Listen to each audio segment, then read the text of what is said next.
but let's try to make it productive and not long-lasting. I enjoy your company, but you know, there are other things I enjoy as well, so thank you. I'm glad you're here, and we'll get started. We've already dealt with the Sterling Rod and Arena Board. Thanks, Councillor Sharp, for that information and up-to-date. Disclosure. Any disclosures of pecuniary interest? Councillor McHugh. Yes, Your Worship. I will refrain from any discussions that might take place today with regard to the Quinte West Fire Department operations and/or capital budget.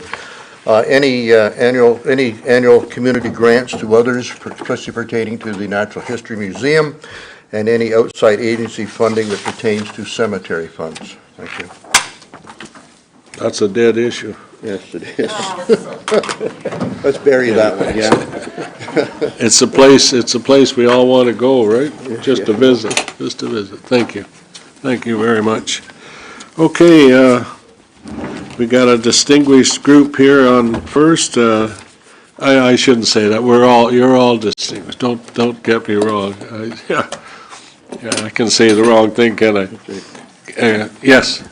Your Worship, just as a reminder, we have public input before the delegations today. Yeah, yes. I try to skip that, don't I? Okay, public input. If you've got something you want to talk about that's on the agenda, please come forward. Okay, we're all good. Thank you. Okay, Shelley Ackers, Executive Director, Quinte Transit. Don O'Neill, Chair, Quinte Transit, will address Mayor and Council to provide an overview regarding current transit services and the 2025 budget. Thank you very much for coming, and I'm glad you got Don O'Neill up early in the morning. That's great news. Is this already on?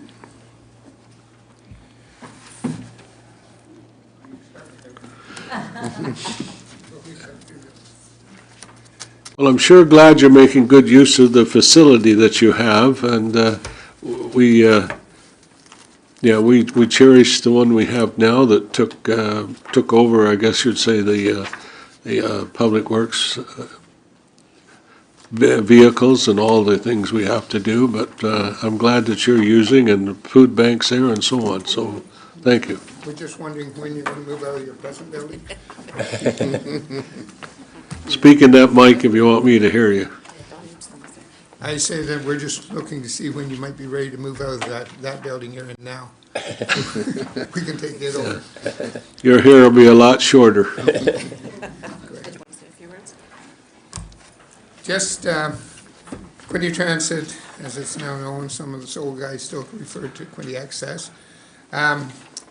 We're just constantly challenged to get, because our ridership is going up tremendously. And of course, we can't get vehicles, and we repair vehicles, and Shelley's going to talk about that. And that, so of course gas prices are up and down, but that's with everybody. So anyway, we've got put together a budget here that we think is necessary. Thank you. Go Shelley, she's the expert. Good morning, everybody, and thanks for having us here. So we're just going to run through some of our current operations and some of the challenges that we faced, and then where we think we might be heading into next year.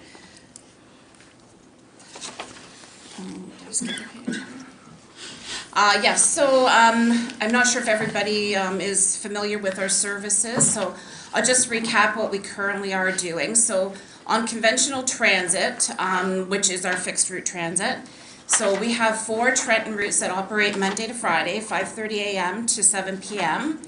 We have 2 of those routes operate on Saturday from 9 a.m. to 5 p.m. And we run a Trenton to Belleville route, which operates Monday to Friday from 5 a.m. to 8 p.m. On the specialized side, we have specialized and on-demand, and that is our other service, which is either a door-to-door or a door-to-a-hub or a door-to-a-bus stop, depending on what the individual's needs are. And that runs Monday to Saturday during the transit hours. And then we also provide service outside of those hours as well for specialized service. So Anybody that cannot get around on other types of transportation modes, taxis, need accessible transportation, we offer outside of those hours. So in 2024, in May, we implemented a fare increase for our specialized and on-demand service by $1 per trip. The last increase that we had was around 2015, and we'd been able to leave the rates at that point, but we did look at it and we did implement a $1 per trip increase at that time. We did not receive any feedback on it. Everybody is still quite happy with the pricing. So just in town, a door-to-door is a $2 trip. To Belleville, you're looking at $14 each way. So it's still very reasonable cost for people to get around. We also purchased one new Ford Transit community bus this year. We haven't taken delivery yet. We're hoping that end of November. It looks like it's going to be hopefully by the end of December. For this, we applied to the K Stafford Community Fund, and we use the $25,000 that we get from that towards a capital purchase. We also purchased one gently used, a 20-passenger low-floor bus. We were unable to buy new buses at the time. Stock was not available, and our transit fleet was getting pretty worn out, and with running those operating hours, we have to have vehicles available to put out on the roads. So we've put it in. It's doing pretty good. It's a little bit different for us with a 20-passenger, a little bit longer. We were kind of worried about garage configuration, but it fits in fine with what we're doing. And then we did retire one of our transit buses that the repairs on it were quoted was just not feasible with the mileage that is on the bus. So we ended up taking it out of service. Our vehicle, excuse me, our vehicle suppliers now have the E450 chassis available, and they're on the floor to start production to build new vehicles. So we have placed an order for one 18-passenger high-floor bus, which is used for our specialized services, and we've ordered one 18-passenger low-floor, which will go into the transit service, and that will be probably the end of 2025 before we see those vehicles. Oops. Very touchy. Also this year, so we have completed the full fleet zero emission vehicle implementation plan in conjunction with Qtrex. This was the plan that we started a couple years ago, and that was funded through Infrastructure Canada under their zero emission transit fund. And that was an 80% coverage of the planning process that they covered. We will have a final report. It is finished.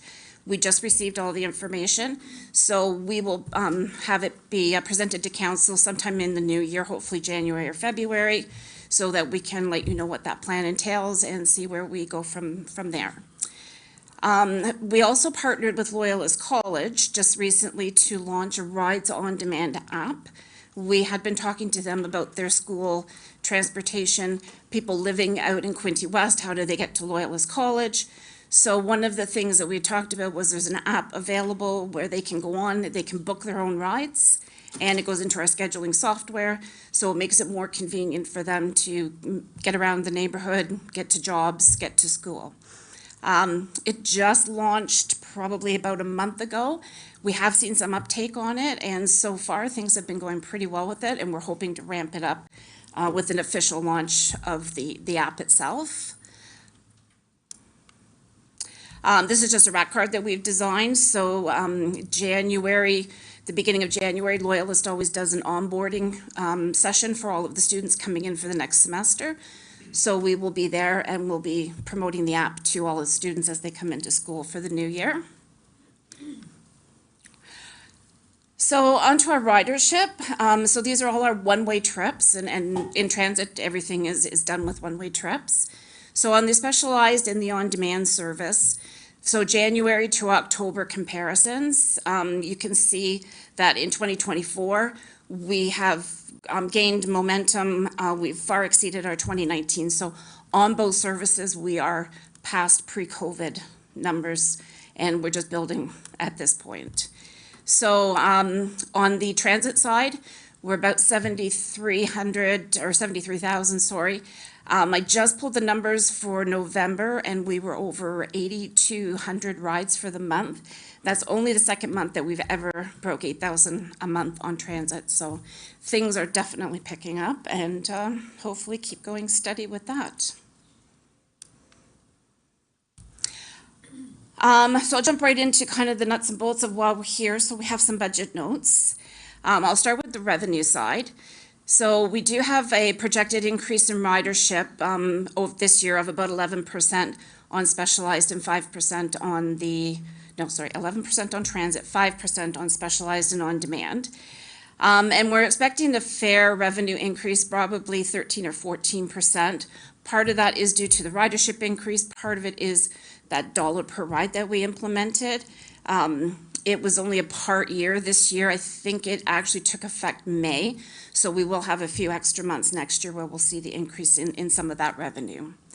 So as I mentioned, we have surpassed our COVID levels on both services and still seeing an increase and more demand of calls coming in, people wanting to see how these services work.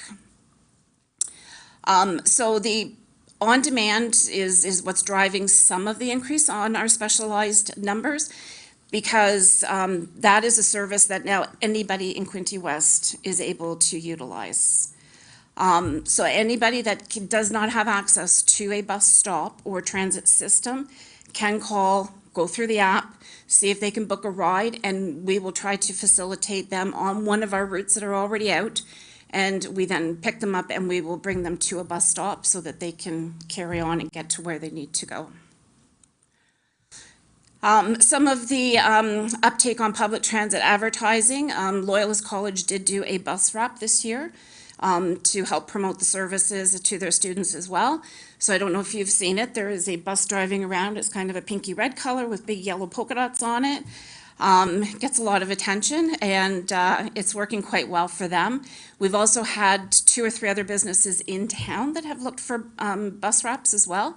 So we are looking at doing a package out, and we're really going to push to all of the businesses to see if they want to do advertising, either windows or bus wraps on the transit system. And hopefully that'll be another way to help generate some extra revenues for both of the services. Mr. Mayor, Councillor Shelley Stedall and I see the pink and red polka dotted bus Yes. almost daily in the Montrose Road area. So Yes. thanks for running it through there. Yeah, that was one of the changes that we made. We did go Highway 2 right down to Wallbridge Loyalist and into the college. But we received some calls for people that were interested in the Montrose area. So we did reroute, so now we go up Montrose and then in and out of the college that way. So we are picking up a few people down there now, so that's great to see that it's being used.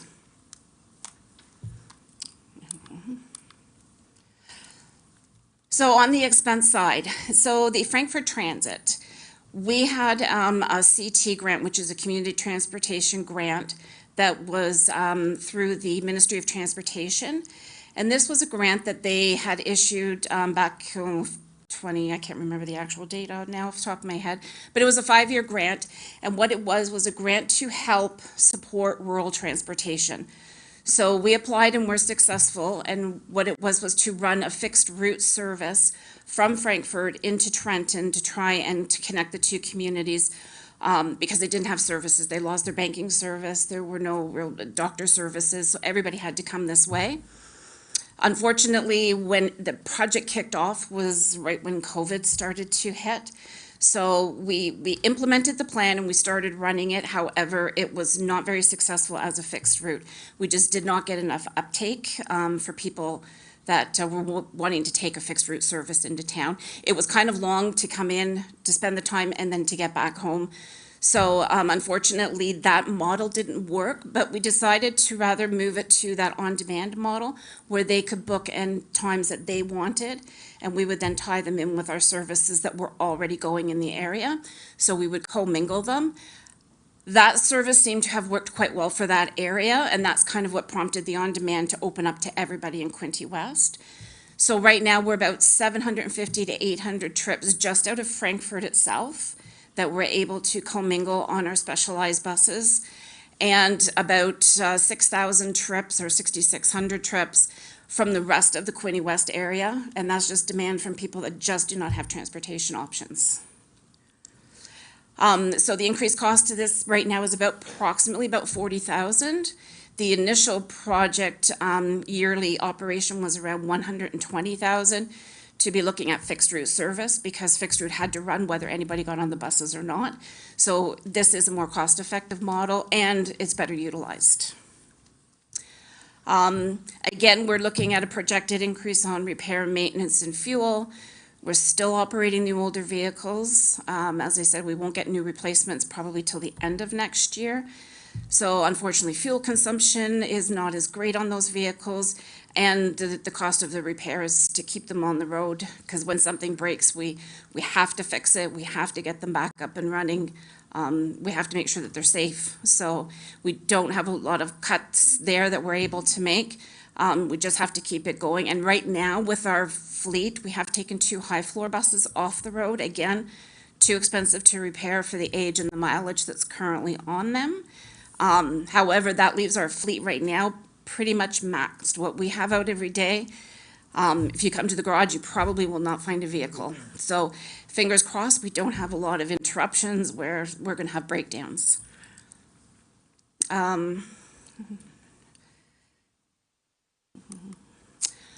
So this is our current breakdown of our budget. So we have our largest expense, obviously 57% is our wages.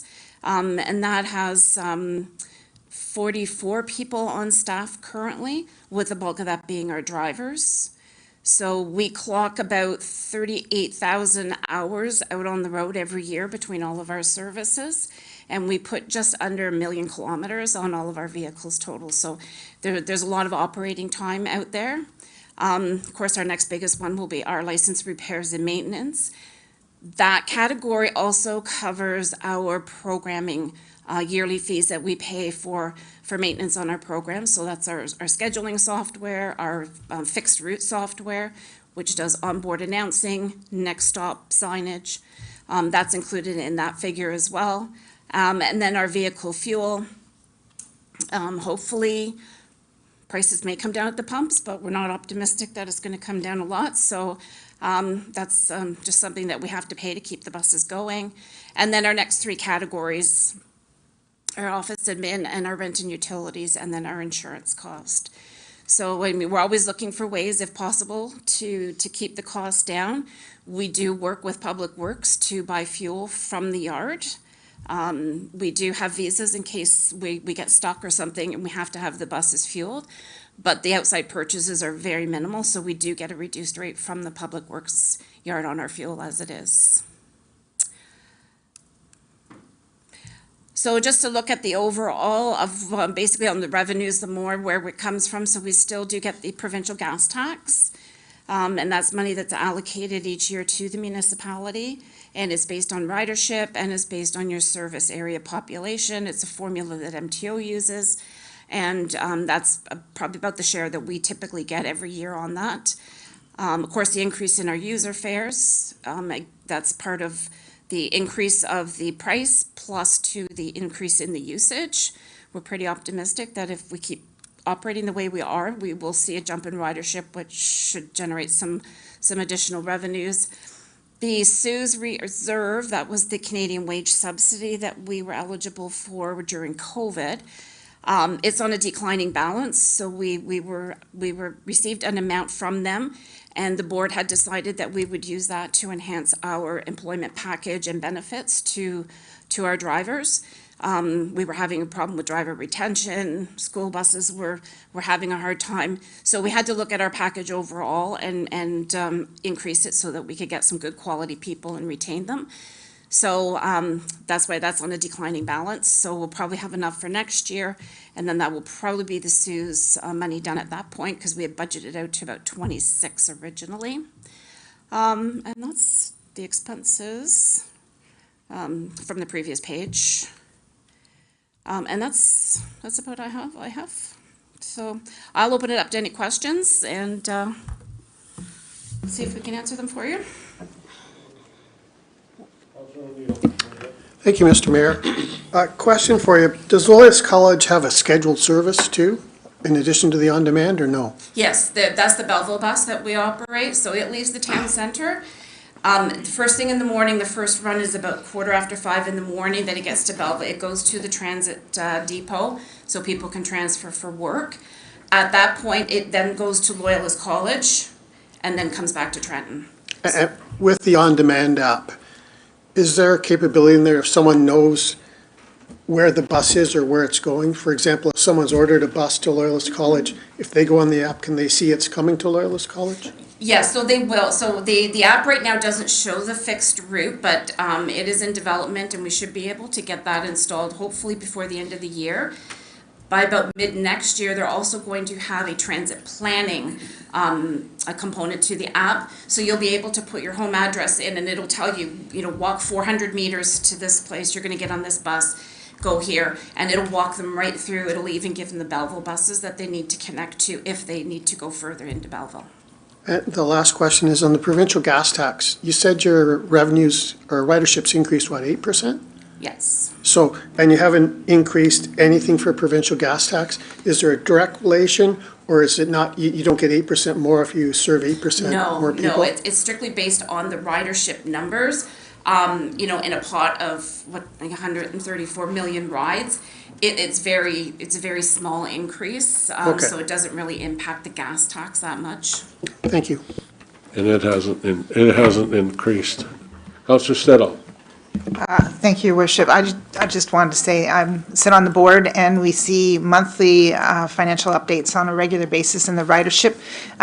It's an excellent service. I think it's very efficient, and seeing the increased ridership, I think, has been excellent for the city. So very supportive of the information that they're bringing forward and of their budget.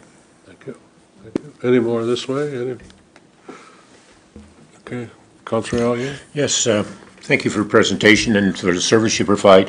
I didn't notice on there, you once upon a time, I think maybe you still do have a partnership with a service in the Prince Edward County. I was just wondering if that's still there and what it generates maybe for revenue and also, I know there's an added cost because it's extra mileage and whatever, but I just wondered if that was still in play.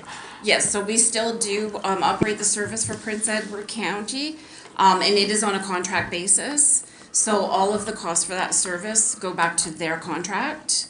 So they do a fixed route, plus they do the on-demand and specialized, similar to what we do here. But that is all on their contract. We do also service Brighton. Brighton does have their own service, so to speak, but they are part of the Quinte West when it comes to the gas tax allocation. So we use their ridership numbers. We also use their population in order to put that in for gas tax. So we get it for the whole region.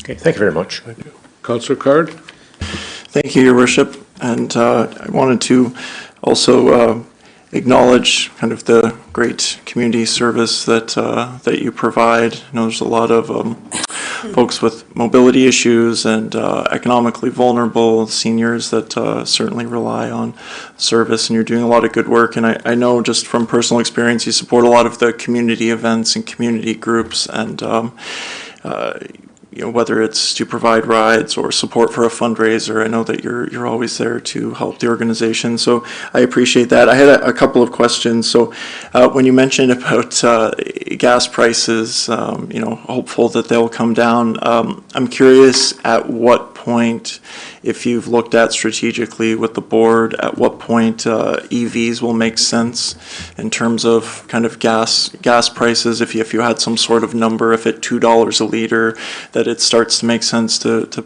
buy EV buses rather than replace combustion engines.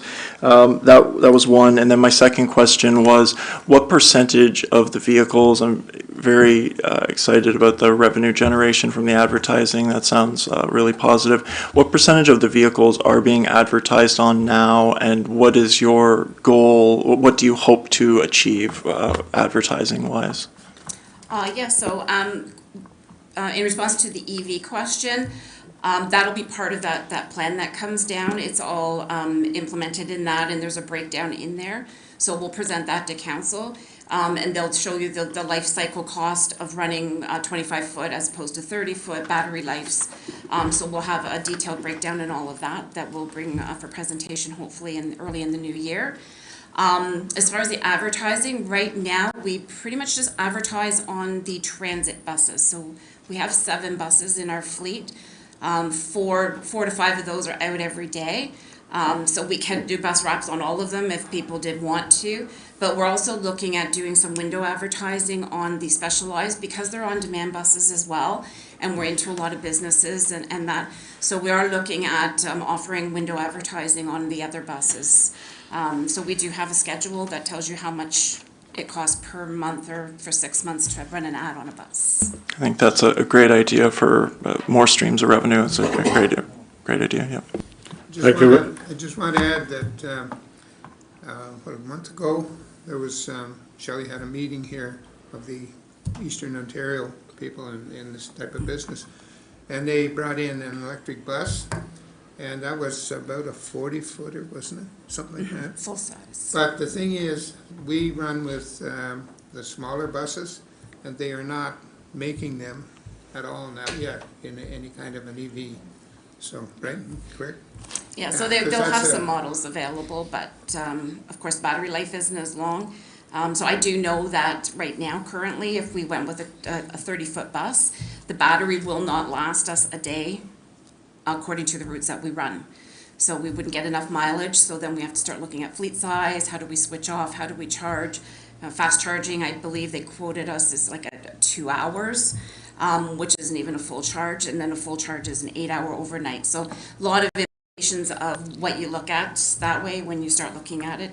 But Chris and his group from Public Works did come over and look at the vehicle as well. It was a hydrogen electric bus that was here.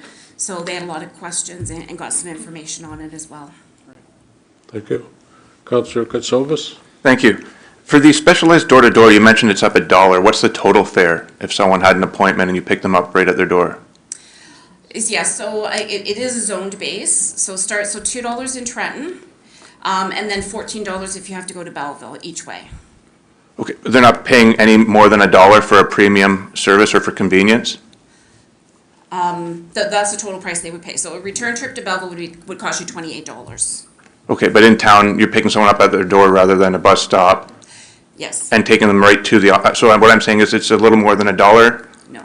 It should be, from a business model, you're picking them up and it's more convenient and it's a premium service. You're paying more than, like close to $20 just to have a seat selection on a plane. And I'm not comparing the same thing, but I'm just giving you an example of how to increase your revenue. Yes, so unfortunately, one of the caveats with transportation is if we provide a fixed route service, we cannot charge more for door-to-door. It's part of the AODA requirements. You have to do fare parity. So in town, we charge, our maximum fare is $2 for an adult. That is the maximum fare we can charge in town for anybody, regardless of the assistance that they need from us. It's just part of the legislation. So if there isn't any disability involved, then they can't take advantage of this service? For instance, if someone called and said, I need it picked up at my door? Not if they don't qualify for the door-to-door Okay. service, they would go to a bus stop and get on Okay. a bus, yes. Thank you. Yeah, and that's why the on-demand portion, we bring them to a bus stop. So that's where we're making that connection. We're not taking them to their ultimate destination. And that's why they get it at a cheaper rate, because they have to go to that bus stop and then probably get on another bus. Yeah. Okay, any more coming this way? No? Good, Councillor Boyce? Good. Councillor O'Neill? Thank you. One other question for the on-demand service, let's say to Loyalist College. You say on-demand bus service. Do you have like a vehicle or a car you could use if you're only picking up one person to cut your costs down? Yes, so right now, we currently do, so we have vans, which is, 3 passengers, 1 wheelchair, and we have what we call our community buses, which are a 9-passenger vehicle. We use those for any of pretty much the outlying areas because they are more cost effective to operate, cheaper to purchase. So those are the buses and vans that are typically used when we do on demand, because those are what we already have scheduled out in those areas. But have you considered buying a hybrid vehicle that only takes 4 people or something that would be a lot cheaper to use? We haven't as of yet. We were waiting to get the EV study done and complete, and then we can kind of see where all of this is going to fit in, because we probably still have to do charging systems and that on top of that. So we'll have all that pricing and all of what that numbers would look like once we get that full report implemented, yeah. Councillor Stidham? I want to make note, last year, when the Quinte Transit came to us with their original budget, it was to be increased by 21%. In order to reduce that amount, there was a reduction in the amount that was being transferred into capital. But as you can hear, the capital is very important. So the increase this year, 13%, has not got a reduction in capital because of the need for the additional vehicles and the buses. So I think it's warranted that this is not a year where there can be cuts in this budget, at least not from that. Thank you. So, sorry, just to add to that, I noticed, I was clicker happy, I think. I missed a slide. So there is money, I don't know if a lot of people have heard about it, so there's a permanent transit fund that was announced. There is a stream that is open for eligibility, and they've asked for expression of interest for anybody that wanted to apply for it. And it is a baseline funding, so it's over 10 years. It is a capital funding project. So we did put in an expression of interest. We have not heard back yet to know if we were successful.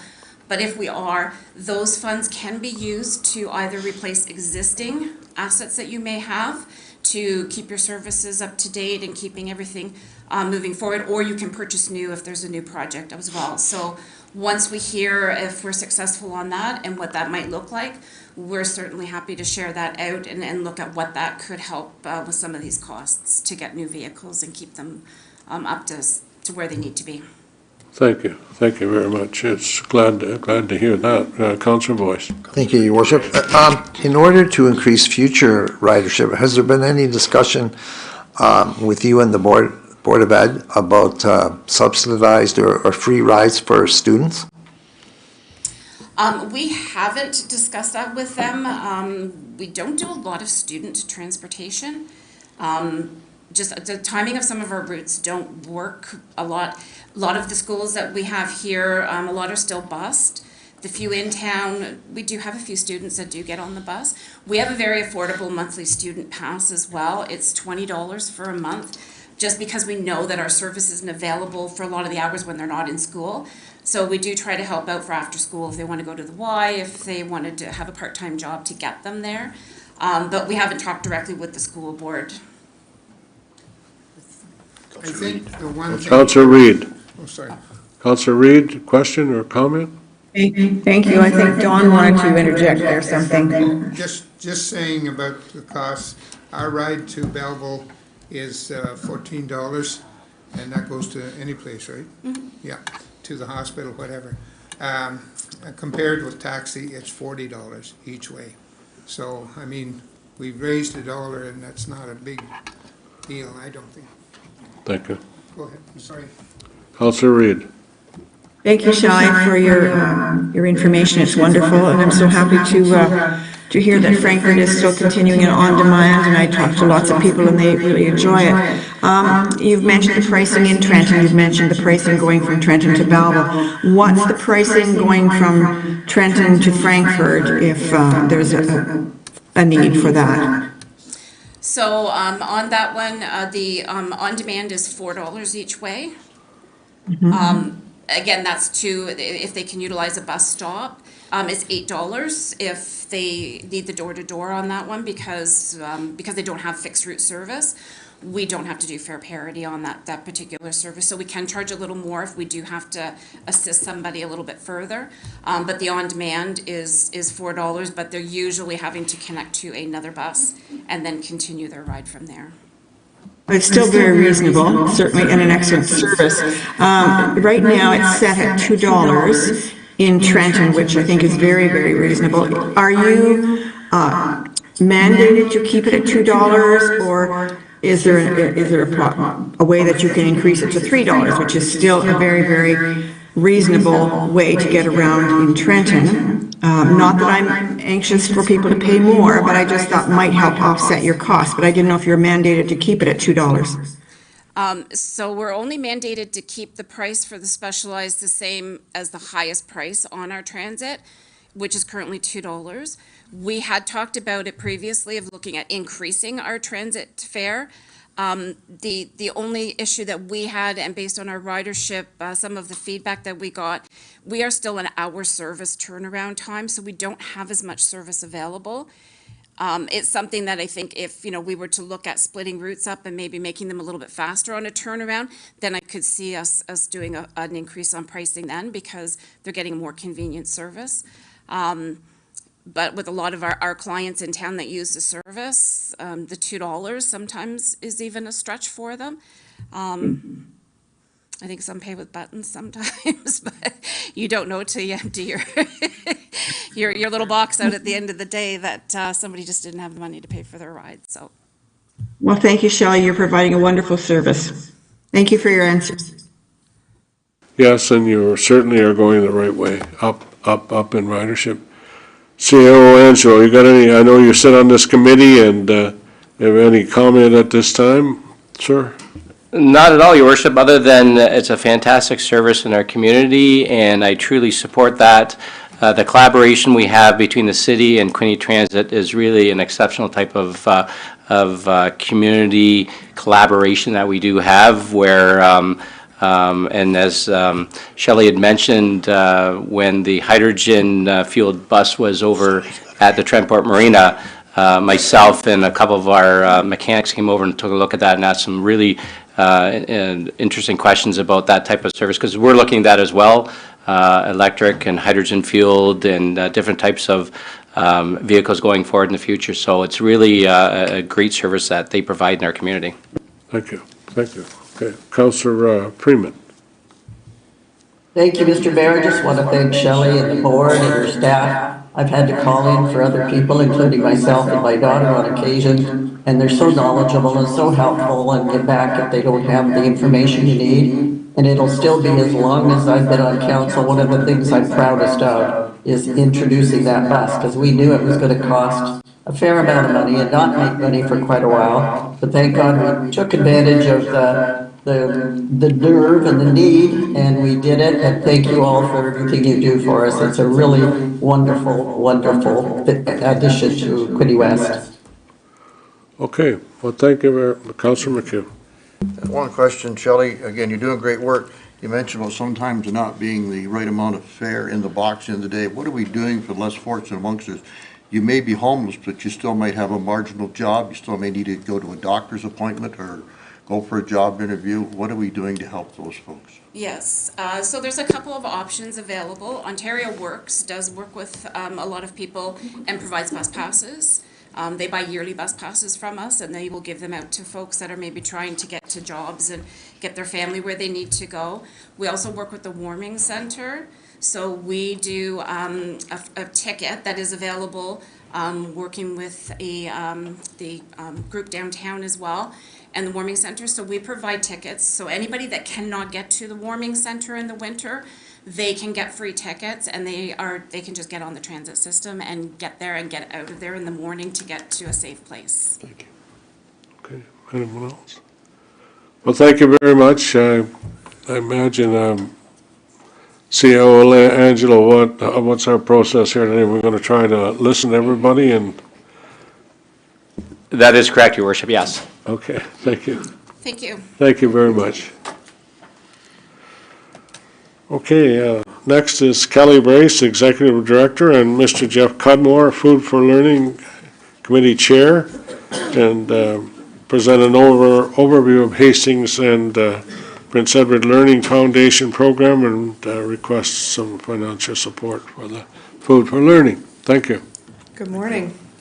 Thank you so much for having us this morning.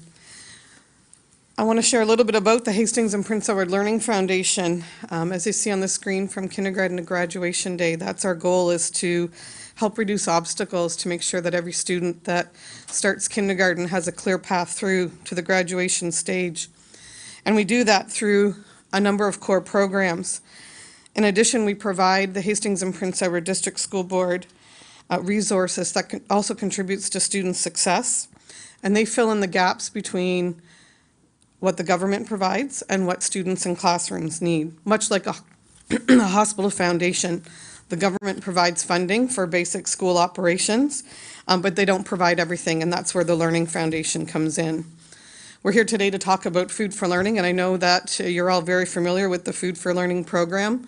And I'd like to start with expressing our gratitude for the many years that this council allowed the community to support our program through the use of their parking meters and allowing the community to make their donations. It certainly became a holiday tradition. It continues to be in other communities, and knowing that there's not paid parking here in Trenton, the campaign still continues, and we invite the community to make their donation through a virtual meter online. So we're looking to much success for that for this month. As you know, Food for Learning provides breakfast, snack, and lunch programs in local schools and schools throughout Hastings and Prince Edward counties. These programs are universally accessible to all students, and they're offered every single school day. We know that when children get hungry, they can't learn. We all had the experience of what it feels like to be hangry, and kids get that way too, and it's no different. However, they're still expected to succeed in the classroom and have good behavior, and when they're hungry, that's not a fair expectation. It's no secret that food insecurity is at an all-time high in this area. Hastings County has the second highest growth rate of food insecurity in Ontario. With food costs higher than ever, families are struggling to make ends meet. Food for Learning is critical to make sure that all school-aged children and youth have the nourishment that they need to thrive. Currently, 1 in 4 local students are participating in Food for Learning programs. When a child is fed nutritious food at school every day, not only does it help their family experience reduced food insecurity at home, it ensures that they're ready to learn, that they have increased focus, higher levels of achievement, and certainly improved attendance. And I'll give an example of that right here in Trenton. Last spring, a local elementary school was facing struggles with high absentee rates. This is a school that has a daily breakfast where they would provide cereal and toast and fruit, granola bars, yogurt tubes. And the principal was concerned because on Fridays, every other day of the week, their absentee rate was 15%. On Fridays, it was 25%. So if a student is missing 20% of their time in school, they're not going to be successful. So the principal sort of scratched his head and said, how am I going to get kids back into my school on Fridays? He thought, what if I did a hot breakfast? He painted on the outside windows of the school, free hot breakfast every Friday. And in 2 months, the absentee rate went from 25% to 8%. So we know that there's a significant impact that these programs have on student attendance, and student success, and student health. We mentioned 1 in 4 students, which here in Trenton or Quinte West results in an average of 1,100 students a day. 1,100 students a day just here in Quinte West. That's a significant number for this size of a community. They rely on these programs every school day. Our program activity has increased significantly, as has the cost of food. Last year, food costs alone in Quinte West was over $206,000. We need your help.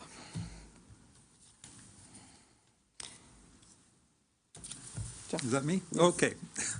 So supporting student nutrition programs will benefit the community of Quinte West. When students succeed in school, they succeed in life. We will see increased graduation rates, decreased food insecurity in the community, improved health and reduced health complications, and more educated local workforce, which positively impacts the community. One of the best investments that you can make for the future success of Quinte West is an investment in our children, which starts with a healthy meal at a Food for Learning program. We're fortunate to receive support from many sectors of our community, school boards, foundations, provincial government, local business, and community members, but it's not enough. Schools are needing to make difficult choices in order to stretch their funds. Limiting servings, no seconds, reducing food size, like getting half a bagel, or choosing to only buy the least expensive foods, so bananas and never strawberries. On behalf, you all go to the grocery store. Our prices have increased by like 30% over the last few years, and the participation rate continues to increase. So we're really stretched. So on behalf of the over 1,100 Quinte West students who participate in a Food for Learning program every single school day, we're requesting an annual investment of $32,000 from the City of Quinte West to help reduce food insecurity in this community through the Food for Learning program. Please join the other municipalities across Ontario, such as Toronto, Hamilton, Ottawa, Norfolk, and Cambridge, who already support student nutrition programs in their communities. Mayor Harrison and Council, please help Quinte West students eat, learn, and succeed. Thank you. Now, Kelly and I take any questions. Councillor Stedall? Thank you, Worship.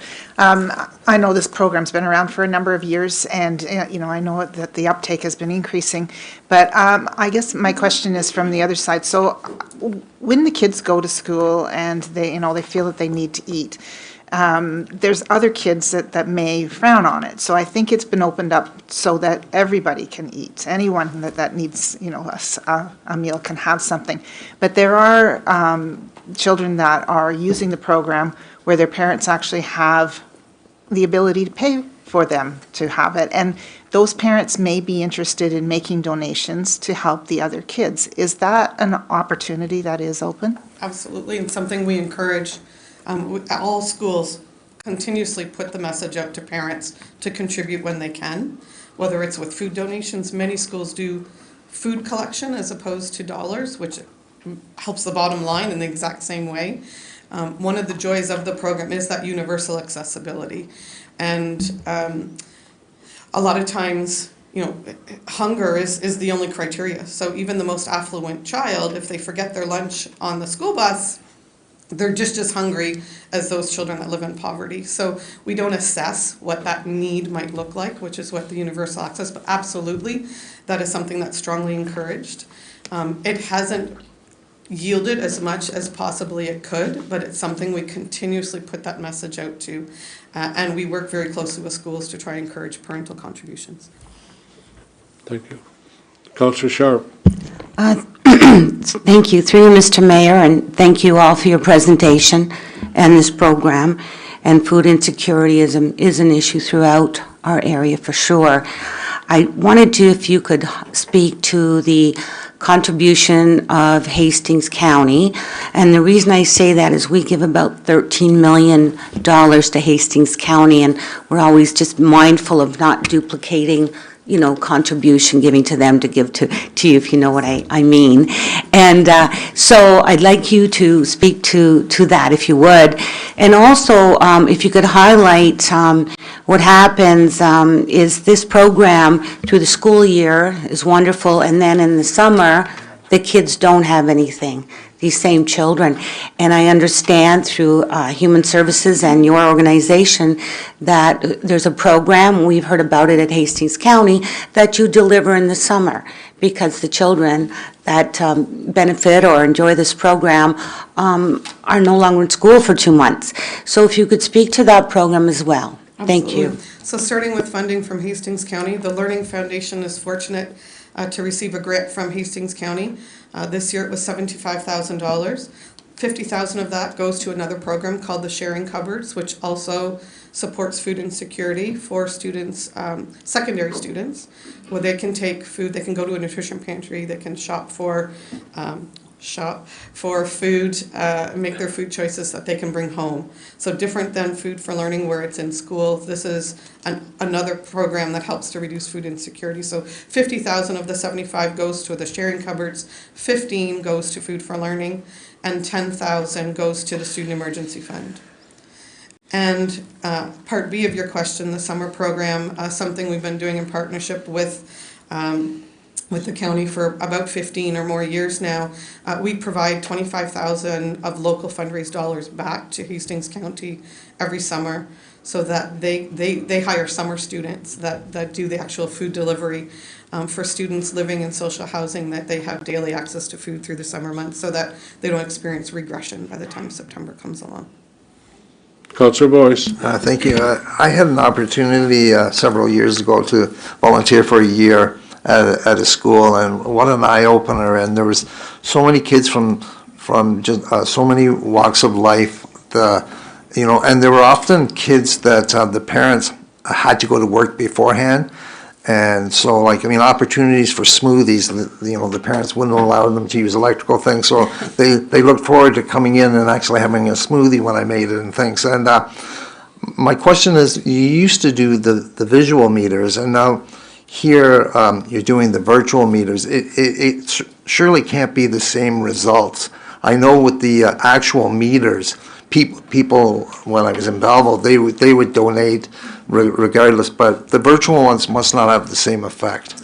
This is our first year for trying an online campaign for Feed the Meter here in Quinte West, so hopefully at the end of the month we'll have some results to share with you, but I anticipate the same. I don't anticipate it'll be anywhere near what the actual Well, meters cost. it's a great program, and I witnessed it firsthand. Thank you. Councillor Quincy. Thanks, Mr. Mayor. I guess my question is, this request you're making is over and above what is already on our budget numbers, is that correct? Like it's not included anywhere in the budget numbers? That is correct. Okay, thanks. Councillor Armstrong. Could you explain the relationship you have with Gleaners and our Care and Share Food Bank? What projects are there? Because I know that firsthand, right now, there's a ton of stuff waiting to be distributed. So do you have a distribution process? Interesting that you've raised that question. I had a conversation with Jody Jenkins just last week, and we're going to get together. Historically, part of the mandate of student nutrition programs in Ontario is that we would not take food from the emergency food source. That has sort of changed with Gleaners as they provide funds more as a community hub as opposed to just through their food bank. So we are going to be exploring that in the new year and seeing how we can do that. I know that Gleaners does support individual schools, but we don't do it systemically yet because of that mandate that we had. So we're going to try to see how we can work around and ensuring that we're not taking food out of the emergency food supply. Well, I can assure you you're not, because they're busting at the seams with stuff that's coming out of Toronto. They show up and they're just asking people to come and distribute it to the schools, for example. And I did that yesterday for their cooking program, and they have all kinds to hand out. So I think you should really take a hard look at, talk to Keith. Okay? Okay, anyone else? Councillor Elliott. Yes, thank you for your program. I represent Murray Ward, as Councillor McHugh does, and of course you don't service our two schools because we're with a different school board. And I do believe there's two figures built into this budget that to service Stockdale and Murray Centennial Schools. So that's one of the cutoffs, I guess, that we have. But anyway, you know, it's hard to believe that kids go to school hungry. I know I was a farm kid, and we always had lots to eat, and it's an unfortunate service that you have to provide, unfortunately. But I think it's, and I hear my granddaughter when she's gone to school, and you're right, I know she's partook in some of it, and she didn't need to, but you know, kids are kids, and they tend to want to share it with one another. But anyway, I just wanted to mention, because I know if some people are looking at this and they're from Murray Ward, we're kind of a separate entity, I guess you'd say, and but we do have some money built into that, and we have for the last couple of years when the Feed the Meter, I guess as they called it, was still in play. So, but thank you for your service, and I know it's something we shouldn't have to look at, but it's part of society nowadays, unfortunately. Thank you. Thank you. Anyone else? Anyone else? Councillor Cart. Thank you, Your Worship. I just had a question about the Feed the Meter campaign, wondering if the fundraising feedback this year is significantly below previous years, if there are opportunities to maybe pivot that program to some other method or manner. Is Feed the Meter done regionally in December in multiple municipalities, or even is that what's going on? And do you think that would it take away from the, trying to be solutions oriented, would it take away from the campaign if it is more of a regional or even multi-region approach? Is there a way, do you think, we can pivot it uniquely in Quinte West to somehow get your donations up if the virtual isn't working? We're open to suggestions for that for sure. And to answer your question, Feed the Meter does still continue in Prince Edward County and Belleville, where there are paid parking meters here in Quinte West. And then we've extended that out to the rest of Hastings and Prince Edward counties where there isn't paid parking to try to encourage that online donation. But certainly, that was our first attempt to pivot and try to continue encouraging the community to support in any small way. We know that the coins, the dollars, loonies and quarters and dimes added up to a significant amount of funding. And we're trying to do that by encouraging those small donations online. Well, perhaps if they do fall short of expectations, that maybe connecting with Director Grimmon's group in the new year for some ideas and communication back and forth. Maybe there are other opportunities that can get those numbers up for you. Certainly a good cause. So. I got Councillor Reid, then I'll come to you. Okay, Councillor Reid, comment or question? Yes, thank you very much. I just wanted to make people aware that in the downtown businesses in Trenton, the businesses do put jars out, advocating for people to put their change in it to help with the Food for Learning program, since there is free parking downtown Trenton. So that's a really good step in the right way from the Downtown Business Corps. I wasn't sure if you were aware of that or not. Last year, we did put coin boxes out throughout downtown. It yielded under $200. We did not invest in purchasing those again. Okay. Barely covered costs. So we don't have those collection boxes out. We do hope that the promotion of the online will replace that, at least that revenue. Councillor McHugh. You're certainly doing a great job. My question is twofold, actually. Are you reaching out to other councils in the Hastings area asking for similar funding at this time? Yes, we are. We already made a deputation to Belleville, and we have requested deputations in Bancroft in the county, and possibly, depending on Bancroft, like Hastings Highlands as well. May I ask, how much are you asking of the other municipalities? Is it the same figures here? We asked Belleville for $75,000 in each of the next 5 years. Okay, well, that puts to bed my idea. I was going to say it was only $32,000 you're looking for. If we could somehow get it through Hastings Social Services, we paid 39%, Belleville 40. It could have been split up and would have only been a 16 ask here, but obviously that's not the case. Thank you. Well, thank you very much. And from my point of view, every child comes to school with a different lunch bag. And good teachers figure out what's in that lunch bag and helps children move forward. And I know Food for Learning is important, but it's most important that you, as a teacher or in your program, you make people feel good about what's happening. And that helps us move forward. There's no stigma with something you need. And yes, it's most important that you can see there are some of us at this table that haven't missed too many meals. Thank you. Thank you. Thank you. My problem is my wife's a good cook and she thinks I should eat everything she prepares. And I obviously do my best. Okay, now we're throwing some rocks next here. We got Dave Fleeler, past president, Bill Russell, president, and Philip Peterson, treasurer, Trenton Curling Club. Please come up. Thank you.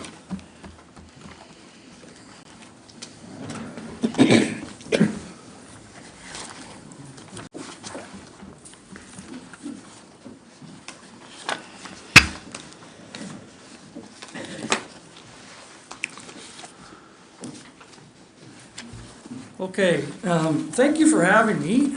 Again, for those that don't, I'd like to thank the mayor and all the council and all the staff for doing this. I know this is a very hard decision and a very hard work, and I really appreciate everything you're doing. So I got Bill Russell, president of the Curling Club, and I also got Phil Peterson, who's our treasurer, who did up that nice annual report for us. So a bit of history on the Trenton Curling Club. Our charter goes back to 1927. Our ice facility was built in 1958, and I got a picture of that. And the original we're a public benefit, not-for-profit registered corporation, so we're open to everybody. So there's our front door, and there's them building the club. This is probably 1957, and you can see the high school is not there yet in the background. So this is 10 years later. This is the 1968 schoolboys tournament, and the schoolboy there is actually Bill Hope, and that's Lyle Carr, and that's what the ice looked like back then, and that's what it looks like today. So the grants that I've submitted this year, I've looked at 5 different grants, and we put in for a New Horizon for Seniors grant, and we got a letter from the mayor to support that. We want to put sound equipment upstairs and downstairs and fund the Yoga for Seniors program, and we're requesting $7,000. That's a lot less than what you're paying for your arena sound equipment. Anyways, I also put in for an enabling and accessibility grant, and Louise Smith gave me some help with this as well, where 75% is paid by the federal government and 25% is paid by us. So we want to improve accessibility to the curling club and accessibility to the washrooms. So the total project cost is $52,000. $39,000 will be paid by the feds, and our share is $13,000. And I may go to K-Stafford to see if they can help out with the $13,000. So the next grant that I'm going to go for is a Trillium capital grant. So we can get up to $200,000 now for a new ice plant. So that's what I'm going to be doing in February, possibly, depending on how much the city's going to help me. Or also air conditioning for the club at $30,000. We want to, because we are a public benefit, not-for-profit organization, we want to make the curling club as accessible to the public as possible, instead of just for the winter months, but also have air conditioning in there so we can use it in the summer. So curling starts in October and it ends in April, and we run every day of the week during that time. So this is what we need. We need your support. We're the only facility in the area not owned by a municipality or sitting on municipal land. So that means we pay taxes. That means we don't get our snow plowing paid. We don't get our water sewer paid. We don't get our gas, hydro, and so on paid. So what we also need to do this year is fundraise $100,000 for the new ice plant. So the replacement of the plant is planned within the next 2 years at a cost of $300,000. Now, last year I came here and the only quote I had was from Simcoe Engineering, and that was for a plant cost of $580,000. This year I've been working with Carmichael Engineering, and they said they can do it for about $283,000. So we're getting closer to where we might be able to make something work here. So our plant this year, again, we had a freon leak. Again, we've had trouble. We had to shut down for a week after we started up. We got problems with our compressor. We got a leak in the head gasket, so we got to change that once we get some cold weather. And we also have a brine pump motor that's making a strange sound, so we ordered a new brine pump motor. So we're on the hook for at least, I think, $25,000 in maintenance just this year. And we spent $10,000 last year, so it's time to get rid of this plant. So the community grant from City of Quinte West for $15,000 is what we need. This will offset the taxes we pay to the city and allow us to save for a new ice plant. What we're going to pay for taxes next year is around $7,000. So this is really only $8,000 that you will be giving to the curling club. So we charge a capital fee to every member, and that capital fee goes directly towards maintenance and new equipment and so on and so forth. And we've built that up. We have $60,000 in that fund right now. So we're getting close to where we can do a new plant. And also the $15,000 is only 10% of what you paid, what you're going to pay to the Sterling Arena. And I also, from the presentation that I watched yesterday, I must be a bit strange because I watched the whole council meeting from yesterday as well. Anyways, in there, the Sterling Curling Club paid $25,000. So we're actually subsidizing indirectly Sterling Curling Club more than what you're giving us. because our utilities, they paid $25,000. Our utilities were $37,000 last year. Our maintenance fee were $11,000, and our taxes were $6,000. So the difference is about $29,000. Now, it's comparing kind of apples and oranges because our club is a little bit bigger, probably not as efficient for heat and hydro, but I always wondered how come Sterling can charge a curling fee half of what we're charging. So and this has been going on for years and years. So $15,000 is not a lot to ask for, in my opinion. So going on, what we're doing this year, so the membership's up again. We got 53 in our Learn to Curl program, and that runs for 8 weeks at $115. We got 200 curlers using the club each week. That includes members, and I think it's going to be our members are going to be up to about 184. We have a Monday Industrial League, and CFB Intersection come there every Tuesday afternoon, I believe it is.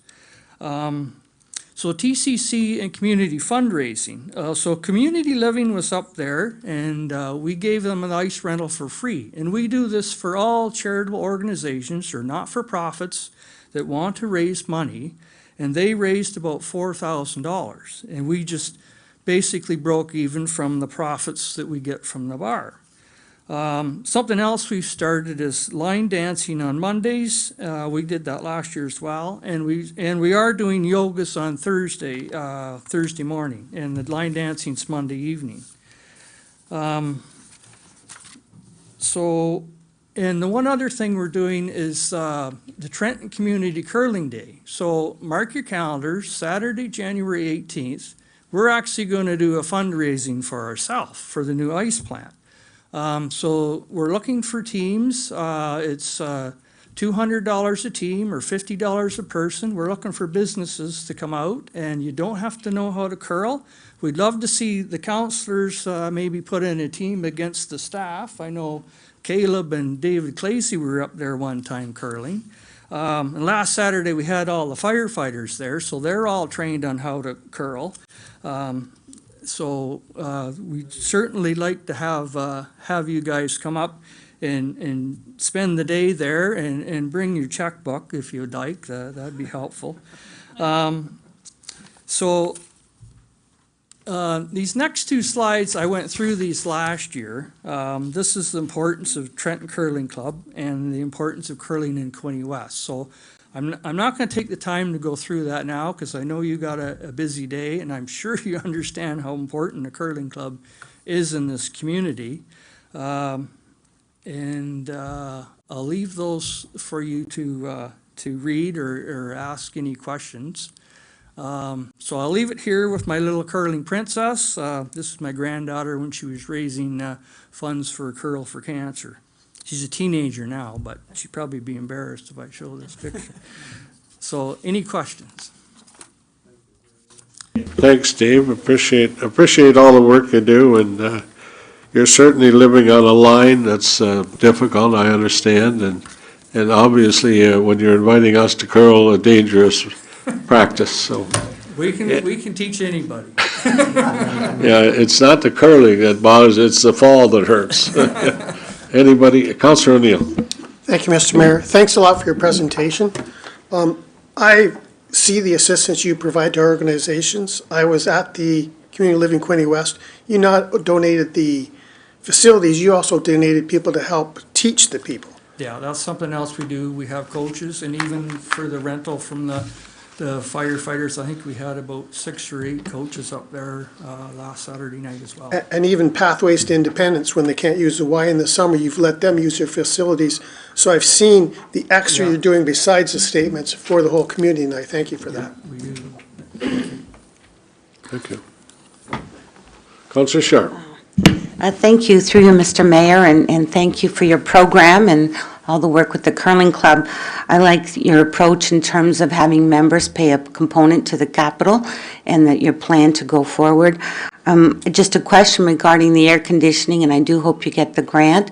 So with your, I guess, your business plan with respect to that, I take it that's, so there'd be pickleball, it seems to be so popular.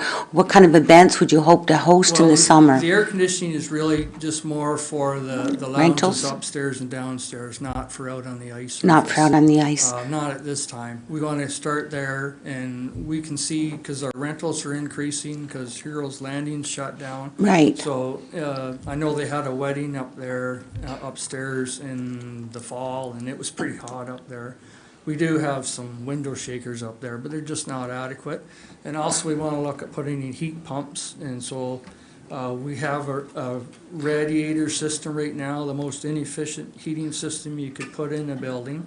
And so the heat pumps might help offset some of our costs that way too. So that's, well, we can only apply for the air conditioning or the plant. And the plant's kind of priority depending. Like if the city wants to guarantee us $50,000 or $25,000 for my Trillium application, that would be very helpful as well. I wouldn't need it till probably the following year. We'll do it in probably '26, but that would go a long ways to help us out as well. And it'd be on the condition that we get the Trillium grant and you give us the money. So. Right. Go ahead, Councilor Shaw. Thank you, Mr. Mayor, and I will check into this, but I'm new to the Arena Board on behalf of council, and my understanding, and I just had another look here, we share a lot of the refrigeration plant with the curling club, but we charge them for that component. I see a fee of $25,000.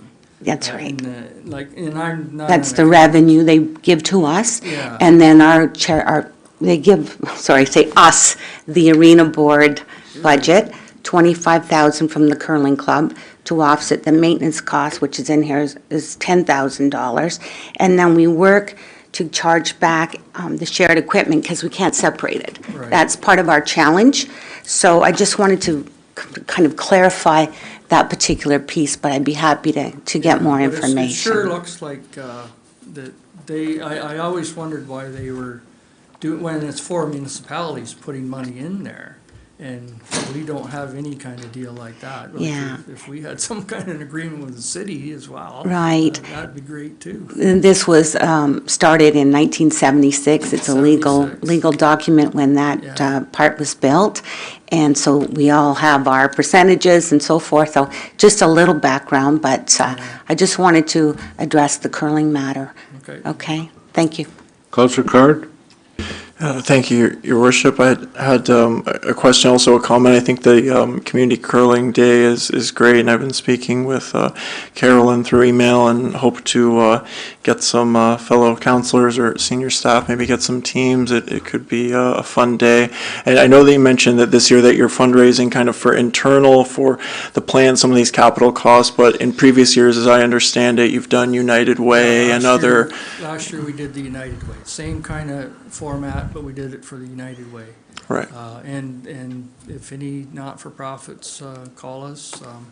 I also attended through Small Business Center fundraising and grant writing day there, and that was very excellent for anybody that's interested in some fundraising ideas or help with writing grants. It was well worth it. I think you paid $20 and they covered the lunch. So. And when I met a bunch of not-for-profits there and told them, look, if you want to fundraise, here's an opportunity for you at the curling club.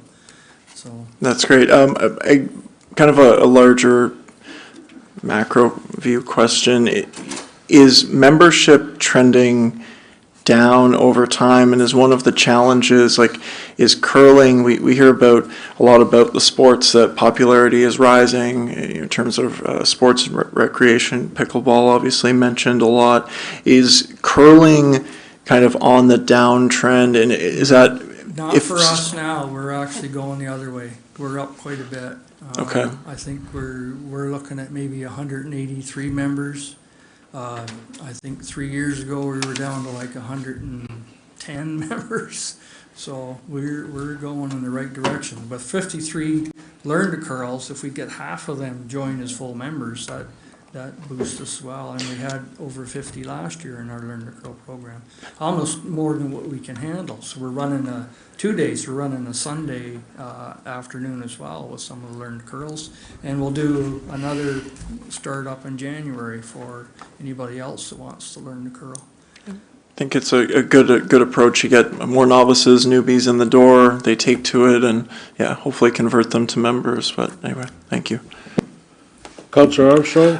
What cost for the sound system have you budgeted? Well, actually, I budgeted 7,000. I think it's about 5,000 just for the sound system. But it's just a couple of speakers upstairs, downstairs, and all the mics and stands and so on and so forth. So it's not anything like what you would need for the arena.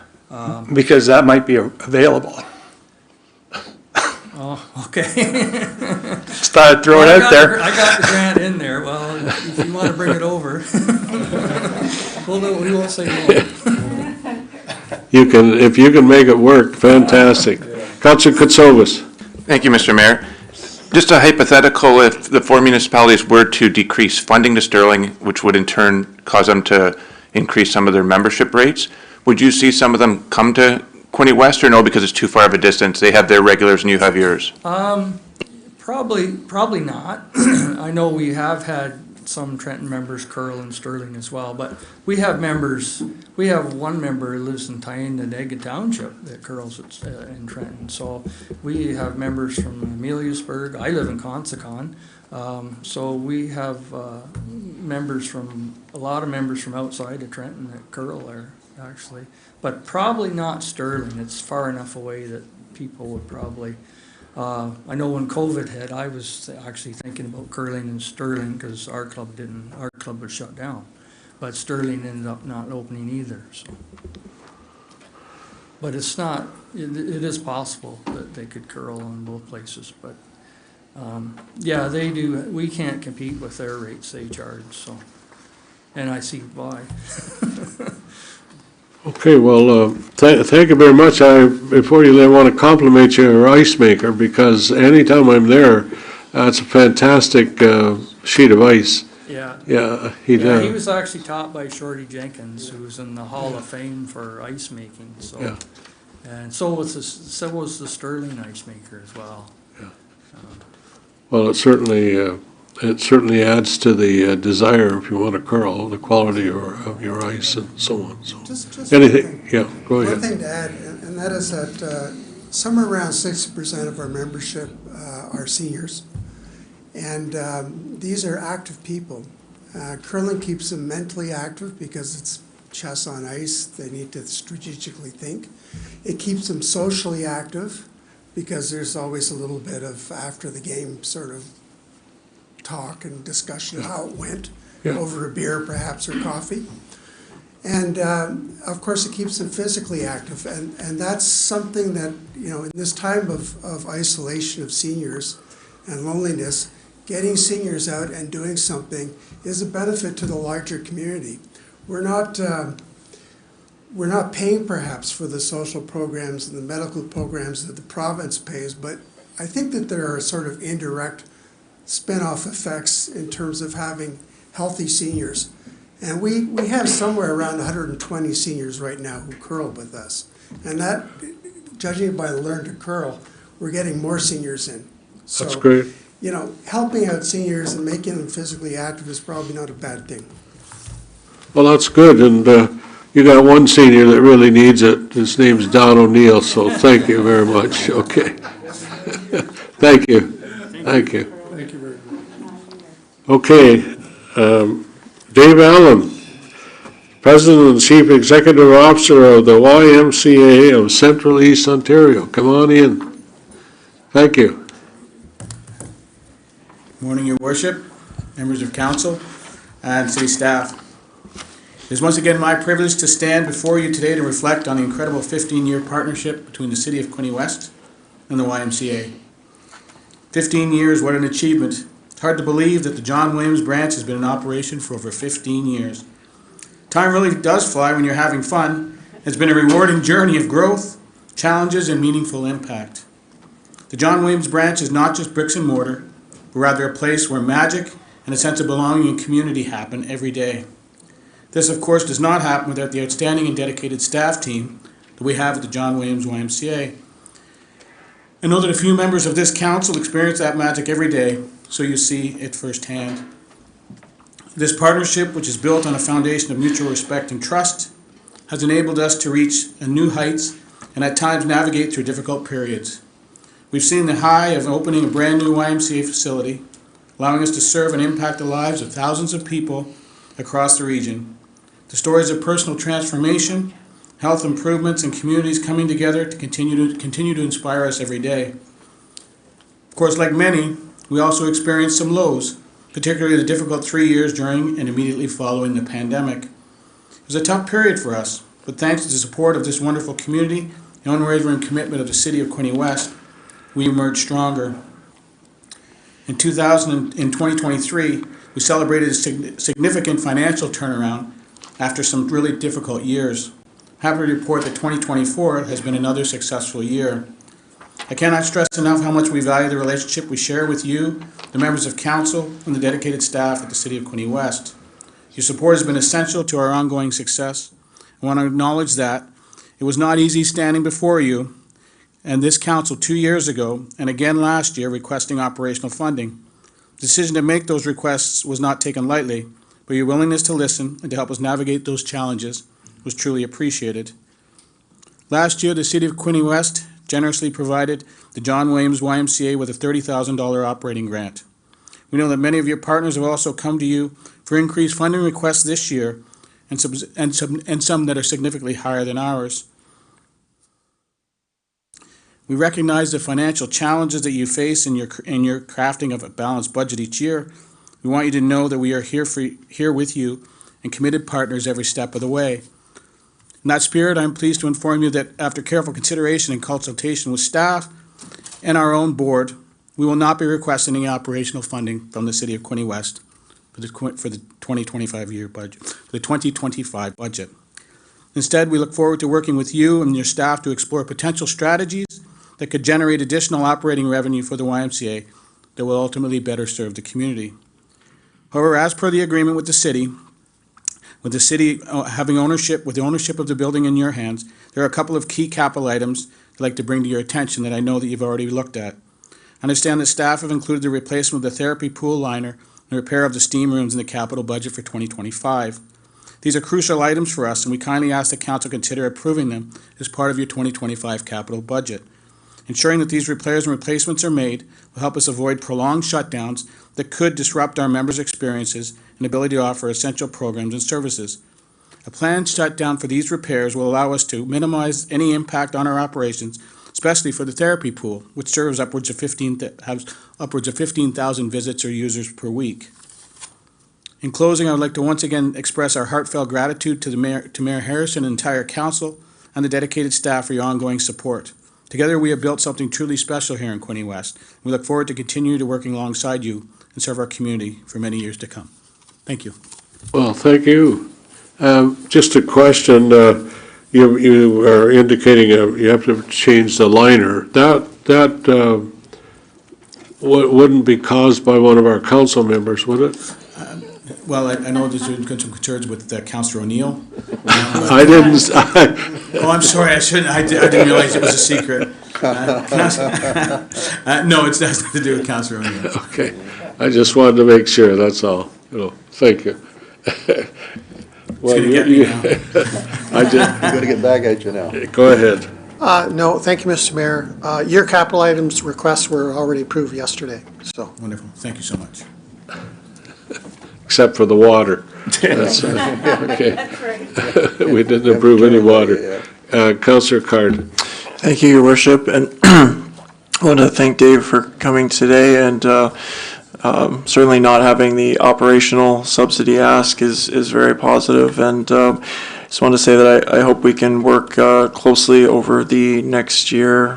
We have a kind of a YMCA, I guess, working group, as you would put it, and hoping that we can communicate closely and work to strengthen the relationship where possible. look at agreements, update things, and get moving in that direction in the next year. And yeah, looking forward to that. Me too. Councillor Quinte. Yeah, Mr. Mayor, also, along with Councillor Card, I do sit on the city's YMCA committee, I guess that's what we're going to call it, and we are definitely looking to do great things with the YMCA. We need you just as much as you need us. So we're going to make it work, that's for sure. Thanks. Anyone else? Anything else? Councillor Stedall. Thank you, Worship. It certainly is welcome news to not have a request this year for our budget, because it is a tough budget, but we do know that the Y is doing an excellent job in providing some excellent services to our community. We also see that there's a large capital build that you're looking at in our greater Quinte area, and I hope things are going successfully with that campaign, and that we're going to see an addition to the greater community's assets at the Y. Yes, it is going well. We've raised just over 6.3 million, and the 6 million number was that we're attempting to raise 9. We've raised just 6.3, and the $6 million was that we were required to raise before our board of directors would give us the okay to put the shovel in the ground. Of course, we are receiving $16.4 million from the federal government, the provincial government, in order to make this happen. So it is coming along. We're just working with the city of Belleville now on the land. The land needs to be registered so we can get the environmental assessment put in to get the record of site condition, and then we'll be able to move forward. And that's a bit of a process that happens, but it's coming along. Thank you very much. Councillor Sharp, and then Councillor Boyce. Thank you. Thank you, Mr. Mayor. I just couldn't let David leave without saying thank you to your team and all the work and the continued partnership. And I think it's wonderful, the working group members that are working alongside of you with our city staff to look at opportunities, as Councillor Quinte has said, for the future, and that there wasn't an operating ask. But this pool and the entire center is so vital to our programming for our residents, and we're so thankful. So I'm pleased that we have a capital plan in this pool membrane, and that needs to be fixed so councillors can still swim and the community can still swim. And I might have to get in there in the new year, I'm not sure. But thank you for the capital plan and the work that you, your volunteers, and the staff do, and look forward to continued success to you and also your project in Belleville. Thank you. Councillor Boyce. Well, you surprised us, Dave, and we did have a blank check waiting for you too, but you're not getting it now. What's happening with the Strong Kids program? So we're still operating that. So of course, some of you attended a fundraiser back in October and had the privilege of seeing many members of council at our garden party, and so we're still raising funds because that never really ends. We're coming to the year end, and we've done well. We've raised I think just over $100 something thousand, and so and that's it's not split between Quinte West and Belleville. It is a regional. We've got regional chairs, one from Quinte West and one from Belleville, and they work together. So we were fortunate. We had, of course, Ken Schmidt earlier was heavily involved, and Patricia Guernsey, and they relinquished their leadership this year. But if you've ever worked alongside Ken doesn't take no for an answer, and you expect his calls, and so no, it's going well. Thank you. You've got Tim Durkin this year, I think. Yes, Tim Durkin and Sarah Rosima Seaton. You want to just explain to the audience what the Strong Kids program is and what it does? Sure. So our Strong Kids campaign, no child will be turned away from participation at the YMCA because of an inability to pay for the programs or services. So that includes membership, that includes day camp, that includes Christmas camp, PA days, and so we create a fund that offsets those costs. And I can tell you that we provide far more assistance than the money that we actually raise. So we probably provide upwards of $200,000 a year, and we probably raise maybe 100. But it's what we stand for. It's what we're all about as an organization, and we believe that our programs and services are of such importance to the community that nobody should be turned away because of an inability to pay. Councillor Card? Thank you, Your Worship. Just very, very quickly, I haven't been following the media reports closely about the Belleville West End project, but is the intention, if you're able to speak on this, is the intention that the YMCA, regional YMCA would own the building and maintain that property? Is that kind of the plan at this point in time? Yeah, so it's unlike here, where the city wanted to build a recreation complex and then invited us to become involved to operate on their behalf. We own the Y in the city of Belleville. We will continue to own the Y in the city of Belleville, as we do in the city of Peterborough. So we own that building and we will own this one as well. Is that, if I may, supplemental, is within the region and maybe even provincially, if you're aware, is that model where the organization is the owner maintainer, is that one more commonplace than the Quinte West model, or is it mixed, or what would you say the breakdown is? Well, it's a bit of a mix depending on the community. So, for example, if you were to look at southwestern Ontario, the London region, the city of London does not build a recreation complex without talking to the Y first. So they've built a couple in the last several years that includes libraries attached to them and ice rinks, and they actually contract the Y to operate them on their behalf. City of Calgary is the same. The YMCA of Calgary, they operate the largest YMCA in the world per square foot, and it was built by the city. So it's got rink pads, library, like water park, and the Y actually closed down. They had a downtown branch called the Eau Claire branch, which was, it opened about 1990. It was the be all end all. They've just sold it because they're moving more in the direction of the kind of model that we're in. So it depends on the municipality.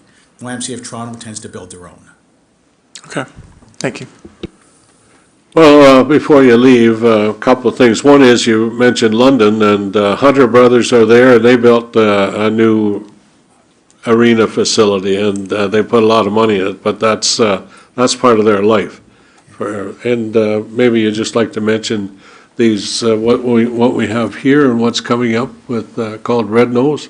Oh, that's great. You're going to throw me there for a second with the ribbon.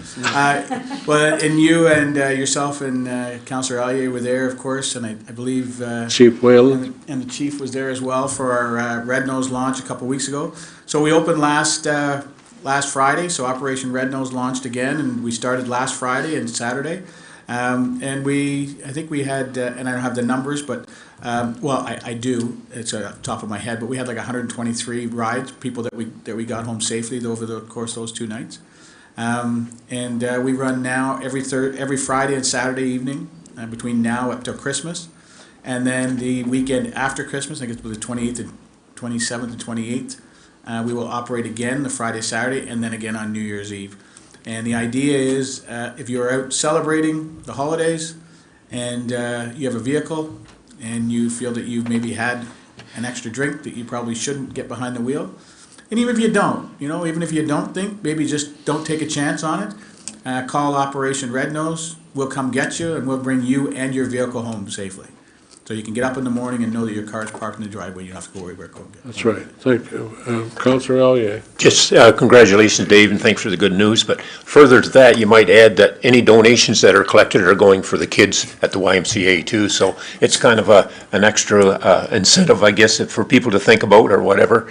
I just wanted to add, congratulations on the job you do, and thank you for the good news today. We're always grateful we don't have to spend more money, that's for sure. As one of the few councillors, I know Councillor Sharp was the director then when we were going through the recreation bill or whatever, and we partnered with yourself and your counterpart that used to be here. It's been a good news thing ever since.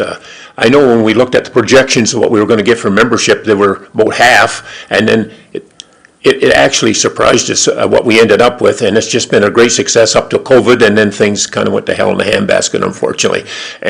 But thank you for getting things turned around. I know I have a granddaughter that works there and volunteers there, and some other members of my family, and they utilize it, and it's a great facility, and I thank you and your staff for a great job that you do, and in partnership with the city and everything. So thank you. And I just saw on the social media where McHugh was standing on a treadmill, and a guy came along and said, how come you're not walking? He said, dummy, I'm going downhill. Sorry about that, but anyways. Well, thank you, and Councillor Aye, I didn't even think to mention that any donations to Red Nose goes to our Strong Kids campaign. I'm a little off my game right now, but I'm getting back to normal. So thank you. Well, Mayor, we hope all of us get back to normal. Okay, thank you very much. Thank you. Bev Woods, Executive Director of Gift from the Heart, and she's been around for a few days. Yes, and Thanks. Thank you very much.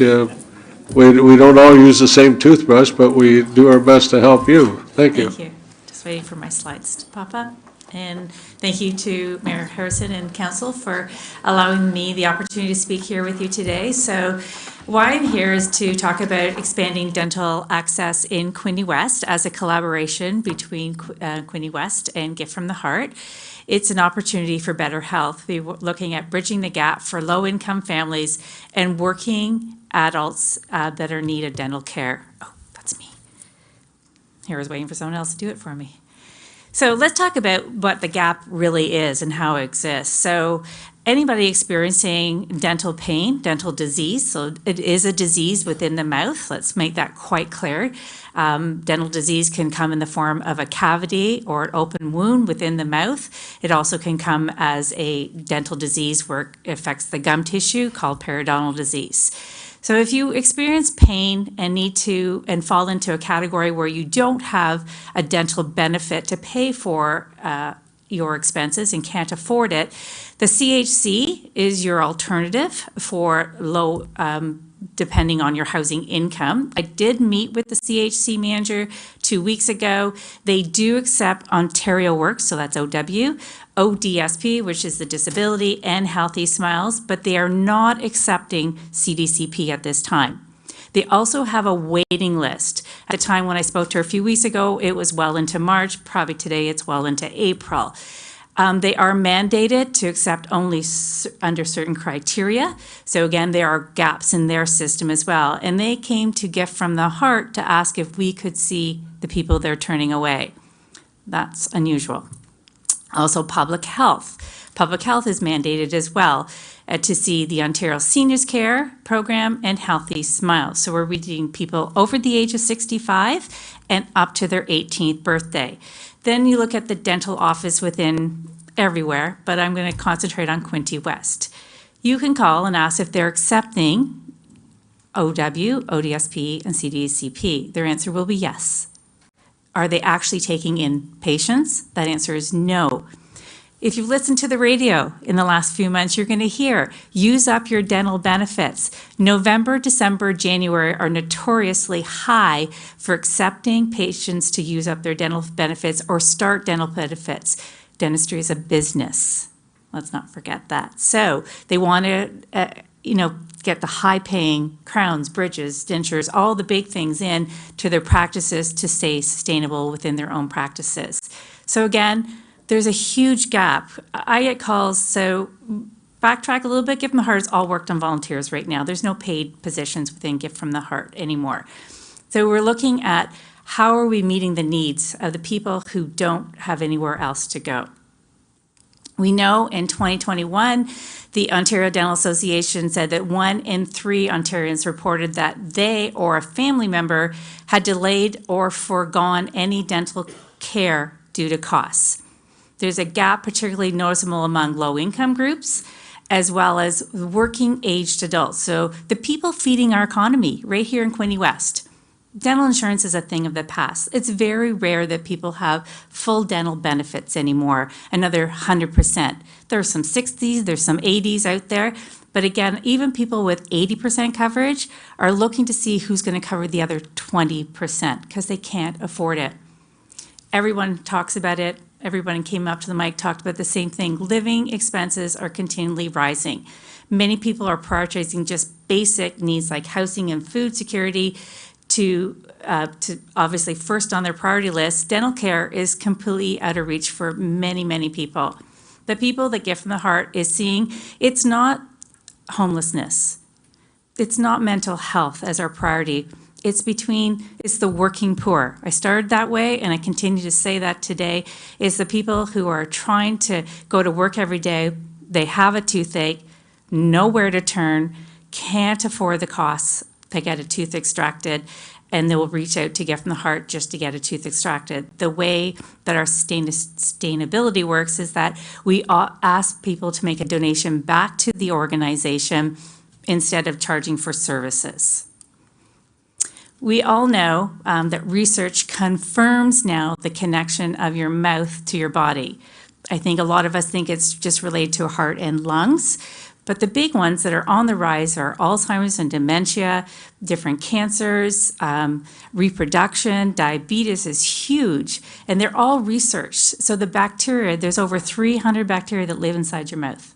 When it gets out of whack and the bad bacteria takes over, that leads to disease and it affects our entire body. So what are we looking to do? Well, we're looking at all these different groups that you can see here, that it does correlate distinctively with people of different groups that have poor oral health because they do have lack to obtain dental insurance. They can't afford to go on a regular basis. We know that preventative care, whether it be in healthcare of any measure, is the best thing to do. It's preventively that leads to overall health and keeps us working in the economy, keeps us going to school, keeps us living a healthy life, growing to a ripe old age. That is all done through preventative measures. We have a solution. And I always like to come with a solution and not just harp on the negativities. So this location where the lymphatic massage therapy was became empty in July 2023 and it's sat empty. So I went with a friend to go take a look at the space to see if it would be a place that we could move to. We were in Brighton, as you all know, for the last year and a half. We did not get the support from the community from Brighton, and the different demographics didn't really warrant it. The phone calls we're getting are primarily from Quinte West and from Belleville. So we need to go where the need is. So we looked at the space and looked at it on last Thursday. Friday we signed the papers, and my husband and I moved on Saturday and Sunday. So we're in that spot because the people need us here in Quinte West. It's easy accessible on the ground floor. Yes, will we need to get an accessible door? Yes, we will need to do that. But what we're aiming to do is to reach out. We will be announcing that we're accepting OW, ODSP, and CDCP. I'm going to talk a little bit about some of the misconceptions to CDCP as well. So it's a federal plan. There's a lot of provinces that really, really needed it. Ontario was not one of those that really, really needed it. What they released first was, older demographics of patients. We already have that with our seniors care program. They could have improved on the seniors program. We already have Healthy Smiles up to 18 and disability. That's what they're introducing. Are they going to start changing that in 2025? Possibly. It's out there. But the group of individuals that they targeted to deliver the program for them were the independent dental hygienists. I know, I sit on that board. I helped to plan this. And so I know that that's a target audience. It wasn't dentists, it was dental hygienists, preventative care, and who would take it up. There's a lot of negativity to the program that we're experiencing, tried to make it accessible out there. So there's more, like any of these plans, it doesn't pay well. So to accept patients, their return on the dollar for a dentist is not the greatest. So they have to limit the amount of people that they can take into their practice.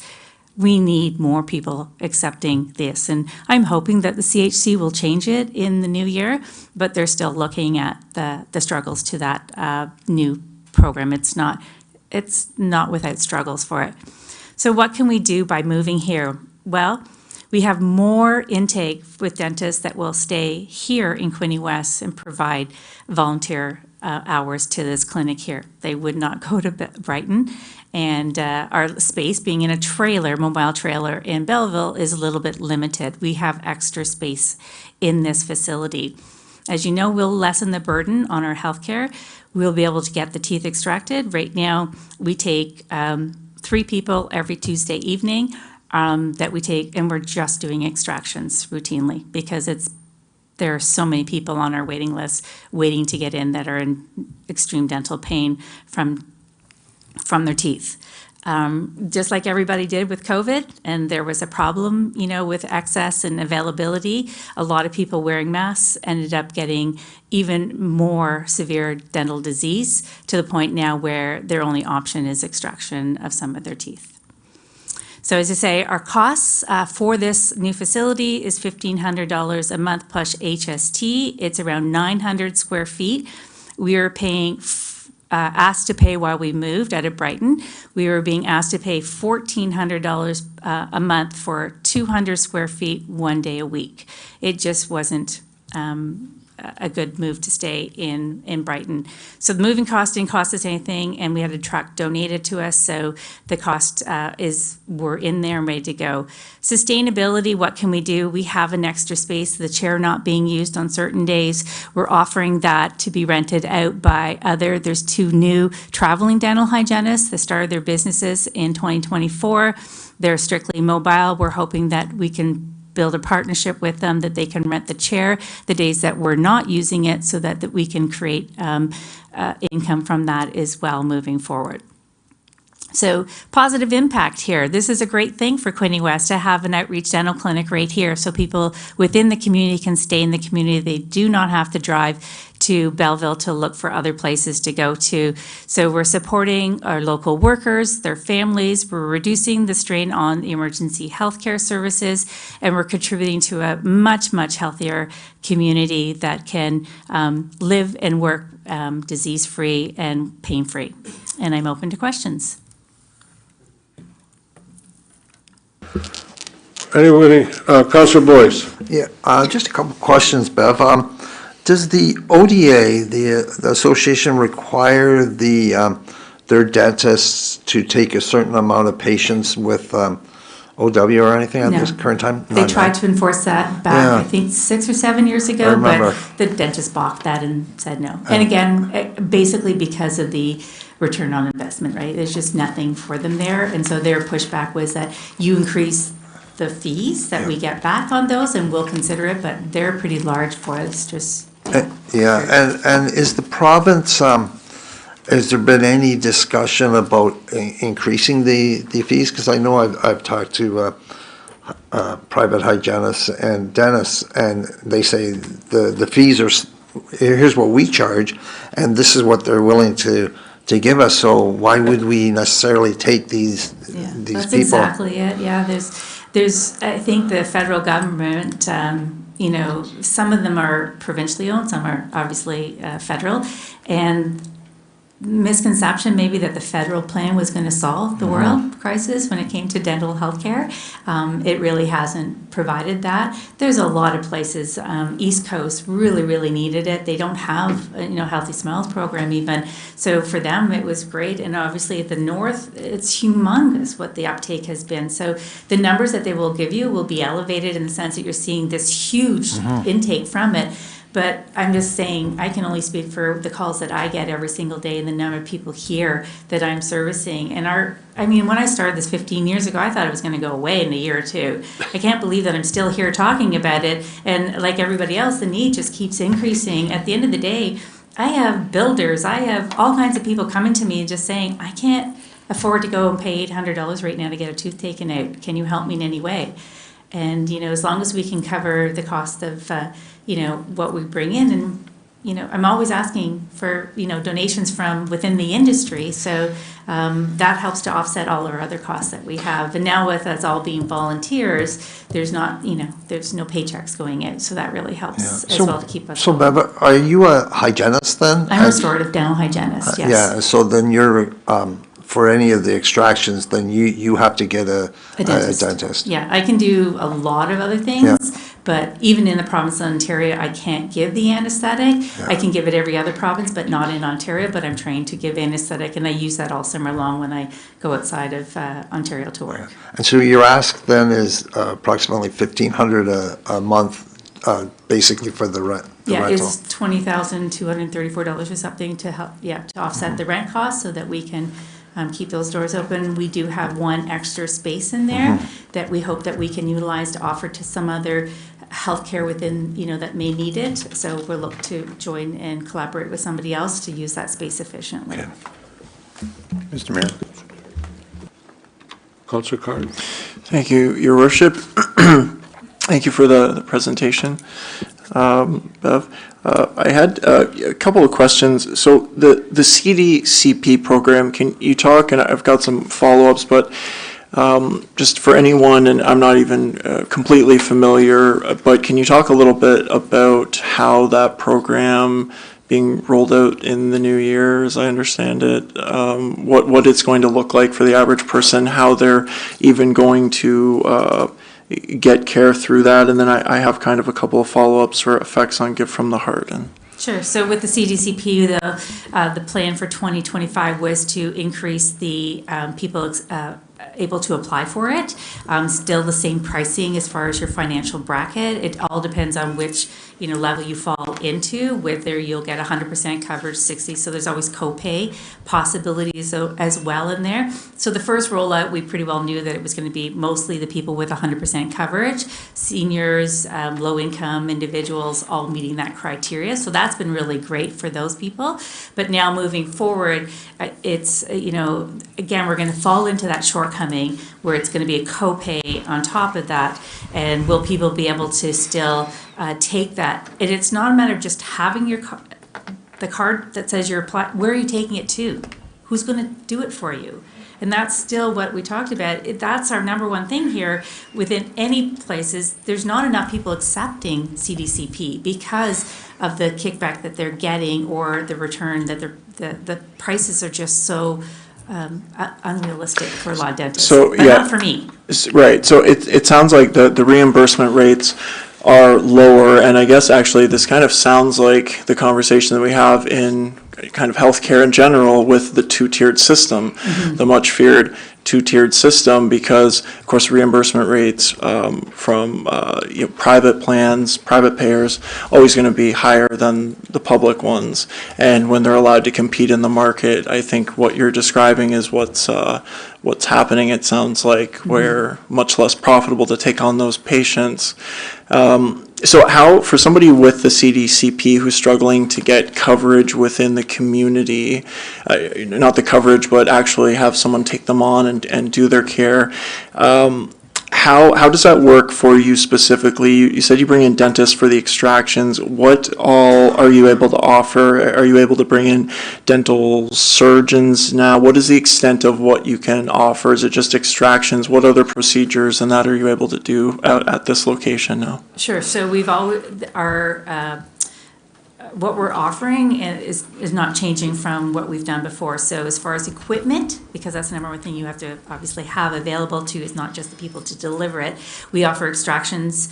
Our mandate is get people out of pain. So restorative, so restoring teeth, extracting teeth, and preventative care. So yes, we have more than just myself as a dental hygienist that are able to volunteer and give back services. I'm coming in all the way from Ottawa to Cobourg. We have more of a list of people now willing to move forward and help us out. So that's great. Dentist-wise, we have 2 or 3 dentists within the Bay, within now Quinte, that will offering to help. And where we're located, if you know where that office that I showed you there, we share the parking lot with You Make Me Smile. Well, there's a lot of people that work for You Make Me Smile that I'm hoping will build up a great relationship there with them as well. So we will have a variety of people. So very experienced dentists that are doing extractions. We can't offer full service. We're not there. We just don't have the number of hours or people to do that. So we don't offer full service. So just because you have a chipped tooth, you can't come in and see us. That just doesn't work for what we're trying to do. You would be very low on the list of people coming in. If you have a toothache, we're going to get the x-ray and get you in as soon as we can to get that tooth looked at and removed for you. We don't do root canals. We don't do high-end things. We do have a dent laboratory out of Pickering that helps us with bigger cases like a full mouth extractions. We do them. They make the denture. We get that gifted to us once or twice a year, but that's the extent of what we're offering. Do you have partners in the community that have capacity for CDCP where if folks reach out to you and you say, sorry, we're not doing those procedures, but I can direct you? Are you starting to look at some of those partnerships? Yes, we have been over the years doing that. I'm hoping one of the big things I would love to get a volunteer to do is to call all the offices and find out exactly how many people they're seeing in their client base and what services they're offering and so forth. So we have like real numbers of who we can refer to, because we had names of offices that we were using to refer to, but then when they called, they said no. So we need to really update that, and I personally don't, with delivering care, I don't have time to do that. So hopefully we can, get somebody to start doing some of those stats and collect them for us. And how many patients do you expect? Okay, in I'm this going to center? go to somebody. One more question, then I'm moving. I just want to know how many patients for the next year do you expect to do? With this new location, I think that we'll be doing, I would say, probably 300 to 400 patients. We should be able with that new location because we have the space to do it now. Okay, coming this way. Thank you. Councilor Siddle. Thank you, Worship. Two questions. First of all, in the letter, you've indicated the year-free rent for a new business program, and if I can get an update just from Director Grimmin on that particular program. And my second question will then also be, what other communities besides the city, what other municipalities are you requesting funds for this assistance? Sure. Okay, go ahead, Director. Thank you, through Mr. Mayor, to Councillor Stettle's question. I believe Ms. Woods is referring to the previous Win This Space opportunity that provided kind of on a contesting basis through the DBIA an opportunity to have 1 year space provided in the downtown to establish a business. That contest is currently not operating, but did previously in 2022 and 2023. Okay, misunderstood. I thought it was offered to somebody last year that they couldn't get it was a food, that was what was said to me. It was a food industry that couldn't get the permits to go in. So they didn't go on it, so, sorry. And the other question communities? for you, nobody. I haven't approached anybody. This is strictly just something that's come up that we're moving to Quinte West, and I'm only approaching Quinte West for the funding for that, for the rent, yes. Councilor Quincy. Thanks, Mr. Mayor. So in the past, we were allocating $7,500 towards your organization, and I'm pretty certain that that's what we were going to do again this year, but now you want another. No, not another. You want the whole $20,340. We want to remove the $7,500. That was intended to go for helping maintain the 2 ambulances that we had. Correct. The insurance is on it. So question was asked to me too, I think through somebody on staff. And it's not in addition, we're just asking for the rent on the new building, not the $7,500. So then we wouldn't do the $7,500. Instead, you're asking if we'll do the $20,340 for this location. Yes. All right, just so I had that clear. All right, thanks. Councilor McHugh. Just clarification, Bev. Yes. You're asking this as a one-time thing or a yearly $20,000 going forward? Well, I mean, we're asking for that for now, for this year to get us going. We hope that we can be sustainable. I'm not looking to, ask every year either. We need to be able to sustain our own growth and our own future here, but we just need the money to get up and get going. This is need for us here. Coming this way. Anyone else? Okay, well, thank you you. very much, Thank and, you. yeah, thank you. Okay, I'm going to take at least a 10-minute break, please, till 11:10. Then we'll resume. Thank you.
Director, thank you.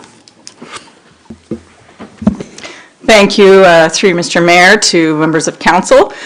Today, we have a follow-up report that we're bringing forward with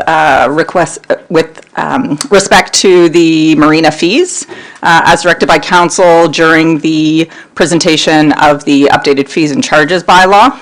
We have taken the time through the staff member here to my left, Supervisor of Marina Operations, Andrew Belay, and I also have Manager of Facilities, Sean Beamer, here with us this morning. To provide some further information, I know council had some questions with regards to the 5% increase that was proposed for the marina fees. We've certainly provided some comparatives to other marinas, municipal marinas in the region, and some beyond that. We have also provided some private sector comparators just for council's awareness. We do see ourselves, competitively priced for what we provide. I know that the marina is seen to be kind of a premier experience because we do have one of the newer municipal marinas, certainly in the region. We want to continue to be able to attract, boaters, both seasonal and visitors that come to us for transient slip reservations. I do also just want to note that the marina itself is somewhat unique in that we have the gathering hall also as part of that facility operation. And the gathering hall really, I hope that people see that as a true community facility. The majority of the users that are coming to use the gathering hall are members of the community, whether they are celebrating a loved one through a celebration of life. We see many of those hosted at the marina. People are getting married there, holding baby showers. There are many charitable organizations and events that take place every year at the marina, as well as small business events. So definitely there are thousands of people coming through and using that community facility, and also just on a public basis with the trail usage, people accessing the waterfront and just coming in to use the washroom and water fill station facilities, or visiting the canteen during the warmer weather months. So provided for you is a list of comparators, some information. At this time, we are providing the report as information to council, and we're happy to receive any questions you may have. Thank you, through you, your worship. Have we given any consideration in here to the suggestion made for rates between ratepayers and non-ratepayers using the marina?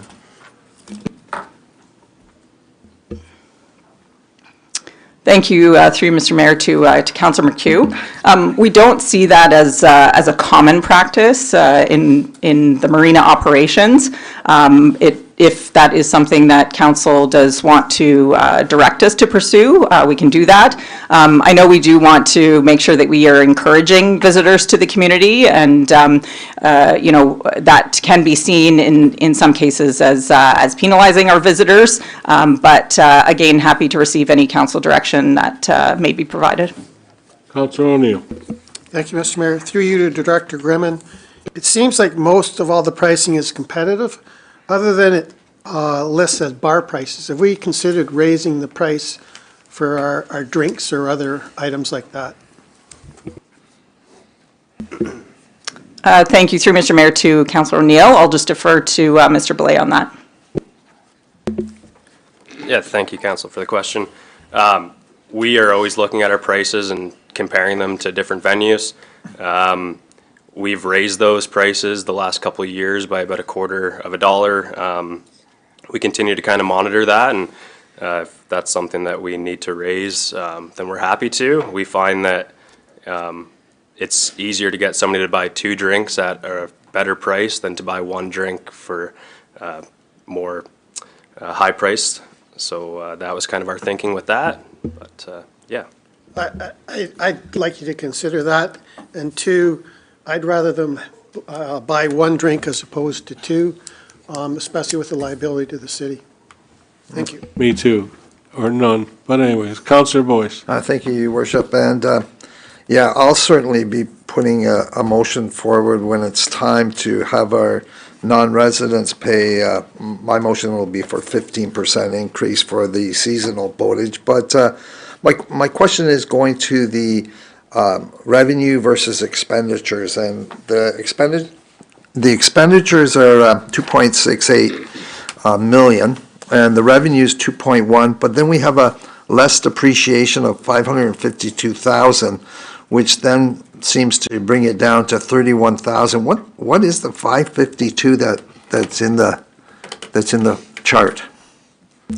Through Your Worship, I'll just clarify. So in all our budgeting, we do always show depreciation of a facility, which every business does, and then we back it out. So it's irrelevant to the budget discussions. And when it comes to debt and interest, that's paid by reserves. So all of those items are set aside. So the number you're seeing is strictly the operating revenue expenses, not considering debt or depreciation. Oh, okay, then, so if our revenue is 2.1 and our expenditure is 2.6, then we're losing not 31,000, but we're losing 500,000 a year. On an accrual basis, yes. Yes. But if you include depreciation, yes. Yeah, because I mean, that's the way I see it, that we're losing 500,000. So certainly the idea of raising the non-residential fees would certainly help to offset if we have to continue with the marina. But just for clarification, when would I raise that motion, Your Worship? Well, I'll refer to Director Denelton. The motion that I would ask council is that our non-residential rates be 15% rather than 5%. Oh, I'll make that motion right now, if I had a seconder. I'm going to second it. Councillor Quinte seconds. The first question that I'll ask is, how do you police it? So along comes Jim Harrison, and I want to dock my boat, and I live in Oshawa, but I'm using RR3 Trenton as my address, and that's because I got a relative there, and I leave my boat at his place. Am I a non-resident? Is the boat a non? How do you police it? That's my question. So when you show your insurance a slip to the marina, you'd be committing fraud then, would you not, if you said that? I don't know, but that's the kind of guy I'd be. Councillor. Would you use your driver's license? Yeah. You're telling me there's only one of those, or? Oh, well, I guess if you're going to break the law, you're going to break the law, but I'm just saying, I would hope most voters are honest. So, that's my question. I'm just asking how you police it. That's all I'm asking. Councillor Sharp. Thank you, Mr. Mayor, and I want to thank the staff for the detailed review of the user fees and the gathering hall fees and the bar and permit fees and so forth. And I acknowledge that we don't have any fee waiver on this building, and understand that. I wanted to ask, what is in 2024, and it could be in all of this extensive report, what was how many boats did we have, seasonal and transient, please, if you could remind me?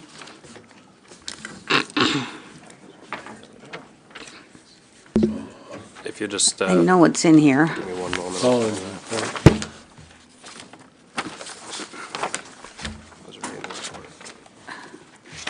So, through you, Mayor, to the council, we had 184 seasonal boaters at the end of 2024, and we had 872 unique transient boaters. So that's individual boats that we saw. We could have saw those boats 2 or 3 different times throughout the season, but 872 people stayed at the marina and spent their money downtown, yes. And if I could, through you, Mr. Yes, Mayor, go just ahead. in addition, going here, we have capacity for 250 seasonals. Yeah, so the marina has 374 slips in total. The always going comment that we've had is that we keep 274 open for seasonals and 100 open for transients, yes. Okay. And at this point, we are not aware who, I guess is a resident versus a tourist or a non-resident.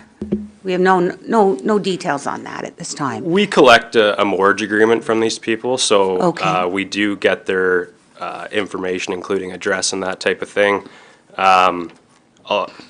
We have a handful of people that have moved to Quinte West from the GTA because of their boat being at the marina and those type of things. Right. But yes, we do collect that information.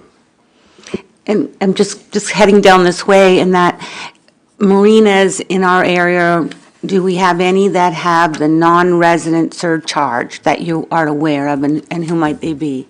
I'm not aware of any that do, yeah. Thank you. Thank you. Coming this way. Councilor Card, and then Thank you, Your Worship, and thank you for the report.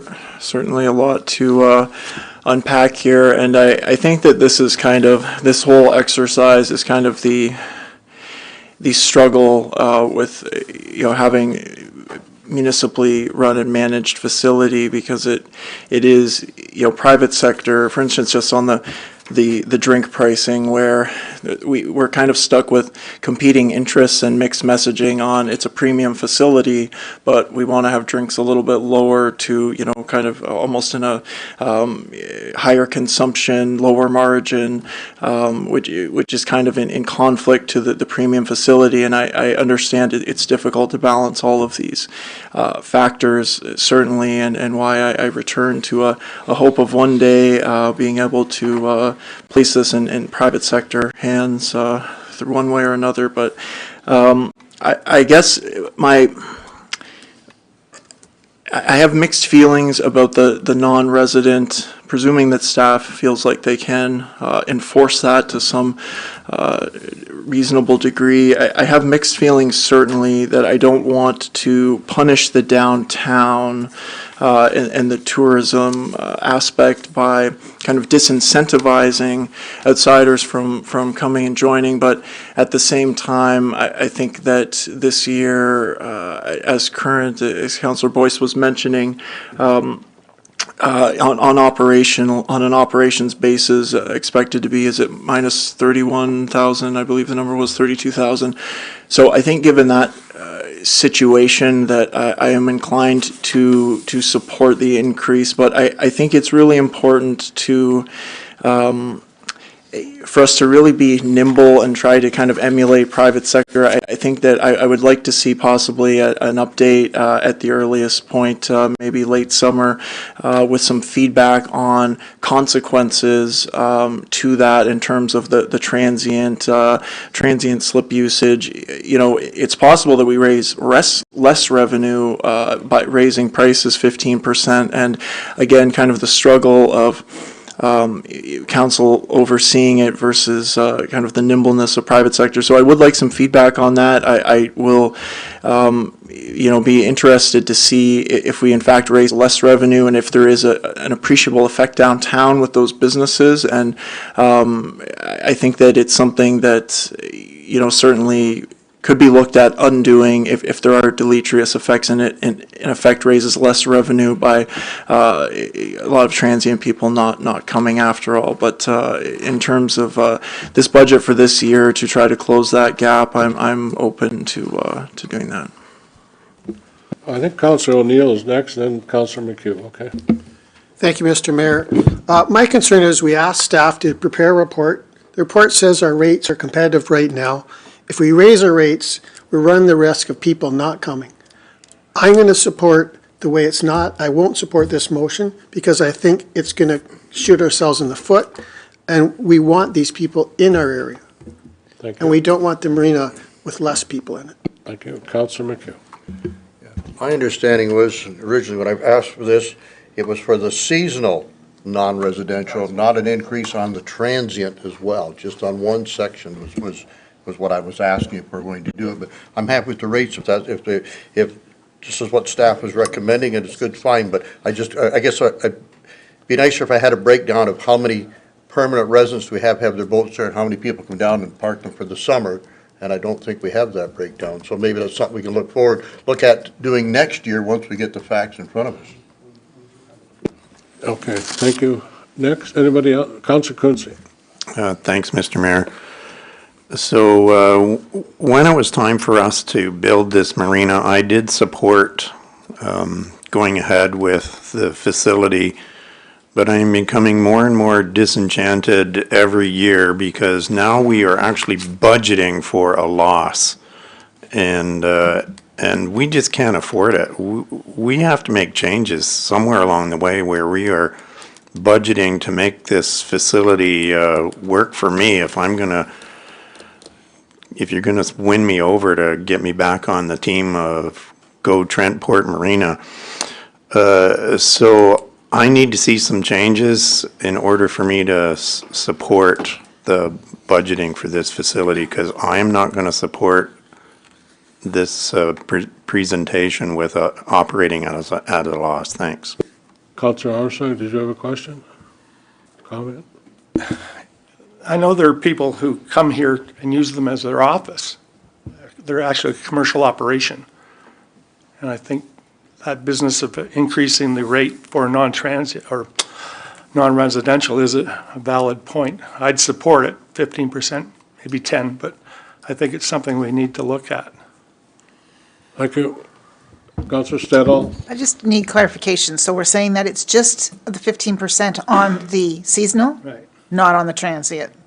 Is that correct? Right. Okay, That's what I'm hearing, yes. okay. Coming this way. Councilor Elliott. Just to add to Councilor Quinte's comment, I think we have to be careful with that comment. You're targeting this marina. None of our arenas or our sport fields or anything, while we do have user fees, and staff has said in this report, we subsidize them too. So there's people that portray their needs and wants to certain areas and others don't. If you're not a boater, I guess it doesn't bother you anything. But you have to look at the overall picture. We provide recreation facilities and a lot of other things that people do not use, and while we have user fees, we subsidize them. So you've got to be a little careful of the critical part. Trenton has always had a marina of one type or another, maybe not as big as this one. They had proposed one. I know Councilor Freeman will vouch for that way back. It never ever got built. We did get a $4 million grant from the provincial government, Louis Rinaldi, when it was MPP, when we built this. And I know the mayor and the council and the staff back then lobbied the federal government, which we got nothing.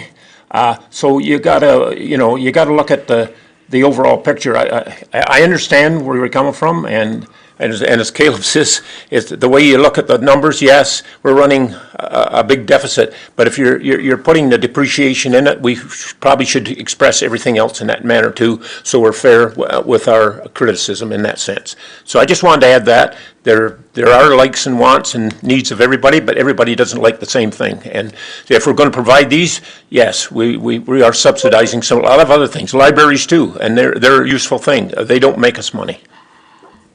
Councilor Carr.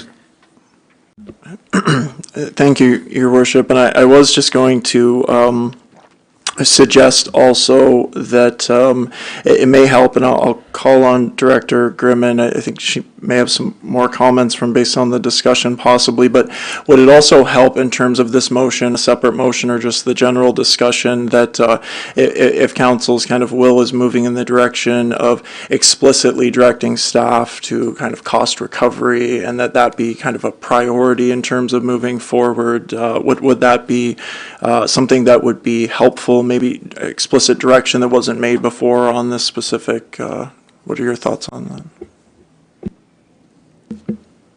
Thank you, through Mr. Mayor, to Councillor Card. If we were to receive direction to move to a cost recovery model, certainly we would look at other revenue opportunities at the facility, not necessarily just user fees. There might be other opportunities through the update to the lease that we're working on, opportunities to look at operator models for the canteen or different services within the marina. So while that direction would certainly be helpful, yes, I think we would go back and kind of explore all the different areas of the business and where we might be able to look to drive more revenue. I will just maybe take an opportunity to make another few comments and certainly just maybe ask for some further clarification on the motion. I do recognize and hear a lot of the comments around the table. As Mr. Belay mentioned, there aren't any regional marinas that we're aware of that have the non-resident rates. So, we would see that as potentially a bit of a risk that we might be, deterring people from those seasonal opportunities. I did hear some clarification that the motion is specific to seasonal reservations and seasonal slips only, so not to include transient. Just looking for further clarification if the motion is for the 15% in year one, or if it's for 15% increase in years 1, 2, and 3, or how you saw that, because the fee bylaw did cover a 3-year period. Thank you. Thank you. Anyone, any more this way? Mr. Mayor. Councilor McHugh, and then I'll go to Councilor Quinte. I'd be happy to accept it is as it is now for at least the first year and have a report come back to see if the marina is possible to make it self-sufficient, if there's some other ways to do that. Okay, thank you. Councilor Quinte? Thanks, Mr. Mayor. Just comment back to Councillor Ellier. When the presentation did come before council, one of the things that was discussed was about... Just hold on. We're all members of this council. Yeah. Thank you. I just wanted to state that one of the items that was discussed when this marina idea was being floated was that the goal was to operate this, at a cost basis, so that it wasn't going to make money, but it wasn't going to lose money. And I find it interesting, and you can correct me if I'm wrong, but a question back to Director Denowden. So we're including in our operations depreciation of the facility. Are the rates that we're charging, are they also reflecting the investment made by the city? Because it seems very odd to me, because I understood that the rates are not including our investment, but yet we're allowing the depreciation to in the operations. It seems very strange, the math there. Director Denowden? Yeah, so we try to cover this in the beginning of the budget book. Every area, including roads, we include the accrual amount, which is a depreciation. It's not a cash expense depreciation. And then we back it out in alignment with provincial standards so that we budget on a cash basis. So on a cash basis, we take out depreciation to see what the break even, or to see if it's covering the costs. Does that clarify? Okay. Somewhat. So any rates that we're charging at any of our facilities, be it the park, the arena, or the marina, any services, they are not including the city's initial investment in whatever that item happens to be. That statement is correct. Thanks. Thank you. Councilor Freeman, you're on, please. Councilor Freeman? Thank you, Mr. Mayor. We have to remember the reason for that marina was because we were so close to the downtown core. It would benefit hopefully, every restaurant, every shop, everything, to bring people there. I don't know one that's any closer than we are, or maybe Coburg. But we have to remember that our soccer fields cost us money, but we would not do without them. Our baseball diamonds, the same, and we would not do without them. The arena, I don't think that thing's running on a big make money budget, and we don't expect it to. We provide these things to attract people to our city. So in order to make any sense of our charging 15% to people that are visiting, it's almost like we're saying, we don't care whether you come or not. They're the ones we want. The people that live here definitely shouldn't be penalized. but the people that are visiting are the ones that we're after. I don't have a boat, none of my friends have a boat, but that's a beautiful facility, and it's a wonderful place to spend some time. Why are we thinking that the only way we can do this is with cost recovery? Why aren't we doing that with everything? Thank you. Not be voting for it, obviously. Thank you. Councillor Koutsoumas? Thank you, Mr. Mayor. Similar to Councillor McHugh, I'm in favor of supporting this report as is. The staff have done their research. No disrespect, but 15% is an arbitrary number. I don't know where you came up with that number. I think if we let it pass the way it is this year, then we can come back and find some more hard facts about what would be an acceptable number if the rest of council were to entertain that motion at that time. I believe tourism is important for every community, so at this point I won't be supporting an us versus them strategy. Thank you. Anyone else? Anyone else? CO, acting CO, any comment at this time, or want to go back to? Go ahead. I believe, I just want to make it clear what that motion is, so I think we should have the clerk read that to council before you take your vote. Okay, okay, I will. Director Grimman, anything more from you at all, or you're good? Andrew, good? Okay, maybe you can explain to me. I'm not aware. We have an open bar, or what do we have there that allows us to sell alcohol? How do we do it? I guess that's my question. I don't really know.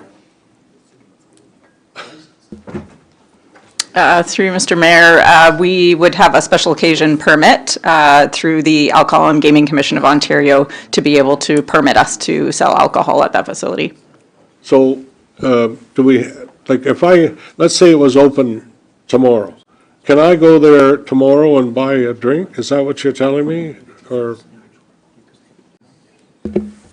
Yes, Mr. Mayor. So previously, up until about a year and a half ago, that was not the case, and you could only buy alcohol at a paid-for event. To help grow our community base and our revenues, we've allowed that to be open to operate for alcohol as per the liquor license operating hours. So after 11 a.m., you can have a glass of wine on our patio or a beer if you prefer. So yes, you can now. Okay, thank you. I'm really familiar with all these things. I guess I need to be drinking more or something, but I'm good. I'm fine. If I can clarify it, we don't advocate for drinking there, but with boating and people living on their boats, it's somewhere they can kind of get off the boat and come up and enjoy the facilities. So we obviously are all liquor licensed over there and abide by those rules as per the Ontario Gaming and Alcohol Commission. And yeah, we don't promote excessive drinking or anything like that. I don't disagree. And I'm not inferring you are. But I remember one thing specifically with the marina when we built it and we were applying for a liquor license or whatever it is that we could sell. And we had to put a fence along the west and southwest side of that building. And I think, if I remember rightly, the fence that we were going to do was a board fence, and it was in the neighborhood of $20-some thousand, and we put it in, and when you sat at a table, you wouldn't be able to see the water. To mine, I don't have any knowledge of that. I joined the facility after it was conceptualized. Yeah, okay, well, anyways, we come up with those, the posts and the rope. Yep. And I think that was less than $1,000, and that did comply with the requirements. Correct. Yeah, fantastic change, to me anyways. You can see all the water, and if you drink too much, you'll fall over the rope, right? So, we'll keep that from happening, yeah. You can't, I'm getting carried away here, so, but I'm glad that we're careful with what we do and make sure. I don't even know, can you have alcohol on a boat? Is that legal, or what can I? What is it, like, I have a... If you're anchored or moored and you have a head on your vessel, you can have alcohol on there. What do you have on your vessel? A head, a washroom. Oh, okay. That doesn't mean just overboard, does it? No. Okay, thank you. Councilor Stedall, I know a lot about boating, just ask me. Thank you, Worship. Just a question, just because one of our big discussions that we've been having is about the amount of debt that we have. So the marina is still debt financed, and we are not finished paying it off and will not be finished paying it off until 2031? Is that correct? Yes. And just another question on the capital financing for the marina. Did we ever get any kind of, did we get grants or anything to help facilitate, to build that, or was that? Yes, we did. We got 4 million provincial. We got 4 million? But nothing federally. Zero. But $4 million is being paid for by the city in debt, plus whatever it was originally cost, right? And then we're going to add another $7 million on for the break wall? Yes.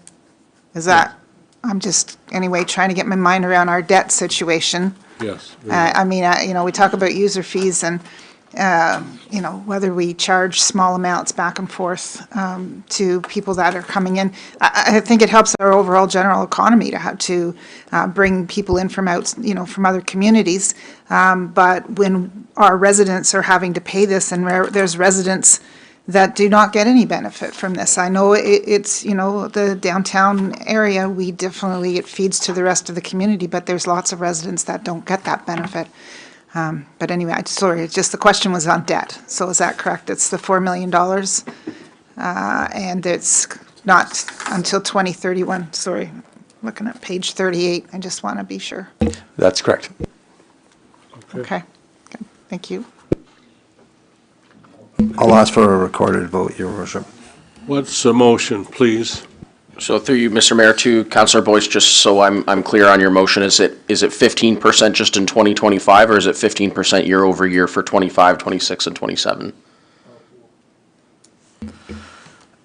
We'll start with the, if we start with, can we not change it? Like, if we're going in for the 3 years, it would have to be for the 3 years. Like, if we're setting rates for 3 years, it would have to be for each year. Yeah. Okay.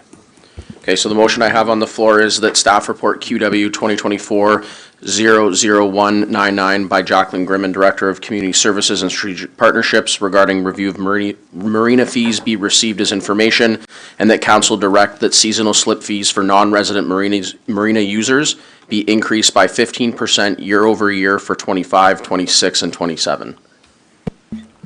Councillor Stedall. Well, just more clarification on that. So it's not 15% on top of the 15%. It's 15% on top of the regular rate, right? So it's not, we're not trying to supplement. It's just, if the seasonal rate's $100, it's 15% on top. It's 115, right? Yeah, simple math. Go ahead. Your Worship, just for clarification, so right now we have, council's approved 5% each year over the 3 years. Is this 15% on top of the 5%? So in effect, it's 20% for 2025. Is that the intention of council? You're right. That's the motion, that's all I can tell you, but it hasn't, the original motion was approved, correct? Yep. But now we're adding to that. Yes. So can I get? We haven't taken a vote on any motion. So. No, I'm sorry, I guess you're right, we haven't approved that either. So can I clarify? So if it is $100, I know, then we're adding 15% onto that. And then if it was 105, it would be 120 the second year. Right. Yeah. It would be, or is it going to be just we move it up to 15% the 1 year and then every year it escalates? So it's always a 15% gap. Okay, so the residential portion would be 5% each year. And the other one would be 15% each year. So to do the calculations on the first, on the set amount, the 5% increase, and then add 15% on top of that. And this is for non-residents, right? Non-resident. Non-resident, correct? Councillor Carn. Thank you, Your Worship. So just to clarify, so the idea is that at the end of the third year, it would still be 15% higher. So, and that number would be based on the 5% underlying for the residential seasonal that are going up, but it would never be more than 15% higher. Okay, it's not a compounding. So does the clerk understand that? Yeah. So at the end of the third year, it would be 15% higher than whatever the number would be on the fee schedule for the seasonal that is already going into effect. Okay? Okay. Everybody okay? I'm going to ask for a recorded vote, please. Thank you. Counselor Ellier? No. Counselor Armstrong? Yes. Counselor Boyce? Yes. Counselor Card? Yes. Counselor Freeman? No. Counselor Kutsovas? No. Counselor Quinte? Yes. Counselor McHugh? No. Counselor O'Neill? No. Counselor Reed? No. Counselor Sharp? No. Counselor Steto? Yes. And Mayor Harrison. No.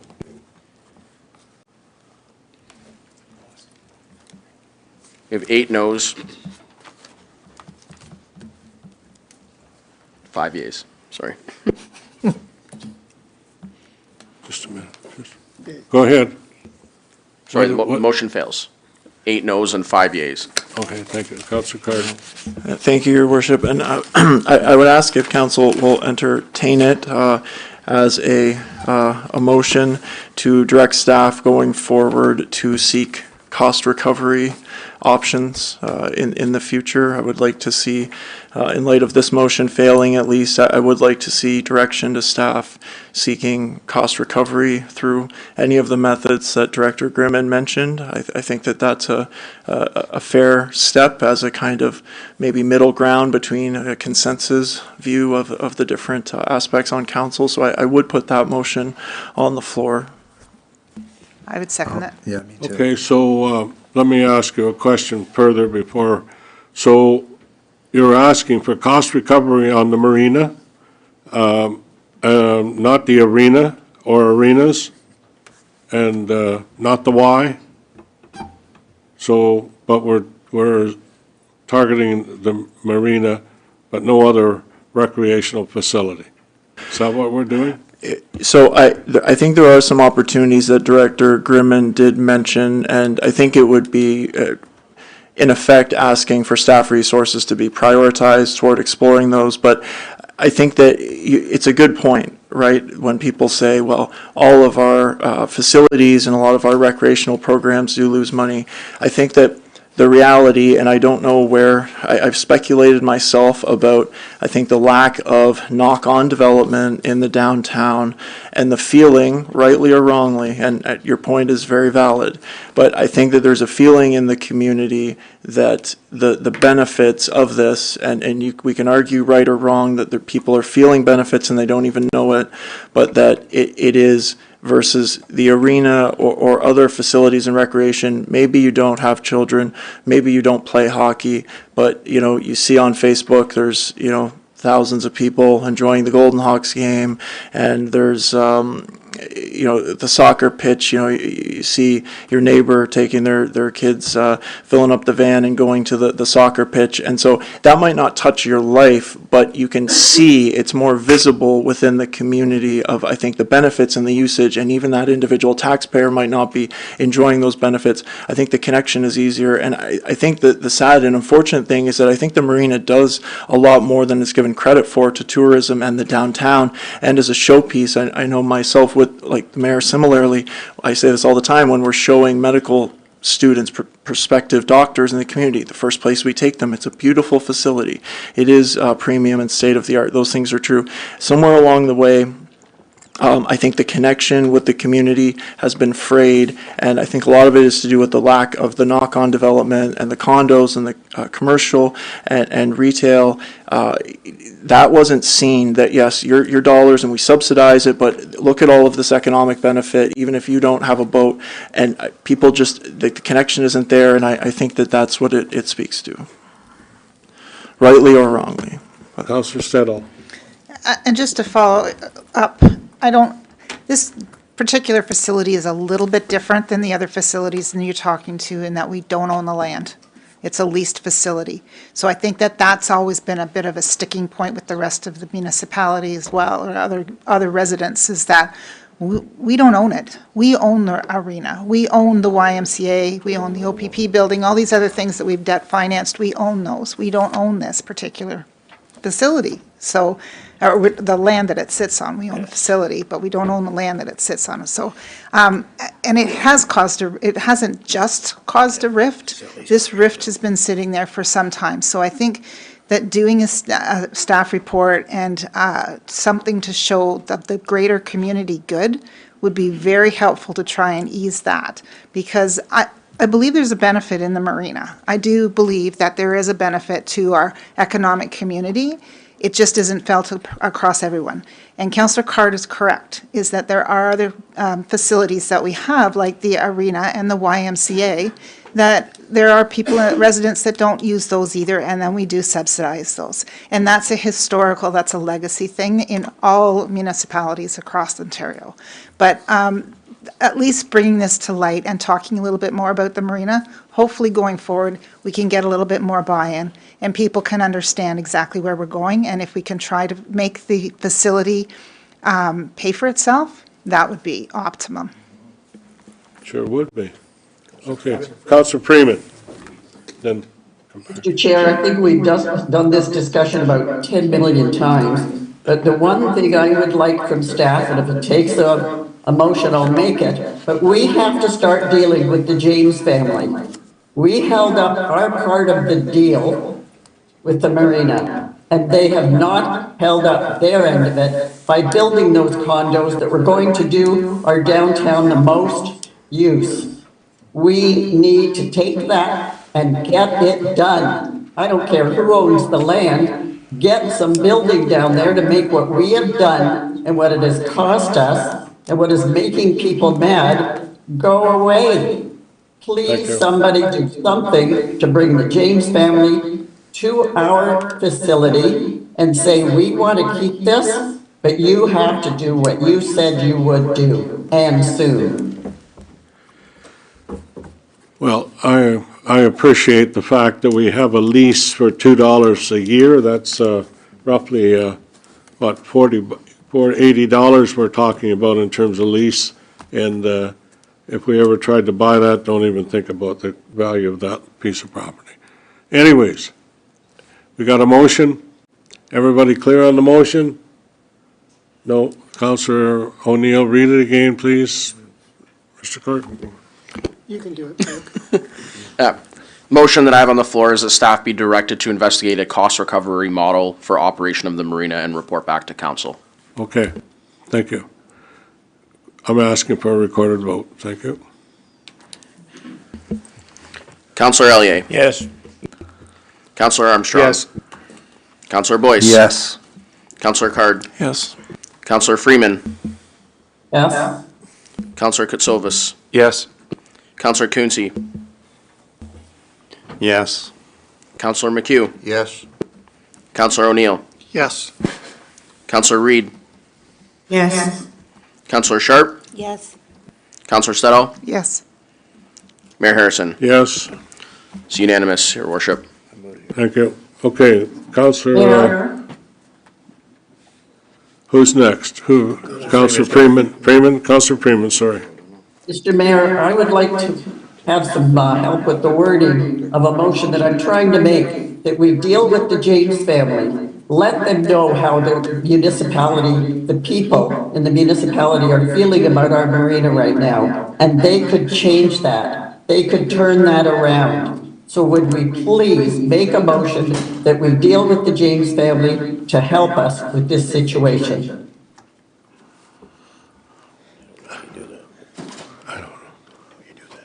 I think we have a lease and Councillor Grimman. I'm sorry. Director Grimman, sorry. Thank you, through Mr. Mayor. We do have direction from council to engage in conversations with TCS Realty Co., who are the ones that we have the lease on the property with. Director Angelo and I have already talked about getting that meeting in the calendar very shortly to engage on those discussions. So we'll certainly pass on the feedback from council, and I know they are eager to get to the table with us and are very supportive of moving forward and redeveloping that lease agreement. So that is direction that we have received from council. Thank you very much, and please get on it quickly. Councillor O'Neill. Thank you. I don't believe that's what Councillor Freeman wanted. She's not talking about purchasing the marina. She's talking about developing the other lands. Is that correct, Councillor Freeman? Absolutely. Okay. And the thing I've got a problem with is we don't want to buy the marina land right now because we'd have more debt and we have enough debt. And to talk to an individual taxpayer about what you want to do them with their land, I don't think it's appropriate. I would like to see it, but I don't think it's appropriate. Councillor O'Neill, at our original, when we were first doing this lease and the building and everything else, that was what was an almost promise to us.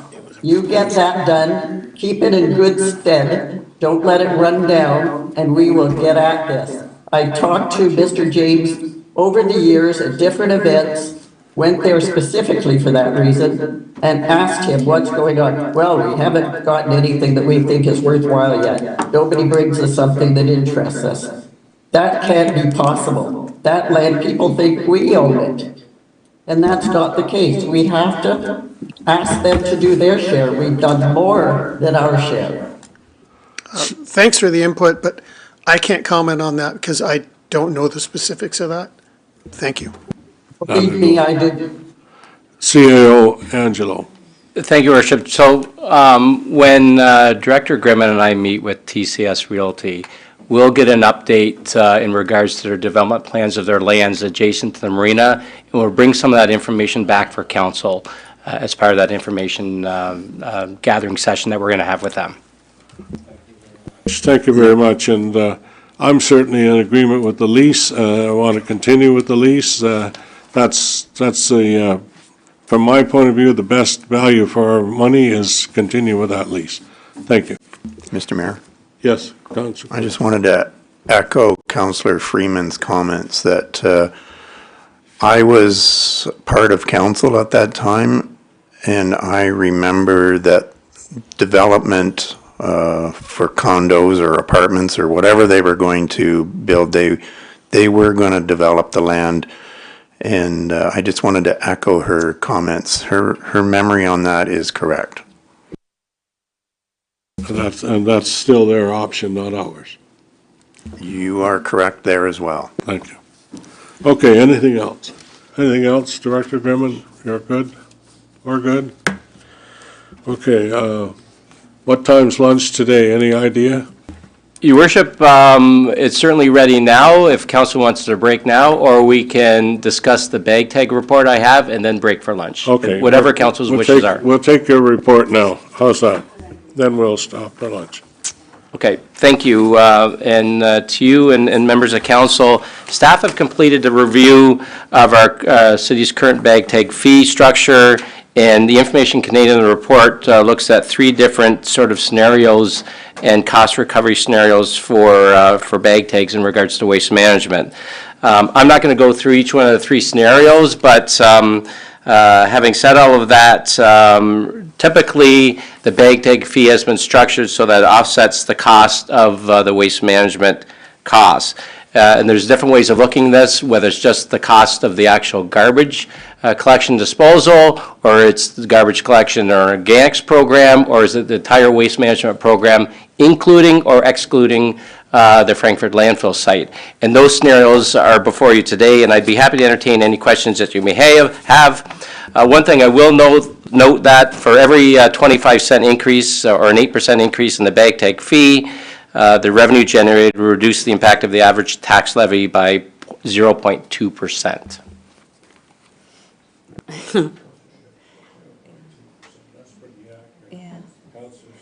Thank you, Mr. Mayor, and I want to, I'm going to make the motion to receive this report, but I want to speak to the detail that's been done. Bag tags are reviewed every budget and always considered in it. It looks to me, in reviewing this, that we're very close to the recovery with the $3.25 per bag tag. And also that we have worked towards, getting that cost recovery with this particular, expense. So I don't want to see that particular area go up. I would like to receive the report and acknowledge the $3.25 per bag. Thank you. Thank you. Anyone else? I'll second it. Okay. This is, Councilor. Thank you, Mr. Mayor. I know in the past, council has discussed the possibility of the first bag tag being, let's say, $3 or $3.25, and then every additional bag perhaps being more, and then we're looking after our environment, we're being responsible citizens. Maybe not at this time, but if CEO Angelo can possibly give me a scenario, how difficult it would be to have two different colored systems. So the first bag, you purchase your tags, they're all red at $3, and then perhaps all your blue tags are $3.50, $4, hypothetically. So then if someone had 3 bags on the curb, the individual picking up that load would only pick up the bag if the first one was a red tag and the 2 additional bags were blue. Through your worship, I'm not aware of any municipality right now that's doing that. There may be an Ontario doing that, but I could certainly do some research on that and bring some information back. One of the things that we're strategizing on as staff is and through our Environmental Stewardship Committee through Councillor Card, is increasing diversion from the landfill. We still know from some of the waste audits that we've done over the last few years that there is materials in the garbage stream that need to be removed, whether it's recycling or organics, that should be coming under that. One of the things that some council members will recall is that we did a clear bag pilot project in Battawa a number of years ago that was extremely well received and decreased the amount of garbage going to landfill and increased waste diversion. That's something that we want to look at going forward and to increase that diversion from the landfill. But I can certainly look at that if that's what council's wishes are. Perhaps not a second bag, considering a family of 4, but our concern, I know when we talked around this table, is more for the individual that's paying the same price for putting out 5 to 6 bags versus the 1 bag, and that's an excessive amount of garbage to be putting out for a household. Your worship, from the audit that we did twice this year already with staff going out, we found that on average it's less than 2 bags a week that the residents are putting out, and in most cases it's 1 bag a week. Mr. Mayor? Yes. Go ahead, Councillor Quince. If I could ask acting CIO Angelo to give a brief and yet concise description, because I still find it interesting that many people have no clue what happens to their garbage. From they take it out of their house, they put it at the end of the road, and then they go on with their day and have no clue as to what happens to it after that and how much there is and how much it costs to get it from the end of their driveway to its end destination in some landfill somewhere. Is that possible to do in just a few minutes, please?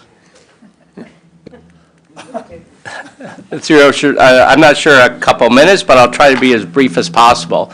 So when a resident puts out a bag of garbage at the curb line or end of their driveway, that is picked up by our contractor and taken to a landfill site, and it's disposed of in that landfill site and buried.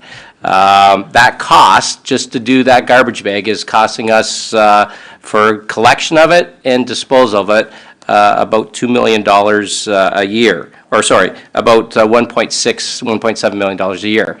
The organics program on top of that, the organics goes to a separate facility and is processed and used for compost. And you recall when we started the program a number of years ago, we gave a free bag of compost out to every resident that participated in the program as a sign of what their achievements are, what they're doing is what they're achieving in terms of producing that compost.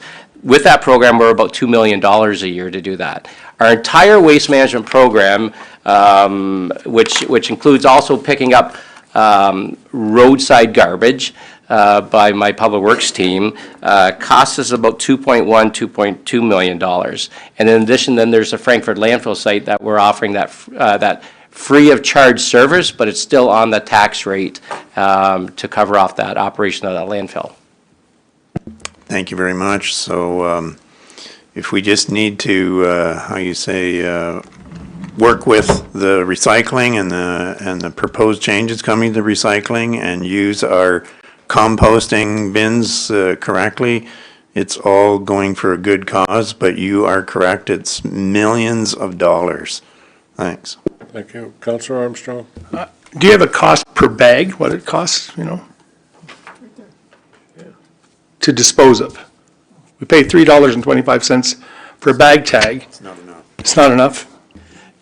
Is that a possibility? Through your worship, so if you look at the three scenarios I provided to council, the first scenario, if you look at, or the third scenario, if you look at just the cost of garbage only, forget about organics, forget about the entire waste management program, the $325 covers the cost of the program.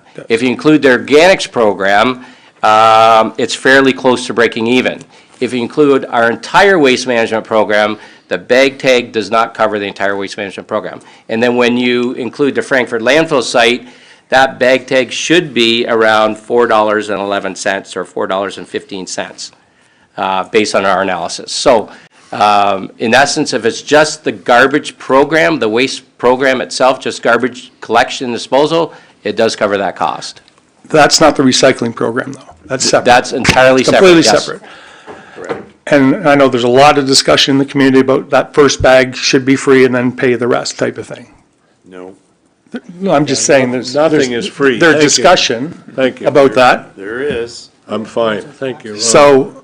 No, I'm going on, okay? Thank you. Councillor Sharp, you had a question? Oh, no. I'm good, thank you. Councillor Card, thank you.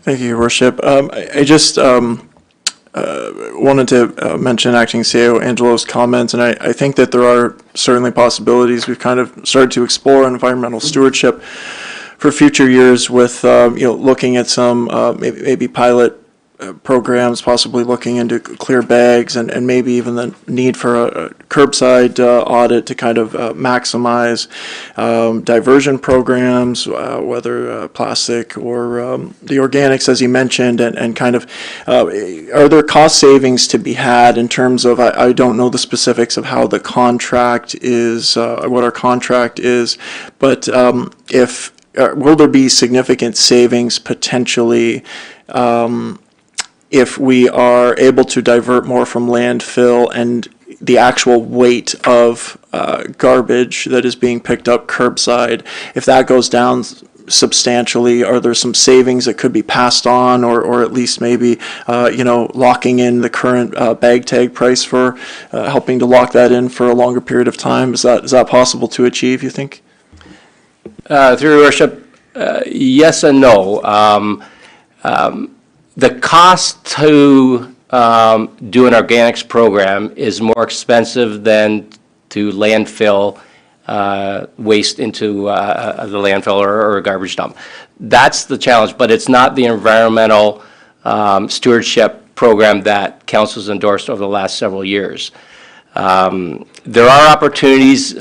We see through our waste audits that there is recycling in the garbage stream, in the garbage bag that needs to come out of there to improve our recycling efforts, definitely. We're disposing somewhere around 6,100, 6,200 tons of garbage every year. In organics program, somewhere around 1,100 tons per year. So that diversion typically with large municipalities and Ontario-based municipalities that are more aggressive on their environmental stewardship program are seeing 30 to 40% diversion from landfill and into the organics program. But that comes with a cost. It's more costly to do that than through the typical garbage disposal program.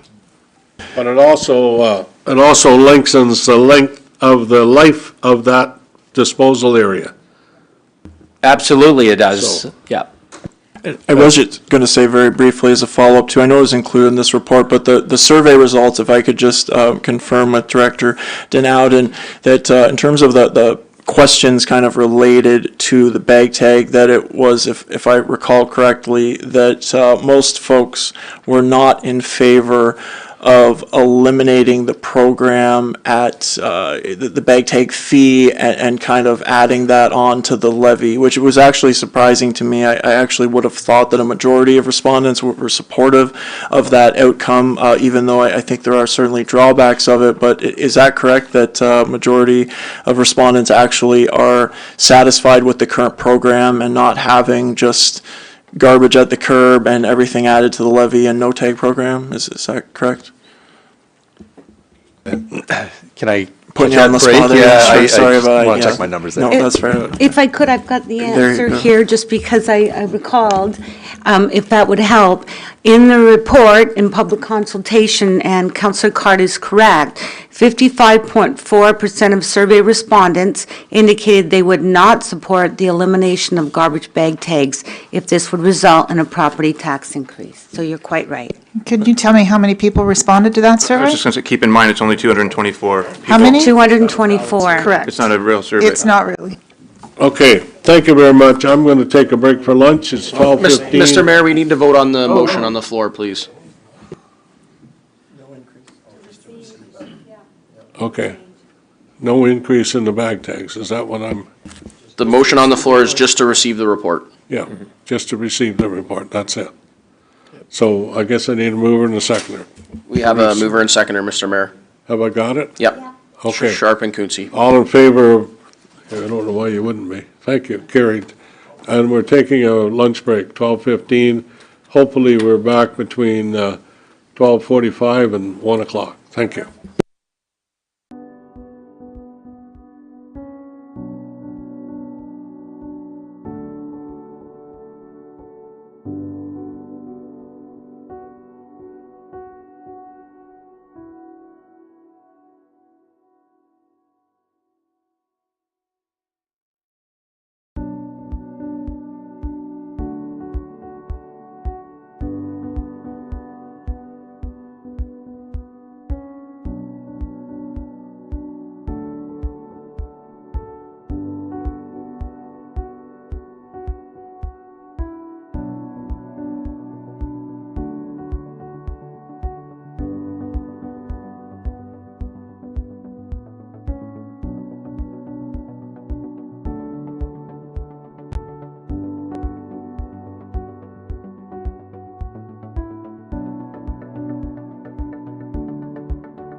Okay, I'm at item C, resolution that City of Quinte West Municipal Departments proposed budget, operating budget of $39,680,258 and special levies of $450,000 be approved, and that City of Quinte West capital levy proposed budget of $15,842,500 be approved as per figure 2, and that City of Quinte West additional fleet transfer proposed budget of $1,038,000 be approved as per figure 2, and that City of Quinte West external partnerships budget of $32,000.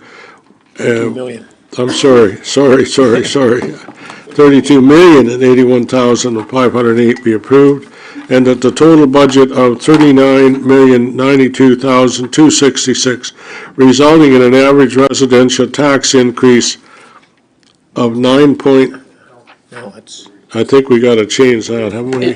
So Your Worship, we'll help you navigate this. Before we make the final recommendation, there are several components here that we need to start making decisions on. So if you don't mind, we could start with community grants and then external partnerships. We have those slides ready, and then we can have you guys discuss and make individual motions. All right, you can start then. You're ready? We're ready. Okay. So on the screen in front of you in a second, we will have a list of community grants. Some of them showed up today, some of them showed up at a previous meeting. And if you want to kind of go, we'll leave it on the screen and I'll let you decide how to proceed in terms of authorizing or not. I don't believe any of these are currently in the budget. These would be in addition to the current budget. So I'll leave that with you. Okay. Comments or questions? I guess that's where I'll start. Comments or questions? Oh, my lordy. Hi, Mr. Mayor. Can I start? Are you wanting us to talk about these items here first? Well, is that what you want to do? I'm going to go to CAO Angelo first. And Yes, through your worship, yes. If council wants to do each one individually and pass resolutions for that, that's fine, or if you want to do it as a group. Okay. Okay, how do you want to do it? That's the question. Well, Individually? My big issue is, I know. Okay, we'll do it individually. Start with the first one, and Hastings Prince Edward Learning Foundation Food for Learning is asking for $32,000, and that's 0.04% of the tax levy. Yeah, but where would we cut to find $32,000 somewhere to provide foundation food for learning? Because we're already at a 7.14 or whatever it was tax rate. And not that I have a crystal ball for the future, but there are many people who are being challenged, and mortgages are going to be renewing in the next 12 to 18 months that are going to be really hard pressed to come up with 7% let's deal with the first increase. item, please. That's No, then. I guess you say the request is $32,000. What do we want to support? That's the question. Your Worship? Councillor Boyd. I'd put a motion forward that, not for 5 years, but we would look at it each year and we would support $15,000 to the kids program. $15,000 for this year, Your Worship. If I had a seconder? Okay, I've got a seconder for $15,000. That's what I need. Councillor O'Neill seconds. Okay. So then Questions, comments, questions? Where are we going to cut somewhere else to find $15,000? Because we're already over 7% tax for the tax levy. So that's my question. Otherwise, I'm not supporting it. Councillor Stedall, go ahead. I won't support the resolution either. I believe that the foundation needs to go back and work more potentially with the parents of, at the school board to see if they can levy more money from some of the parents of the children that do have money that could maybe make contributions, and they may want to also make application for the city's grant program, but I won't support the 15. Thank you. Councillor Reid, go ahead. Thank you. I think this morning in their presentation, they already said that they were getting a grant of $75,000 from Hastings County this year. And as well, Councillor Armstrong has given them an indication of where they can get food and plenty of it for their program, so I will not support it either. Thank you. Councillor Card.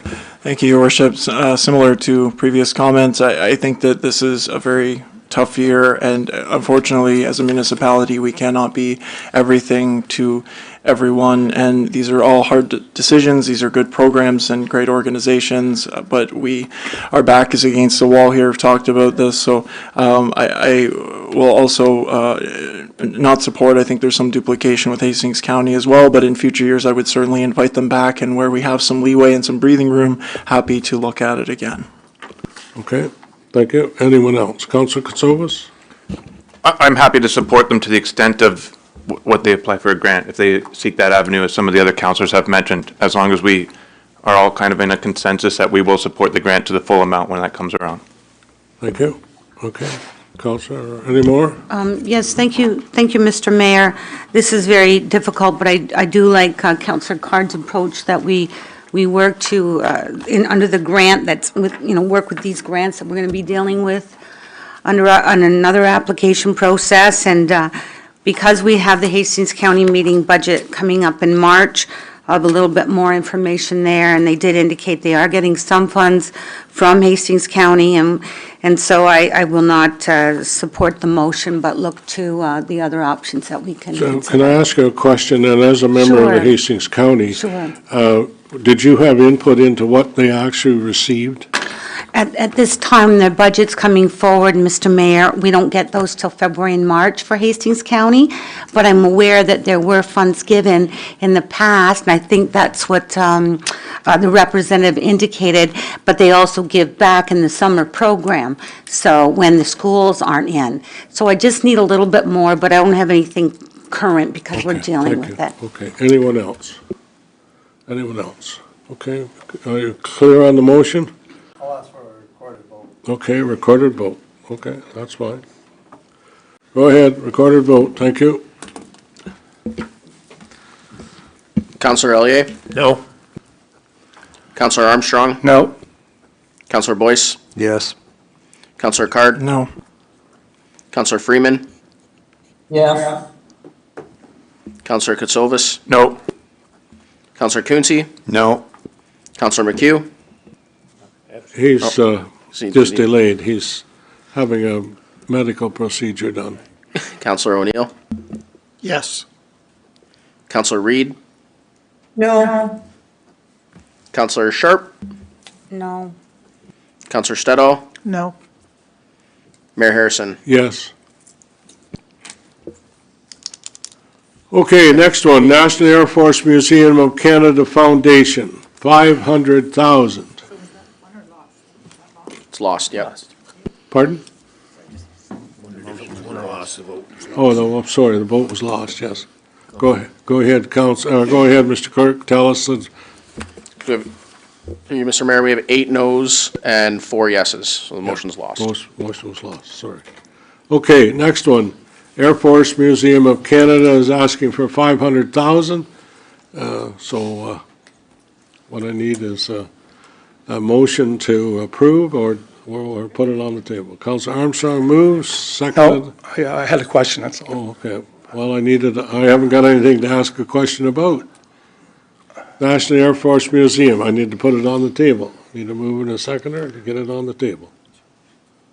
I'd like to put a motion on the floor, Mr. All right. Mr. Mayor. Moved, seconded by? I need to, I got a mover first to get a seconder. What's the motion?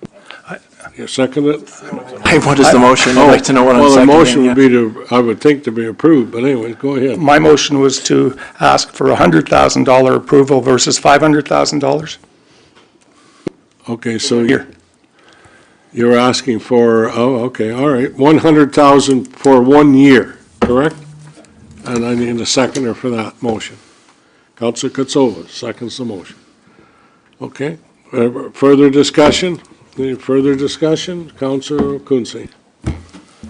Where would we find $100,000 to give to the National Air Force Museum? That's what I thought. Okay. I'm not supporting it. Just hold on. It's coming out of your pocket. No, Director Denouden, where will we get the money to give, whatever it is we're going to give? So every decision we're making affects the tax levy increase. So if we add it, it adds 100,000 to the levy, and then I don't, it's really up to council if there were other reductions in the levy, and we'll go through them as we go. But I don't know if I have a one-for-one exchange for you right now. Okay. Explains it perfect. Just what I thought. Councillor Sharp. Through you, Mr. Mayor, just also checking, currently, or we have given to the National Air Force Museum 75,000. That's currently in the community grant program. Okay. It's just very difficult because I'd love to give to this wonderful museum, so internationally known, but when I'm struggling not to fund food security, I'm not going to be able to support it. Sorry. So, okay. Any more comments? Councillor Carn. Thank you, Your Worship. And similarly, it is certainly a very good cause. The plan that they have to expand the facility, and I'm sure it'll be a jewel of Quinte West as it remains. But the fact is, it has to go on the levy, or we have to cut it off of capital or some other. It's less money for the roads and facilities that there's already a huge gap for. So this is the situation that we're faced with. All good causes, but we just can't. I just don't think we can do it this year. Okay. Councillor Stedall. I would agree. I think that, it's going to be an excellent facility, and it's well worth it, and they've done a stand-up, excellent presentations on what it is that they're proposing, but the city taxpayers can't afford it at this time. We have, other issues that we have to deal with just for our operations and our capital programs, and this is something that we just can't afford at this time, so I won't support it. Okay. Councillor Elliott. Yes, just a point of clarification from what Councillor Sharp has said. The 75,000 or last year's grant, is it built into this, or is this we starting at zero? So the 75,000 is, it's actually two different organizations. The Air Force Museum, 75,000 to run their operations. This is a separate request, so this would be a separate motion for 100,000 on top of that. That's why I want the clarification. I wasn't sure whether it was part of this or this was a whole new proposal. Okay, thank you. Anyone else? Okay, I need in favor, all in favor is what I need. Mr. Mayor? I'm sorry, Councillor Freeman, go ahead.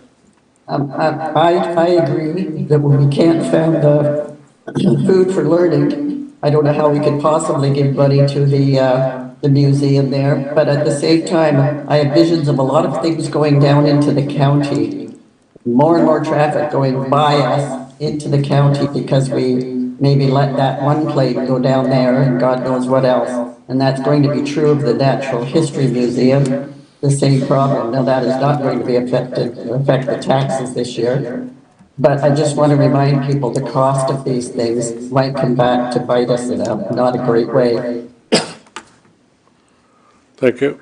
Councillor Katsoulis. Thank you. Just when making the decisions, we shouldn't be comparing them to the other groups. We are funding the Food for Learning just in a different avenue with the grant program. And yes, it affects our taxpayer, but I'm looking at it at a different lens. The same museum will host school trips, which the taxpayers' children are going to at a subsidized rate. This venue hosts weddings, which the taxpayers attend. It also hosts things like the Business Achievement Awards. So there are other factors to consider when just the dollar amount. Thank you. Okay, Mr. Clerk, just read the motion again so we know exactly. Okay, so the motion that I have on the floor through you, Mr. Mayor, is that council support the community grant request from the National Air Force Museum of Canada Foundation in the amount of $100,000 for 2025. And that's above what we already have. Correct, okay. All right, all in favor? That's what I need to know. 4 votes in favor. Okay, thank you. Motion's lost. Thank you. Okay. Do you want to try another amount, or what do you, or just leave it? I guess that's my question. What do you want to do? Go on to the next one, okay. Quinte Museum of Natural History, 50,000. 0% potential tax levy. Councillor Boyce. I believe that's 50,000, but I believe there's a reserve that. I'm going to support the 50,000. I believe that 50,000, there was a reserve that would be coming out, hence the 0% potential tax levy. So I'll certainly support the Natural History Museum, and I encourage my colleagues to support it. Any other comments? I need a seconder, Your Worship. Seconder for the, Councillor Freeman seconds the motion, thank you. Reasons I stated before, we do not want everything that has to do with tourism, arts, and culture to end up in the Prince Edward County area instead of here. You're absolutely correct. It's a fantastic facility, and the work that Peter is doing and his other employees is fantastic. Yes. Thank you. Councillor O'Neill. Thank you, Mr. Mayor. I won't be supporting it. To say it doesn't affect the tax base, I feel is misleading. The money from the reserve came from taxes. If we don't spend the money, we can use that money for something else. I really want to be successful, but when I look at the numbers, I'm glad they did projections, but their admission revenue doesn't even cover 20% of their wages. It just doesn't make sense. Thank you. Anyone else? Councillor Quince. I'm going to agree 100% with Councillor O'Neill's comments. Thank you. Councillor Kutsovas. If they don't support this motion, I just may ask if you would support a lower amount, or zero is your answer? I guess, okay. Well, if we defeat this, we can try another one. Yes, okay. Councillor Boyce. And I think I certainly support Councillor Freeman, but I also support the arts community in this, the arts in this community that, you know, having only lived in this community for 5 years, I see some arts, but I think we're struggling in this community in terms of funding arts. This is a perfect example of something that we should be supporting, something that we should be very proud of. It's something that for $50,000, and the you know, people talk about this place, and in all, you know, we get visitors from all over. I don't understand how we struggle with $50,000 for a museum when other municipalities are handing over substantially a lot more for what I feel is less value. Thank you. Councillor Card. Thank you, Your Worship. I will support this allocation to respect to the previous council's decision and the reserve fund that was established, but I do think it is fair to say that we have a part to play in supporting arts and culture. I think that that's important. I think, to Councillor O'Neill's point, I certainly won't speak to him, but I think I feel similarly that we have to be still very strategic in where we are allocating those resources. We are still a low, coming up on mid taxation community. We don't have the big industrial base. We don't have the casino. We have to make harder choices than other places, and that's kind of part of our identity, is that we are a lower tax. We have less funds to do this with. But I think the question is, for those limited funds that we do have that are going to arts and culture, is this the right vehicle? Are we putting it in strategic places where there's going to be growth and flourishing and a bright future, versus maybe business models that don't work? And I don't say that to pass judgment on the Museum of Natural History. I think it's yet to be determined, their future. I will support this and certainly hope that it does flourish in the future. But I think that that's more so the question, is where are we supporting arts and culture in a sustainable way that can provide for the community, but also is responsible to taxpayers. Thank you. Councillor Kutsovas. Thank you. Just another idea on the table.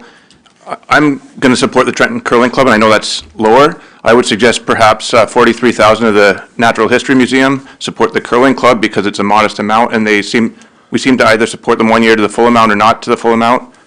The remaining deny those, because the grant would be for Gift for the Heart on another avenue again, and zero is the answer for all of us. There's no increase or decrease to the tax rate. if we go that route. 43 to the museum, 7 to the curling club, and we can move on. Thank you. Councillor O'Neill? Point of clarification to the treasurer. Can we allocate specific reserves from one fund to something else? Is it possible? Yes, it is up to council's discretion, so that could be clarified that the both allotments would be coming from the reserve that was dedicated to the History Museum. Thank you. Councillor Stedel?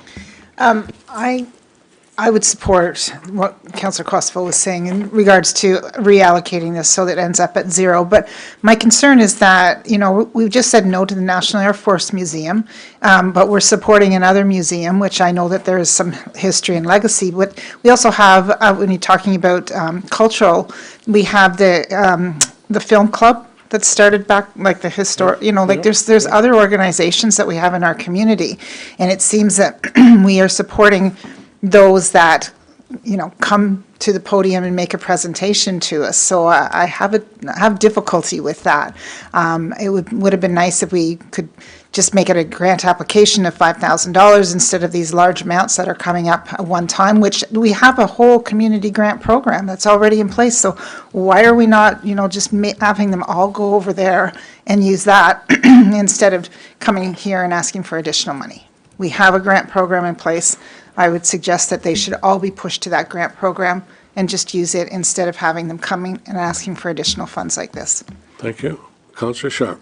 Thank you, Mr. Mayor, and I do appreciate what Councillor Stedall is speaking about, because we have this grant program and this, and this happens, and they've expanded over time.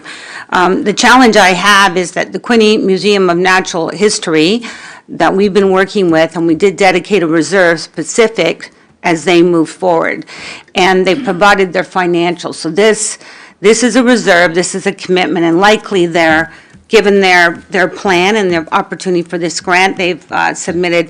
This is probably their last amount of funding likely that the city will give, given our current situation, unless it really changes. So I find this different than the National Air Force Museum as a new expansion. This is a commitment we had on the books. We asked the Museum of Natural History for their documentation, which they have provided. So I'm going to have to support this to see it through. But I did like Councillor Kotsova's suggestion about whether to give the $450 or split that with the Trenton Curling Club, and I've heard that that's a possibility. So I've got that thought in my mind, but regardless, I'm going to be supporting the Quinte Museum this time for 2025. Okay. Can we make a friendly amendment? Councillor Reid, sorry, go ahead. Councillor Reid. Thank you. I also agree with Councillor Freeman and Councillor Sharp. We have made a commitment to the Quinte Museum of Natural History. And further to Councillor Kotsova's idea, I think it's a great idea in theory. Trenton Curling Club is already slated down to have $8,000 in the community grants to others on top of this $7,000 that they're asking here. Similarly, Gift from the Heart, I know they've said they don't want the $7,500, but they're still asking for $20,000 for the rent. So just keep in mind that the money requested on this form that we see in front of us is not taking into account what they've already been granted and already filled in for the budget when it was developed by Director Denowden. But I will be supporting the Quinte Museum of Natural History for the $50,000 withdrawal. Okay, thank you. Anything else? Councillor Stedall? A few of us have said it. I don't know if we want to try and make a friendly amendment to this in that we change the amount that's being allocated to the Quinte Museum of Natural History to $43,000, and the Trenton Curling Club, the $7,000, both of those to come out of reserves, and then the net impact to the taxpayers be zero. But I can't remember who passed the original motion. I think, don't I have a motion on the floor right now? She's asking for. Yes, you do, and if Councillor Boyce and Councillor Freeman would be agreeable to that amendment. So she's asking for a friendly amendment. Are the mover and seconders in favor of the friendly amendment? I'm not. I would prefer the 50,000. Okay, so That's, we'll have to vote on the one we have on the table and then go from there. And that's a recorded vote, your worship. Okay, recorded vote. Counselor Elliott. Yes. Counselor Armstrong. No. Counselor Boyce. Yes. Counselor Card. Yes. Counselor Freeman. Yes. Counselor Kutsovas. Yes. Counselor Quinte. No. Counselor O'Neill. No. Counselor Reed. Yes. Counselor Sharp. Yes. Counselor Steddall. No. Mayor Harrison. Yes. We have 8 yeas and 4 noes. Motion carries. Motion's carried, okay. Thank you. Count. Now we're at Trenton Curling Club asking for $7,000. Counselor O'Neill first, No, and I'd then put Counselor it, Stein. I'd like to make the motion Okay, to make the give motion. I need a the curling seconder club for the motion. 7,000. Seconder for the motion. Counselor Kutsova seconds the motion. Okay, discussion. Who's may I- on first? Counselor O'Neill. Oh, sorry. Thank you. The whole reason for this was all the other curling clubs don't have to pay realty tax or property taxes because they're part of the municipally owned properties. And they were getting a rebate based on their property taxes, and I feel it's fair that they should get what they were getting before. Thank you. Thank you. Anyone else? Okay. Oh, Counselor, sorry, Counselor Kutsova. Thank you. Similar to the Then I'll go reason, to Counselor Reed. Counselor Kutsova. similar to what Counselor O'Neill said, we went up and down with them and they need the 15,000. I realize they've applied to the grant program, but this is just to keep them operationally successful. Thank you. Counselor Reed. I was just going to say, it's not just 7,000 they're asking for, it will be a total commitment of 15,000. Correct. Counselor Sharp. Yeah, Mr. Chair, this is one I'd like to direct to, if I could, Director Denowden, because we've got them under the community grant for 8, here for 7. Where would it fall? Can we revisit the annual community grant? Should we deal with when the applications come in at 111 and we have some room there? You know, just some advice here on where all these pockets are, because we do have it in here already for 8. We have 7, I totally understand the 15, and that's what their need and ask for. Just how we're managing these numbers, please. Yes, Your Worship. So basically, the community grant is limited to 5,000, and it's application-based every year. The list that you see on page 29 of the budget book with the annual contributions, you'll see a bulk of those are over 5,000, and the curling club is one of them, right? It's currently at $8,000. So those groups would not be able to apply for the one-time grant because they're already receiving in excess of 5,000, whether it's through fee waiver or other allocations. So it's really up to council's discretion once we pass that 5,000 community grant threshold, and that's why we're deliberating about it today.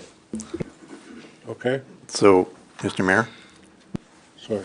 Counselor Kutsova. So this request is on top of the 8,000 that they're already going to get. So my vote is no, unless somebody can tell me, where are we cutting $7,000 so that we can give them the $7,000? Counselor Steddall, and then I'll go to. So I would have to agree with Councillor Quinte is that, and I think, to be honest, we need to clean up this grant program, because I know what you're saying is that there's a cap of $5,000, so then this comes as well, but we should be dealing with it all at the same time. You know, we're dealing, anyway, regardless of that, one of the comments that was made today, which really bugs me, is that they're getting the money because it's to cover their property taxes. But the property taxes includes the school board taxes as well, right? So we're giving them back the money that's being paid for the education. So I have to say that that is just a falsehood, that the city is getting all of that money. Like the school board gets a portion of it. But anyway, on the other, I just can't support, we don't have any additional money. We're going to talk about our own operations and capital levies and how much that's going to be. So we just don't have money for this group at this time. And I realize they do a great service, but we just don't have the money this year. Thank you. Anything else? Anyone else?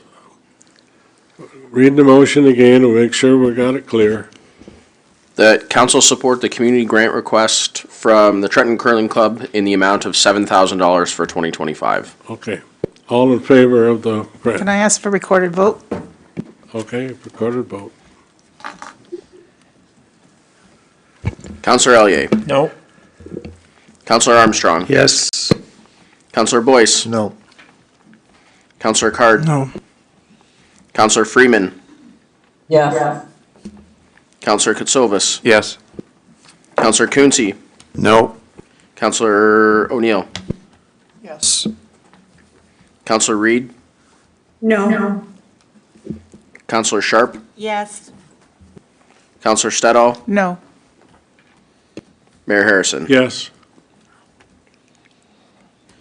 6 and 6, so the motion is tied and lost. Okay, thank you. That's the way it is. Okay, lost. YMCA of Central East, 0. We can certainly pass that one. I'll I'd make like that to move the motion. motion. Anybody want to move it? I'll second it. Okay, that's good. Thank you very much, YMCA. Yeah. Yes, thank you very much, and we'll get McHugh moving on that, what do you call those things they move, treadmill? Like, Mr. Mayor, we are supporting the YMCA anyways in our capital Yes, budget. yes, They're yes, we making are. investments in that building, and we helped them through COVID.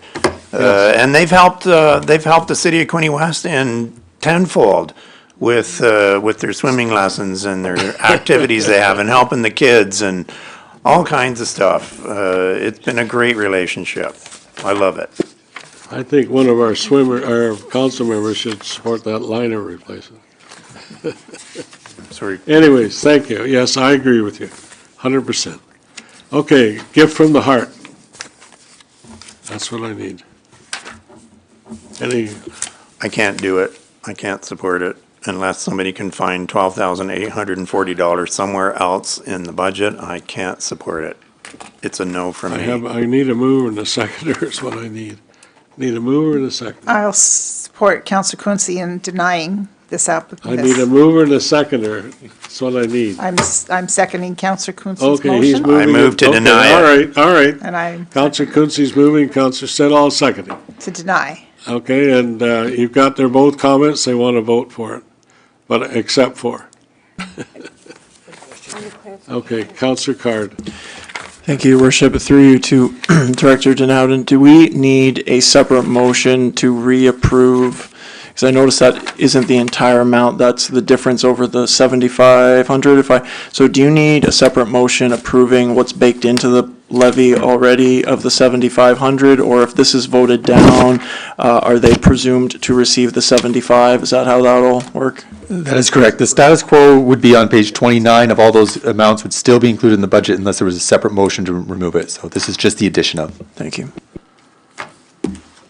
Okay, we have a motion that we have to vote on. You want to read it again and make sure we got it all correct?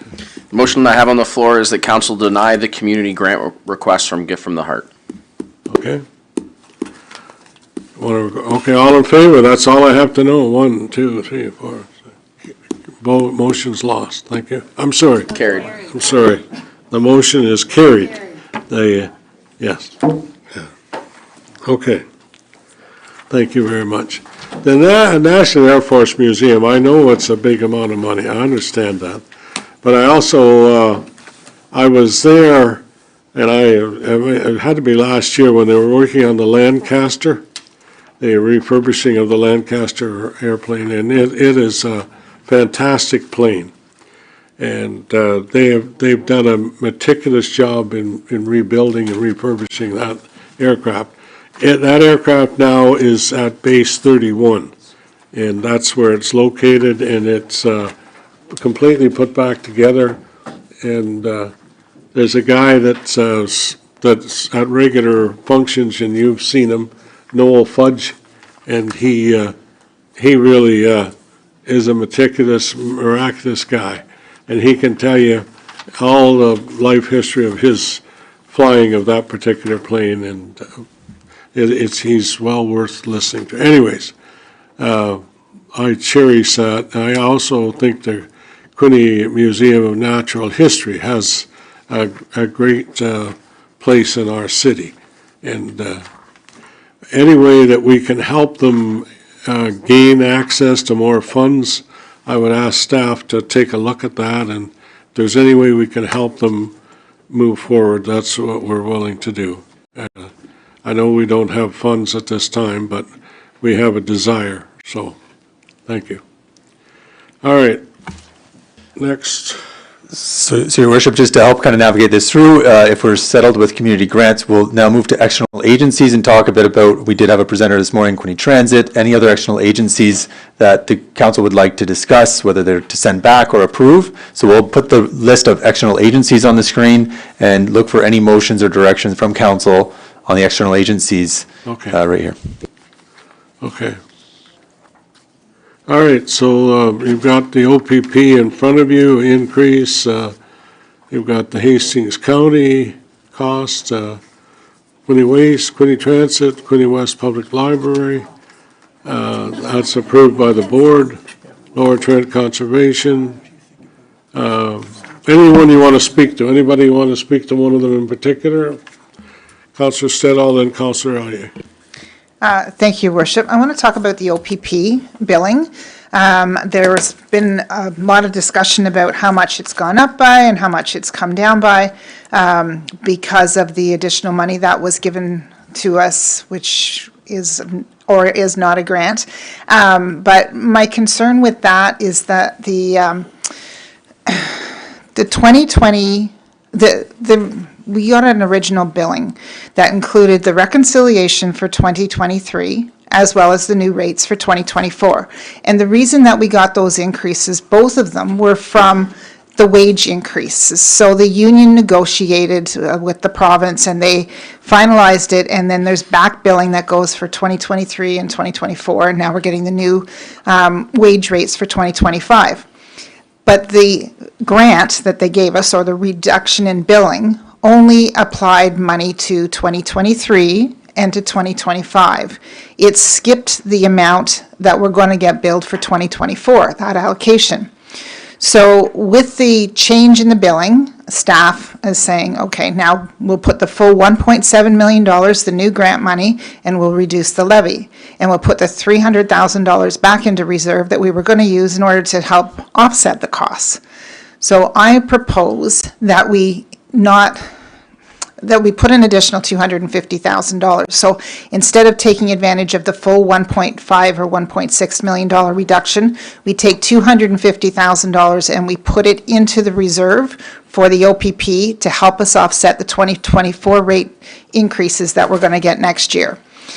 And I know that that's a little bit hard to follow, but what I'm trying to say is that they're giving us this $1.5 million this year, and it's for 23 and for 25, but there's nothing on the plate that says anything about the 2024, and we are going to get hit with it. It's obviously because it's tied right directly into wages. So the difference in the 23 rate, the move was about $550,000. That's why I'm saying, okay, we've got $300,000 in the reserve. I'm asking that we allocate another $250,000 into the reserve from this increased fund that we're receiving this year, so that we have $550 in the reserve for next year when we're hit with the 2024 increase or the reconciliation.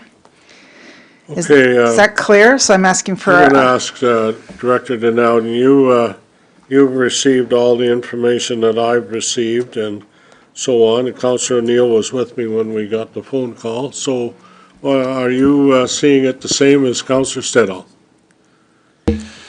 Through your worship, so But I'm not asking you to argue. Okay, I'm not asking. Yeah. So I think Councillor Stedall is pointing out to the fact that the OPP billing of 20% increase came out this year could in fact be an issue that we have to face next year's budget. I have no definitive answer on what the billing will look like next year. From the conversations we've had, it sounds like OPP knows it's an issue and has resolved it one time. We are unsure if they're going to try to resolve it next year as well. If not, we're going to be facing down the same issue next year. But they may also come to the table like they did this year. So I have no answer for what next year looks like. Just to clarify, an additional $250,000 transfer to reserves, if we were to do so, would be an additional 0.32% to the levy. Okay. Councillor Neal, any comment from you on your interpretation of what you heard? Not that, but I'd like to make a motion after, once this is settled. All right. Okay, so, right now, we have a motion from Councillor Stedall and seconded. Sorry, Councillor, can I get you to repeat the motion? So for me, the please? motion is to put $250,000 into the OPP reserve after staff has made this other adjustment. So the question and the problem I have is that we started with a 9.25% increase, and now, because of the way that it's already been recalculated, it looks like we're looking at a 7.1, but that's using all of the money. So, sorry, I'm not finishing my resolution very well, but anyway. So the resolution is to is to put $250,000 into the OPP reserve after the other allocations that staff has done. I'm It's- just not sure or confident we have that option, but anyways, Councillor Card and then Councillor Boyce. Thank you, Your Worship. I understand the proposal, and I think it's reasonable. I think that I'm comfortable with the $350,000 going back into reserves. Just, I think there's a fairly high likelihood, I think, or at least I'm hoping, I think that the province is going to, yes, they only addressed for this year initially, but if there are more provincial dollars or some rejiggering of formulas to somehow absorb, I understand it's a wage increase, not a choice, but it's will becoming, I think that the 350,000 reserves, I'm comfortable with not using that, putting that back in and having that to lean on for next year rather than taking extra money. But I think it's a reasonable conversation to have, certainly. Your Worship. Thank you, Councillor Boyce. Okay, I thought I'd heard 250,000. It was 250,000, correct? I thought it was 250,000. Now it's 250,000, and I think the 350,000 might be.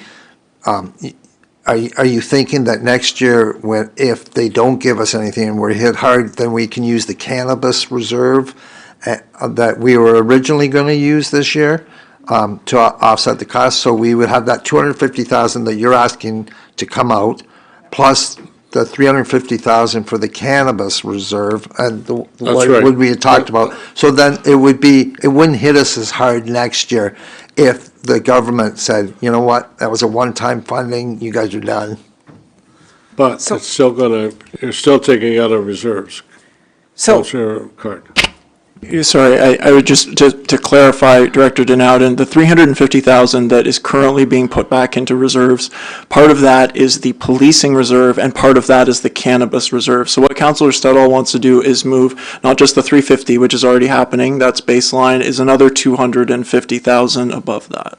That is my understanding, and I believe Councillor Stettles, yep. Yeah, that's my understanding. Can I just clarify? Because if you take a look at the total number, like the 2023 rate and how much it's increased by, it's about $550,000.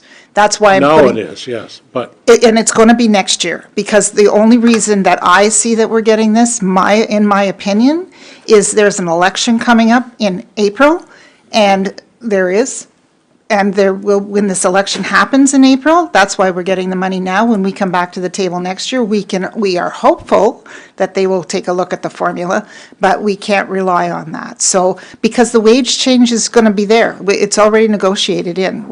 So we know for sure the wages there's not going to be any wage changes here in Quinte West. We're not changing our complement at our OPP station, so we still have the same number of officers, et cetera, and they're still going to be getting the same rate. So the $550,000 difference is going to be there. So this is all I'm doing is preparing us with the money that we are receiving this year. So that's why I'm asking for the additional $250 to go to what reserve. happens- you're still looking at crystal ball. But then what happens the following year? That's right. Then, so you're just kind of delaying it a year. So then I would rather than just use it here, and then we know that right away, we shouldn't count on it for next year, and then we do a budget that's in the back of our mind that we don't have that money next year. So in the following year, though, what will happen is we already received an estimate for the 2025, and our 2025 estimate is based on those new rates. So we're not going to have the gap that we had. The rates that were set, the original estimates we got in '23 and '24 were based on Bill 124 with the province. And so when the province said, we're only going to pay our public service 0%, then there was no money that was set aside. And so they gave us estimates for '23 and '24. In '25, we've already got the number. We know what it's going to be based on current agreement rates. So there will be a small increase, but we'll be back to our 3%. It won't, I would imagine, 3 to 5% instead of this 21% that we're getting this year. Councillor Card. Thank you, Your Worship. And these are all fair points, and I don't think that there's a wrong answer anyway. I think personally, at the end of the day, if there's going to be a 0.3% levy impact, I would rather roll the dice in terms of next year, it being lower than 9.25 presented and being a little bit easier to absorb that, potentially than this year still being stuck in the sevens as we are. I know there's still capital to do, of course, but I think I'd be more comfortable putting that 0.3 on next year. We spent a lot of extra money during this year on different things, and that new assessment was eaten up pretty quickly, and so that's just my personal opinion, but I don't think that there's a wrong answer. I think both approaches are reasonable. Director Dowden, do you think you've got any flexibility with that, with the money that the province is possibly sending us? Do you know at this No, time? Your Worship, I wouldn't say there's flexibility with that money. I do believe, and I'm confident that is a new billing that they're providing. Yeah, so I don't see it as a grant, and we've accordingly put it in the budget as a new billing amount, and we put the reserves back with not knowing what the future holds for next year. Okay, thank you. Councillor Sharp. Thank you, Mr. Mayor, and I appreciate what Councillor Stedall is doing and trying to prepare us, definitely responsible financing, but based on what we know, it's going to be billing, and these projections could change. We don't know, and because of the current budget, and I guess I'm looking to what Councillor Card said, and we have taken that little bit of reserve from the cannabis and police and put it back. And just given the situation in this operating budget, I won't support the motion to add addition to that. Thank you. Councillor Neal, you said you wanted to make a comment, or am I dreaming? I'd like to make it after this is settled. Oh, okay, so, all right. We've got a motion on the floor. Do I have a seconder, Mr. Mayor? Seconder for the motion? No? No seconder? I would second a lower amount if Councillor Stedall wanted to make an amendment. I like her approach on saving for the future, but at the same time, maybe not increasing the tax rate as aggressively, but I would support a lower amount. Okay. Do you have a suggestion what an amount might be? An additional 100,000 as opposed to the 250? Sure, I'll amend it to 100,000. 100,000 and. I would second that. Okay. Okay, 100,000. Any more comments? All in favor? Carried, thank you. Did I miss somebody? Pardon? Well, put up your hand again then. There's 3, 4, 5, 6. Do you have any on the screen? Anybody else? No? Councillor Freeman or Councillor Reed? No? Okay. It's lost.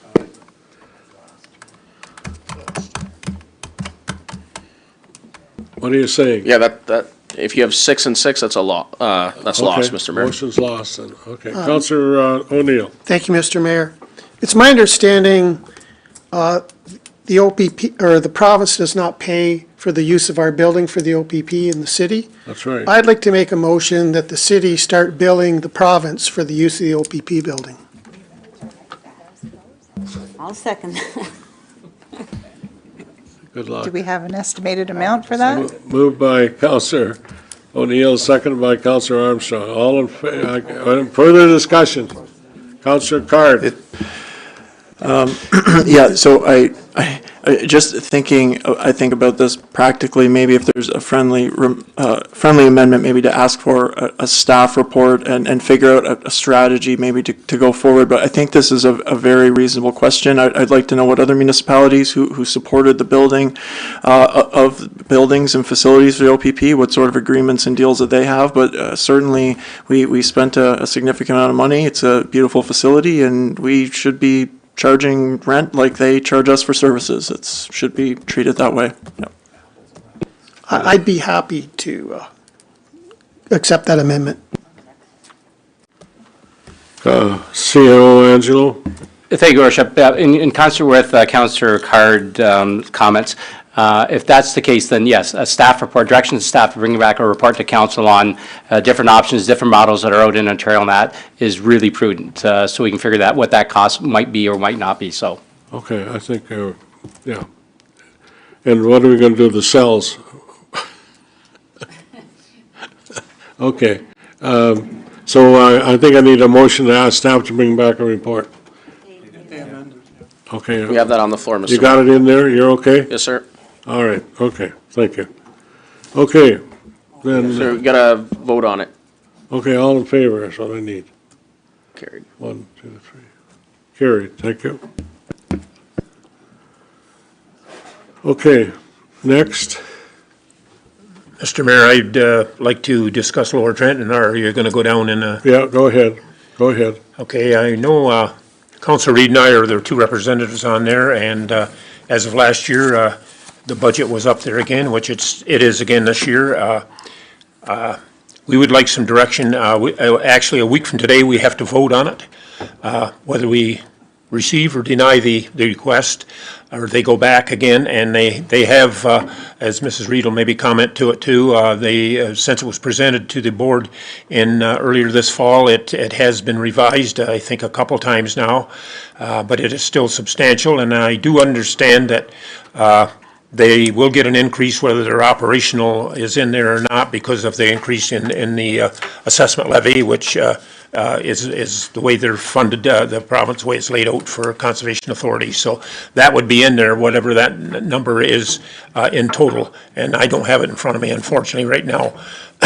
But I guess our request would be some guidance how you want us to vote. I think we think that it's still in a double-digit area, and it's a bit heavy. As I've said in the past, unfortunately, the province doesn't seem to see their way through to help the funding. If anything, they've cut it on all conservation authorities, and then guess who gets to carry the load? The local taxpayer, and it's another form of downloading. But anyway, we're looking at for your guidance. Mrs. Reid, maybe you want to comment to it too. I know, as I said, we're going to have to make a decision and vote a week from today. Councillor Reid. Thank you. I don't have too much more to add from Councillor Elliott, but yes, we do need direction, and it has been dropped down. I think now we're down at 11%, but that's still significantly high. So we would like your input regarding Lower Trent conservation. Can one of you give us the figure, 11%, what's the figure, or Director Jardine, do you know the figure? Anybody know the actual figure? Your Worship, are you looking at the increase? Because on the screen, it's showing about $85,000 as the increase. Oh, okay. The 13.5% increase. Oh, sorry. Mr. Mayor, can I say a little something about that? I'm jumping back to the library, and Linda and I are, Councillor Reid and I are also on that one, but we live with that. We're there constantly. We know exactly what the costs and up and down and what they need, etc. And I trust Councillor Allier and Councillor Reid to vote against this if they think it's too high, period. Okay. Councillor Katsoulis. I agree they would vote against it, but as Councillor Elliott mentioned, he just liked direction. So is there a number that council wants them to go back with, whether it's a single digit like 9%? They just asked for direction. I suspect they were asking us if we wanted to leave it alone or that they would vote against it. They didn't ask for a number. Councillor Card. Thank you, Your Worship. I understand certainly they're different organizations from Quinte Conservation, but I think looking to comparables is helpful in scenarios such as this, although it can be dicey in some circumstances.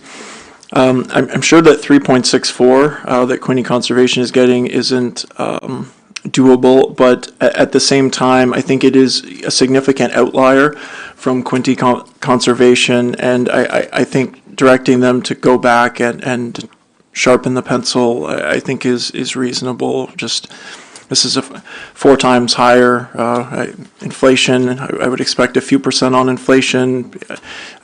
This is pretty high, so I would like to see them go back and rework it lower. Okay, Councillor Quinte. Thanks, Mr. Mayor. Just a question to Director Denouden.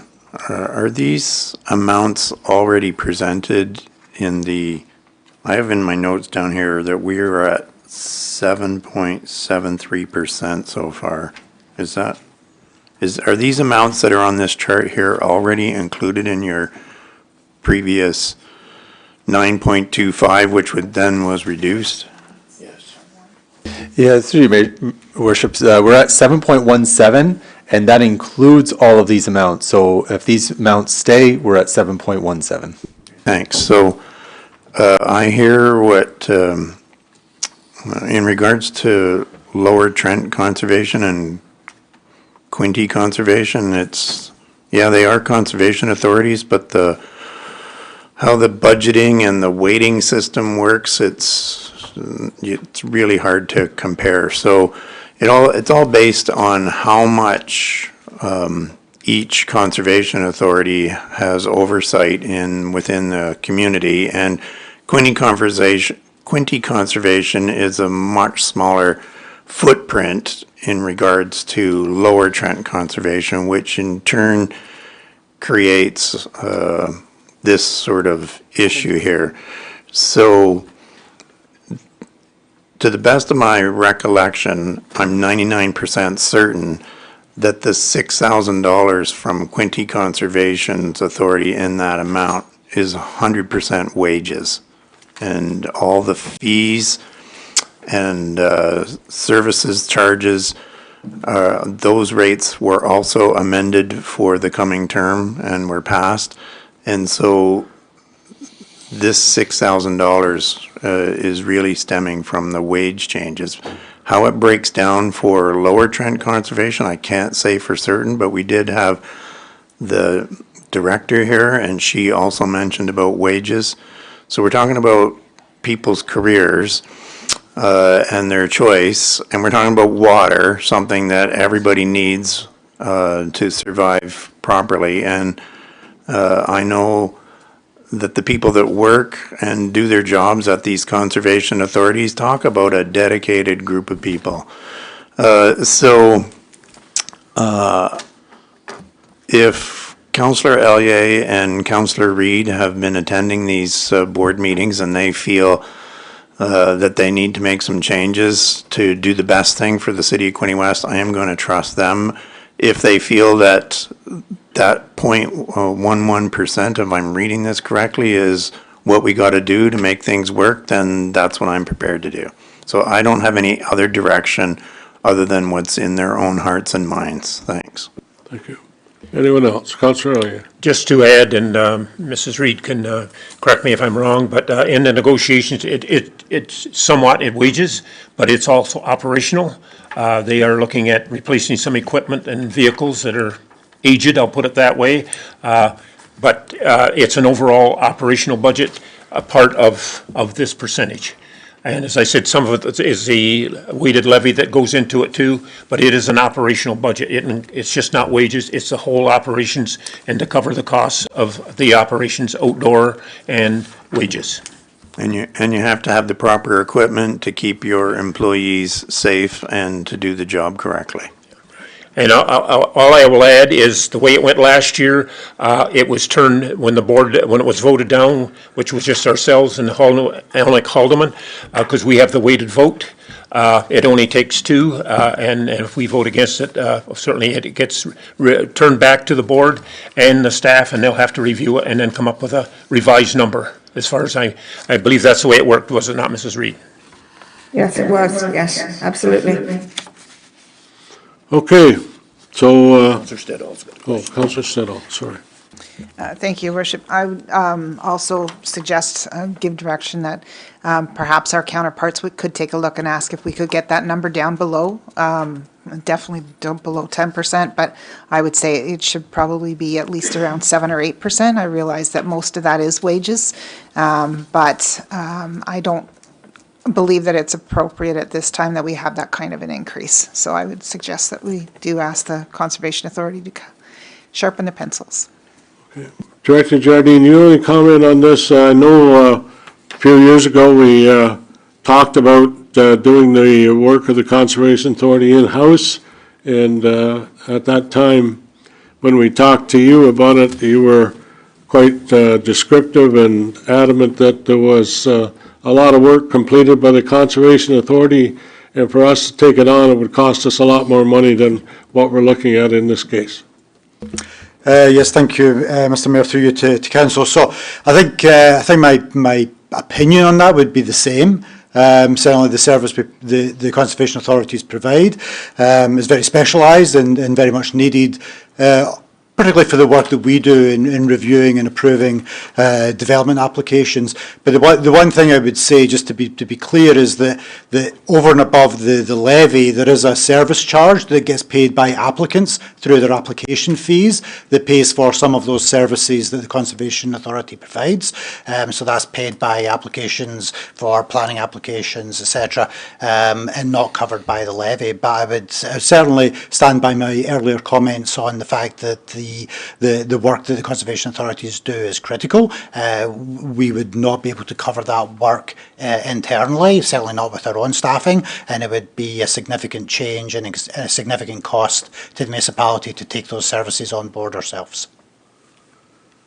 Just one more comment that I'll make. I think at the same time we looked at it, we compared the salaries paid to the employees of the Conservation Authority, both Quinte and Lower Trent, were much less than our staff. So that contributed to the cost too. So anyways, not saying anybody's worth more or less. I'm not saying that.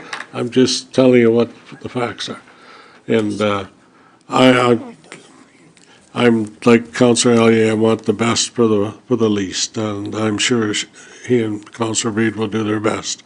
That's so we have confidence in that. We've already approved them anyways, I think, have we not? No, sir, I believe this is a draft budget, so if council makes a motion, we can reduce the direction for the board, or we leave the budget as is and send general direction, but that's what we're looking for. This is a draft budget from Lower Trent. Okay. And I would say, Mr. Mayor, I guess any reduction is going to affect our percentage as it is now, whatever that number might end up at being, along with any of the other ones we could reconsider or whatever. So it has its implications, I'll put it that way, either plus or minus. It'll be a minus if we ask you to lower it. I hope so. Okay. All right. Clear on the motion? We don't have anything to vote on? No? Okay. CO Angelo. Thank you, Your Worship. I think council needs to give direction to Councillor Elliott and Councillor Reid to go back to the board. If council wants to only support a certain percentage, say 8%, if that's what it is, you need to give that direction to, as a resolution to both council members. Well, I was under the impression that we had confidence in our two members, but anyways. If we want a motion, I would put a motion on the floor that we ask our members to request that maximum of 8% levy, and that we include only the 8% levy in our budget, our draft budget at this time. Okay, seconder? Councillor Card, second. Any other comments? Councillor Quincy. I go back to my original comments that I'm going to rely on Councillor Elliott and Councillor Reid to do the best thing for Lower Trent Conservation and the City of Quinte West. I'm not going to be supporting the motion. Thank you. Mr. Mayor? Councillor Sharp. I'm just trying to get in there. I'm not going to support the motion either, because I appreciate we Councillor Reid and Councillor Allier, they represent us well, and I know they will continue to do so. There are obviously concerns with this budget, and I'd rather the motion said something to the effect, go back and revisit and see what other efficiencies. But to give it 8% or 5 or 10, that it can be very, very restrictive to some of these organizations. So I know they've probably their second or third budget meeting. I'd like it amended in such a way that we give direction to go back and see if more efficiencies can be found, but I don't want to put a number on it. That's why I won't support it, if it's at 8. Thank you. Councillor Boyce. Thank you, Your Worship. If both councillors, I'd like to know their opinion. Do you believe that 8% is doable? And I think does Quinte West have approximately about 44% of that weighted assessment anyway? So all you need to find is one person. And do you feel confident that somebody would agree with you? So I guess the most important question is, do you feel confident at 8%? I can say somewhat off the record, I have talked to one or two of the other board members that represent the other, I guess, municipalities, and I know there is some concern there, but I can't pin it down to an exact opinion, I'll put it that way, of how it's going to come about next week, but I can assure you it's probably going to be debated. So, okay, Councillor Settle. I'd prefer to leave it at the 8%, and the reason for that is that I think our staff needs some direction in order for us to set the budget today. So they need a number, and for us to, if we can either leave it at this number or put in a number, and the 8% I think that's the reason that I'm asking it to be there. Okay. Councillor Mayor? I'm sorry, Councillor Freeman. Sorry. Once again, Councillor Reid and I are on the library board, and I would not want council who is not on the board telling us, do not go below this or do not go above that. I'd rather they say, use your best judgment, get it as low as you can. Maybe that'll be 9, maybe it'll be 10, maybe it'll be 7. But they're the ones that know, they live with it every day. So I don't want to put a number in there, and I'll vote against that. Thank you. Thank you. Councillor Reid. Yes, and I agree with that too. Councillor Allier and I will go back and deliver your message that it needs to be lowered. But I really don't feel that we can go back and say, well, you must come to 8%. We will go back and ask them to do some more cutting and some fine tuning of it. We will do our best to bring back certainly a lower percentage. But it's rather difficult, I think, to say that we only want 8% and nothing more than that. I'm sure that we know, Councillor Allier, and I know that there are a couple of other municipalities that are also questioning this, so it is not just Quinte West. So we will do our best. Thank you. And we're confident you will. Yes, Councillor Card. Thank you. Thank you, Your Worship. I'm comfortable with either approach. I think maybe potentially for the purposes of budgeting today in our process, if council's comfortable using 8% as a stand-in there, but if council doesn't want to give direction on specifically at the 8%, I'm certainly comfortable with that. Also, will we have an opportunity, Director Denouden, after this budget would presumably get, if it wasn't a hard upturn limit, we'll have an opportunity in January to, if it ends up being a 10%, but we've put in 8% here in the spreadsheet, will we have a chance to alter that then before final approval, or is that not the case? Yeah, that's the next question for the rest of this meeting. If the budget levy is set, then no, and reasonably so. We make estimates, and estimates change every week. And Hastings County is in March, and there's a lot of things that move throughout the year. So if we set it today, it's set. And if it comes in over or under, it is what it is. That happens in a budget and in a budget cycle. So if we would like to accomplish what we want to today, we would simply set the number and leave it. Okay. Councillor O'Neill. Thank you, Mr. Mayor. Through you to the treasurer, how much dollars are we talking about? Does it really make that much of a difference? Right, so as you can see, the increased value for Lower Trent is 84,000. So if it was set at, let's say, 8%, you might be cutting $35,000 out of the budget. Yeah, it's about 35,000. I agree, thank you. And maybe, and I don't have it in front of me, but our levy last year was what, 600, a little over 600,000? And I know a couple of years ago, we were under 500,000, and in the last couple of years, it seems to have climbed steadily. And I know the assessment has something to do with it, but the number this year, we're going to be close to 700,000, I believe, and in the upper 600s, I believe. Correct, we have 678 in the budget right now. Okay. Mr. Mayor? Yes, go ahead. Councillor Ellier is 100% correct. But just for the public's information, the conservation authorities have had to deal with the provincial government making multiple changes to the Conservation Act. And those changes pretty much handcuff them in many different ways. And of course, that always costs money. And so the conservation authorities wanting to still be able to perform their new services and still work with the municipalities, such as the city of Quinte West, have no other choice but to come back and say, well, if you want us to do all these list of things for you, this is what we're going to need to do.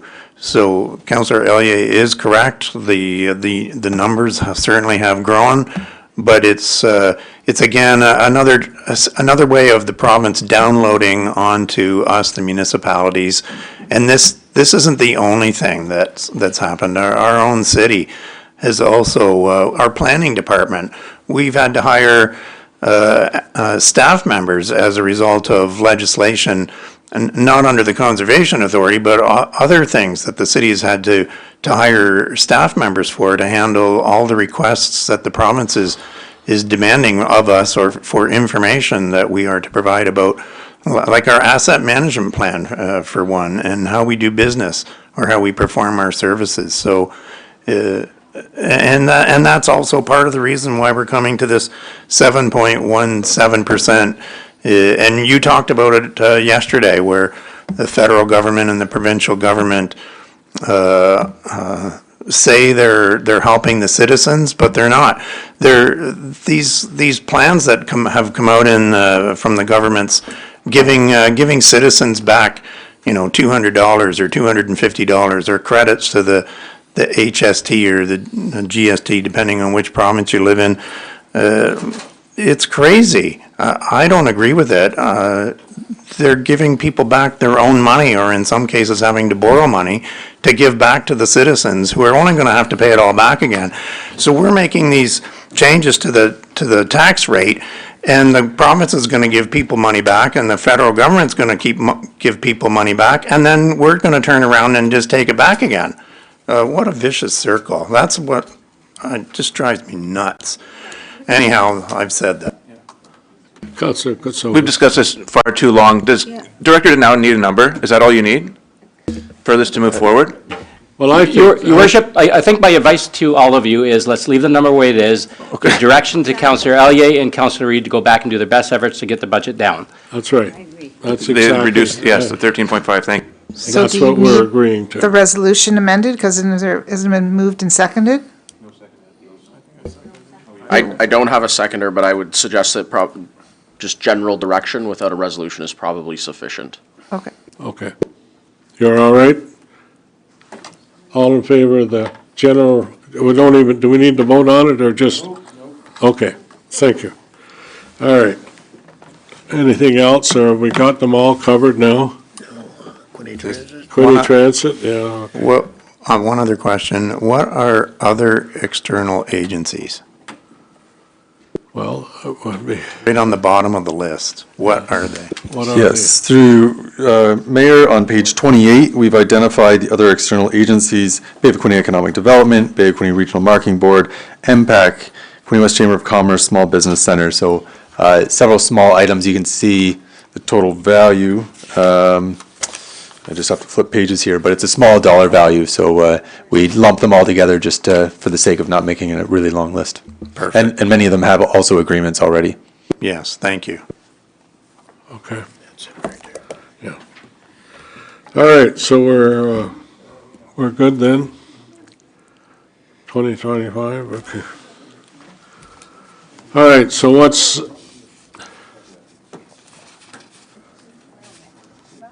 So, Your Worship, we've dealt with a couple items here. We'll go to show you the overall tax levy impact right now as it stands. There's a few categories: capital levy, fleet levy, external partnerships, which by the sounds of it is set where it is.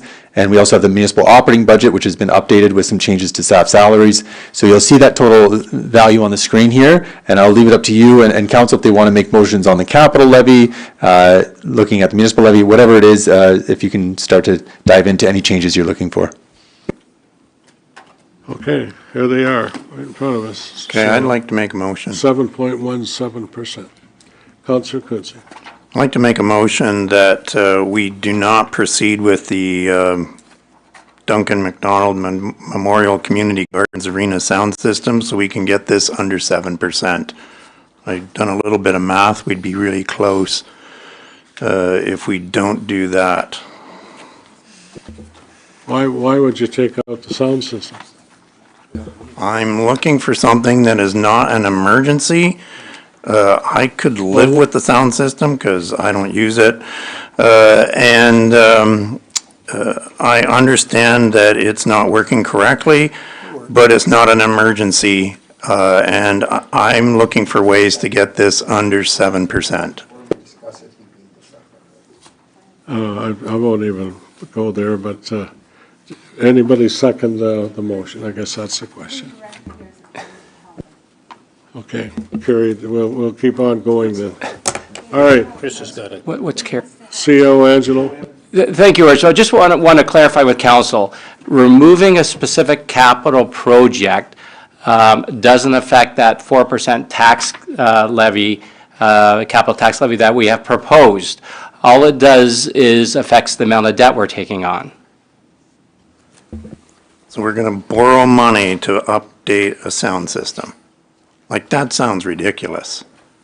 Through your worship, we have approximately 8 million in debt in the overall capital program. Most of that is for Wooler Road Bridge.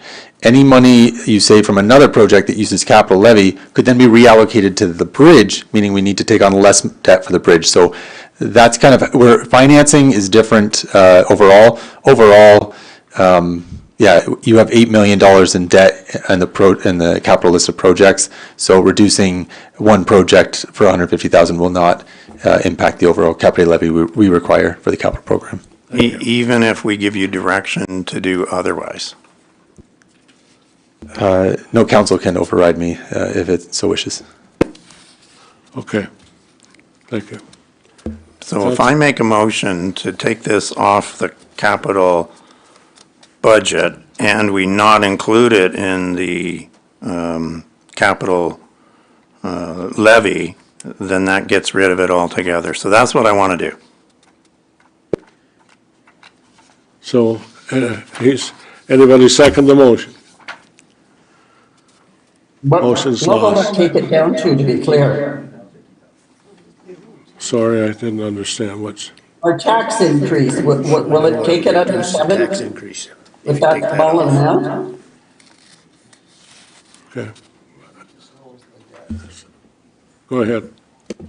Mr. Mayor, could I, point of clarification? Through you to the treasurer, the only way to do it would be to reduce the capital levy amount by that amount. Is that correct? She wondered how we could get the tax levy below 7%, but for capital projects, the only way to do that would be to reduce the amount of the capital levy. Is that correct? That is correct. Then let's do it. We already looked at this. We already approved this. We looked at it, but there wasn't any vote on it. Is there, I got a seconder for his motion? Seconder? Motion's lost. Okay, so we're going ahead with what we have in front of us. No, sorry, I put a motion on the floor, is that we reduce the capital levy contribution to 2.5%, or actually, sorry, 2.75%, instead of the 4%, and that will bring the total. So 2.75% would be the capital levy, So you're reducing the capital levy to what again? 2.75, 2.75 from 4? correct, Holy. yes. Yeah, That's last well, year. I went by the list of what we had in front of us that needed to be done.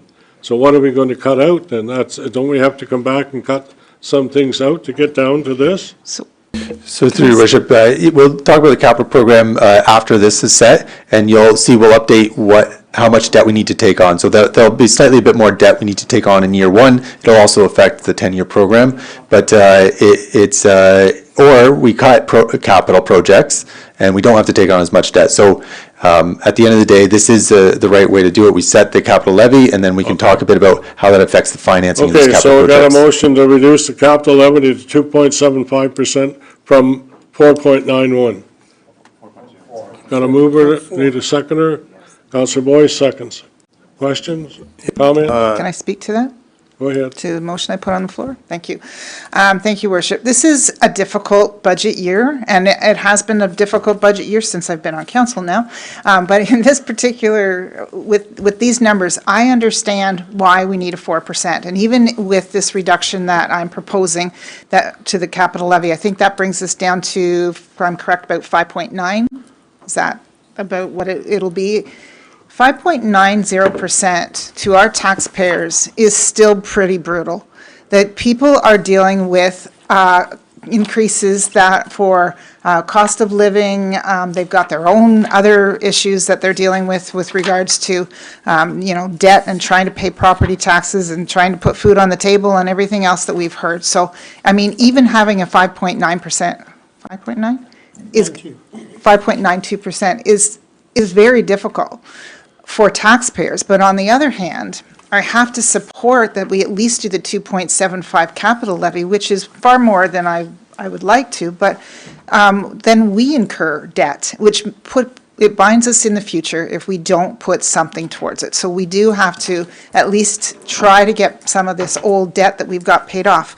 If you take a look in our budget book, we've got debt that has been coming from a lot of it for the last couple of years, but since 2016, prior to 2009, we had zero debt.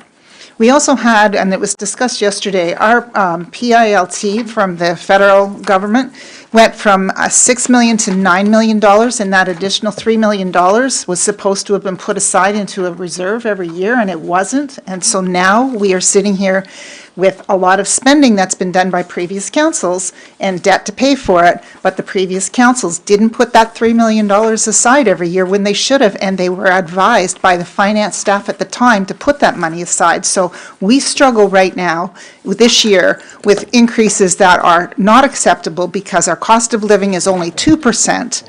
And then we take a look at this and we have to approve it. But so I'm taking a look at things we've purchased in the past, like the marina, the Capital Works facility, the fire hall, the police station, the Centennial Park boat launch. We also have an additional $19 million between 23 and 24 and 25 that we're going to have in addition to that for debt. Our reserves are going down. We struggle with whether or not, our development charges just went up more than double. Our water rates are going up, and they're going up 9%. Like, it's just a terrible financial situation overall, but I have to support a higher amount of the capital levy to pay for the previous year's debt that has been incurred by this city for projects that I'm not sure that we would want to redo. And I would also ask that this council or the next council be a little bit more cognizant going forward in doing a long-range financial plan that's affordable, to take a look at what the total taxes are going to be for the ratepayers in the future, so that every year we're not sitting with these types of increases. Okay, thank you very much. I'm sure we'll be in the same boat, but we'll try to stay afloat. Councillor Boyce.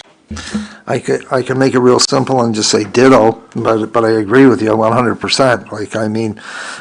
Coming in at 5.92, it's not something I'm proud of, but it's something that's necessary. And last year with the capital levy, we did 1.5.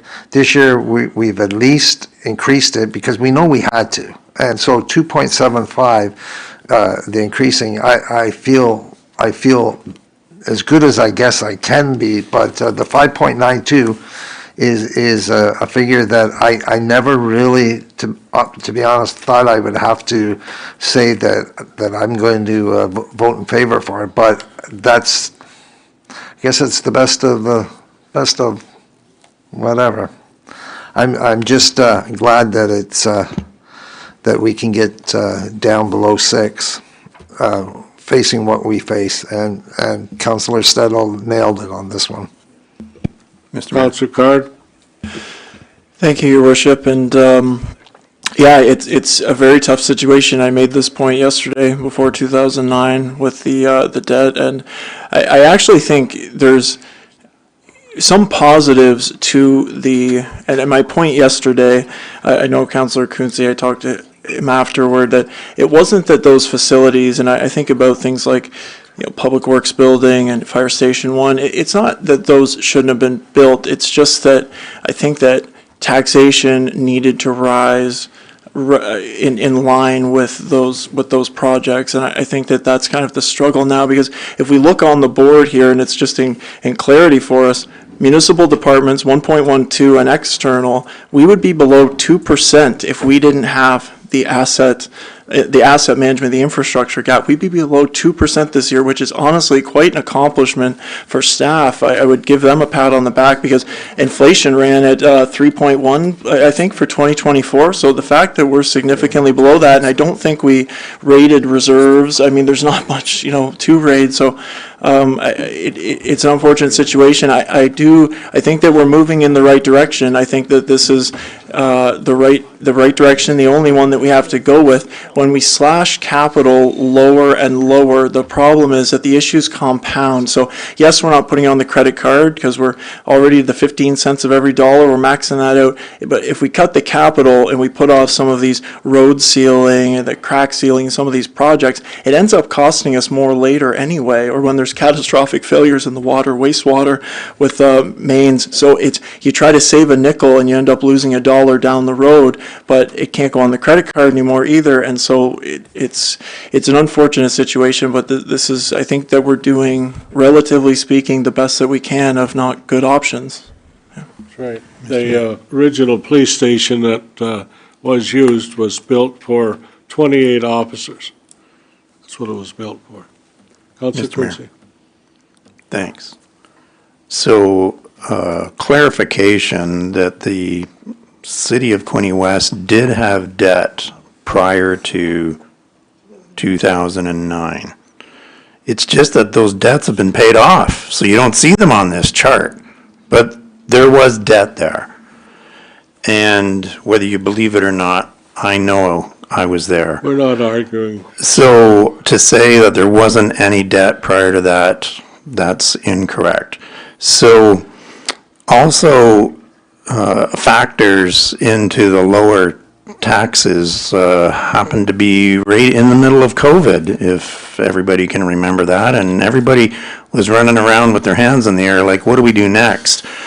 And the world was going crazy, and so were we. When I say we, the City of Quinte West, like, how do we handle this problem? How do we fix that problem? And I distinctly remember when the city, prior to the 2022 election, we were doing the budget talks, and I distinctly remember that I brought it up that our tax rate was going to be too low for the budget year 2022. I think it was like 1.5%, even if it was that much. I don't even remember now. But I remember that I brought that up and I wanted that to be changed, and it wasn't. I lost that motion. And then the capital levy was 1%. And then we changed it to 2%. And then last year, it was proposed to make it either 2% or a bigger amount, but we decided on 1.5% because the province of Ontario reimbursed us for the lost PILT payments that we weren't getting from the federal government, and we took that money and lowered the capital levy. And so, yeah, when you say we're going to be increasing the capital levy, if we go at 2.75%, if that's what we end up doing here today, yeah, you're right. That capital levy will be higher than what it was last year. But it won't be enough, because now you were saying about we've taken on debt. Well, you just heard Director Denalden say that, okay, well, if we're going to set the capital tax levy at 2.75% instead of the 4% that's proposed, guess what we're going to have to do? We're going to have to take on more debt. And when's that problem going to come up? Probably in about 3 years from now, or 5 years from now, or 8 years from now, when the next council is looking at, like, what did this council do? So to say that we didn't have debt and you went and borrowed all this money in previous councils, that's completely unfair. And I really don't like that at all. We did the best thing we could do for the city of Quinte West at the time with the information we had available to us. And we're doing the exact same thing now. Do I want to see a lower tax rate? Yeah, everybody wants to say, I want to. Who doesn't want to get money back? But then to turn around and have to do all these projects to keep our citizens safe, we have to have good drinking water, we have to deal with the wastewater, we have to deal with all the surface water, we have to fix the roads. It all takes money. We have to train our staff and keep our staff educated and keep them happy and keep them here. So I'm just stating that I'm really not liking the comments that were made about taking on debt. And I'm really adamant that we should keep it under 7 wherever possible. So keeping the capital levy at 4% is a really good idea. Pay for it now and not later. Thank you. Councillor Elliott. Yes, I want to echo some of Councillor Kunste's comments. The first major debt this council took on was this building right here in 2004, and it was paid off in 10 years in 2014. Prior to that, some of the, amalgamation partners had some debt they brought with them, which we had to deal with. So we were dealing with debt back then. But as far as Quinte West Council, this building was our first major expense and debt that we took on. And as I said, I know Mr. Denalden will confer that it was paid off in 2014. So it was a 10-year. That's why I asked him a week or two ago about the YMCA. I thought it had a shorter period, but I didn't realize it was extended out for an extra number of years, because I thought it might be surrendered in the next few years to help lessen the burden. Yeah, Mr. Elliott is correct. That's a good summary of the one debenture we had back in 2004, retired in 2014, and then a few small ones that were 5-year debentures. But by about 2014, we were back to zero. Councillor Carr. Thank you, Your Worship. So yesterday it was mentioned that before 2009, so you're saying that's not in fact correct? No, there was a debenture that before 2009, yeah. Okay. Mr. Mayor, there was another one I can think of Councillor O'Neill, too. then I'll come to you. Councillor O'Neill. Thank you, Mr. Mayor. Because of the city's debt level, the lowest I'd be willing to accept for the capital levy would be 3%. I can't support 2.75%. I know it'll bring it to a little over 6%, but I think we've got to worry about our infrastructure needs, and the lowest I would accept, or to lower it to, would be 3%. Okay. Any other comment, Councillor Shaw? Another debt that the city had is we purchased some dump trucks for a sizable amount of money, and we borrowed money to pay for those dump trucks so that we could plow our own roads and do our own services. It was the most excellent suggestion from Director Angelo that we go down that road, and so we were paying for those trucks. I don't remember the term, to tell you the truth, but that was another debt that the city took on to improve the city and the city services. Thank you. Thank you, Mr. Mayor, and I want to just note that I agree with Councillor O'Neill. Sorry, I didn't mean to point over there. I agree with Councillor O'Neill with regard to the capital levy. We've taken on a lot of projects, and all for very good reasons, and to make sure we don't keep advancing the debt. This will help us. I know the number is very difficult, but I really think it is the right thing to do. I have to also acknowledge the total municipal departments. I think this has already been said, but all of the services, all of the challenges, all the increase in insurance, increase in utilities, increase in everything, and the challenges for user fees, because individuals also, we face the ability to pay no matter what happens. So I think overall, that is, very good considering the challenges that we have. We've gone through this, and we're very concerned, and we will continue to be. The external partnerships at 1.9%, these external partnerships are just an extension of what we do. And if we didn't have these partnerships, the costs could be greater, and we wouldn't have all the skill set and knowledge and just the expertise in those particular areas, and we work as a team. So, and they have worked very hard to get that increase under 1.9. And we still don't have Hastings County, but I know our members, like our other members, work very hard, no matter what, with all the details we face to deal with those budgets. And those budgets can't be confirmed until March because of the province, and that's how they are mostly funded in many ways, except for our partnerships. And we will continue to work hard because we all know human and social services, if at any time, are needed more than ever, including EMS, who has vehicles and needs, of which we are a partner for ambulances. And they too have to, get their fleet in advance and so forth, and very specialized equipment. Long-term care.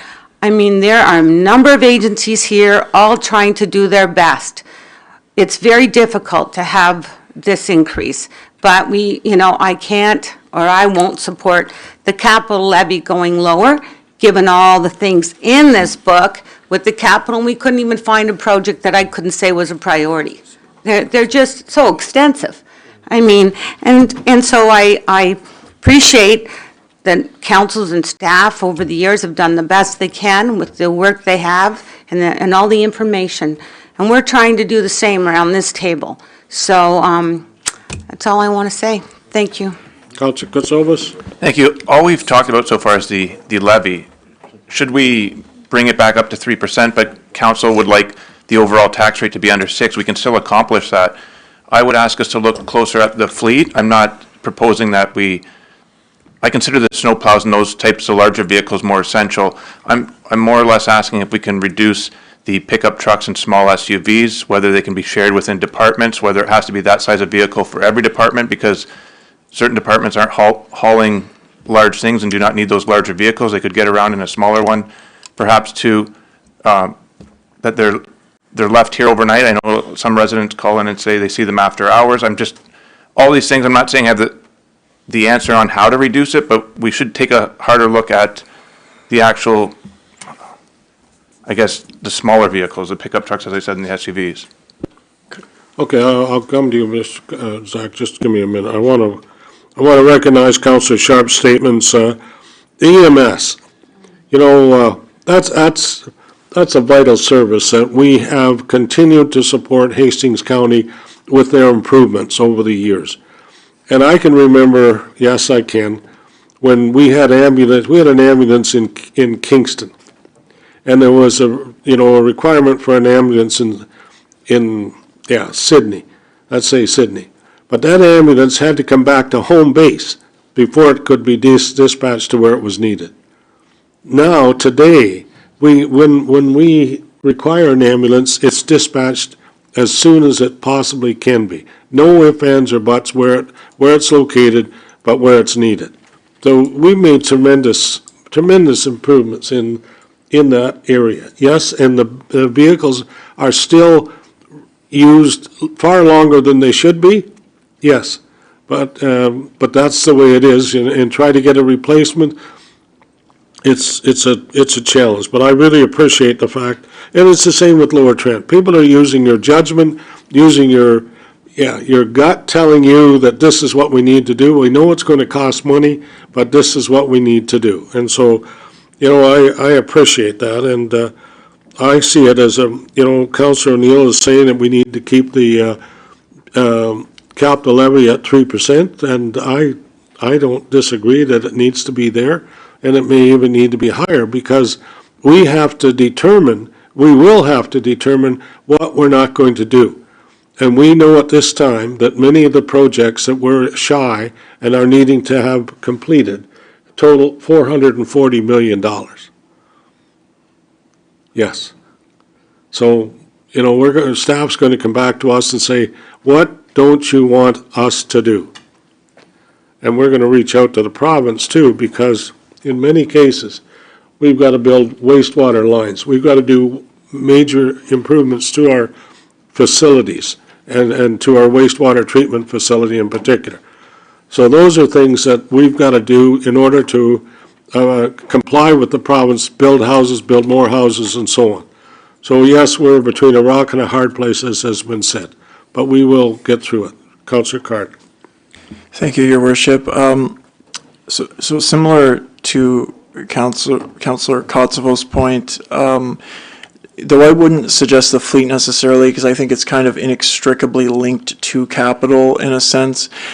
Is there a possibility that, I know in previous years we've talked about winter control and other internal municipal departments. Does Director Denowden think that it looks like about, 200,000 that we need to find to get below 6% with the 3% on capital and not touching the fleet? Do you think that you can find that internally, realistically, or at least possibly a platter of options?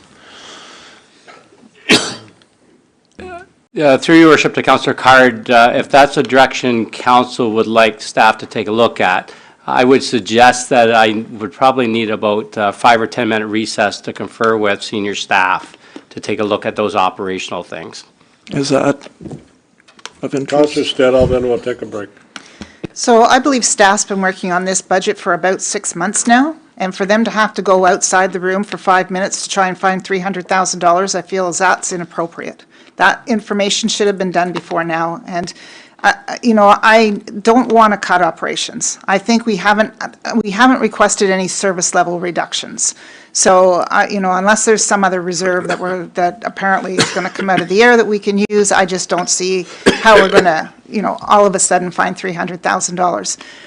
I agree that the capital levy should probably be probably 5, 6, 7% in order to pay for that debt in order to reduce the amount of debt that we're going to have in the future. Okay, I get that. I also, though, I don't think, maybe some of my council members didn't hear me when I said that this is not affordable. It's not affordable. Like, we've got people out there that can't pay their property taxes, they can't pay their water and their sewer bills. We've got people coming up here asking for us to give money because of food scarcity.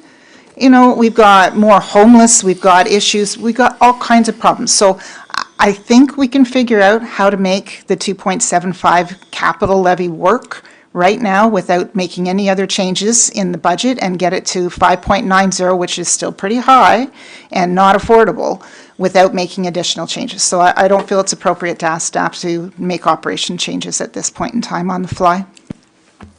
Thank you. Councillor Quince.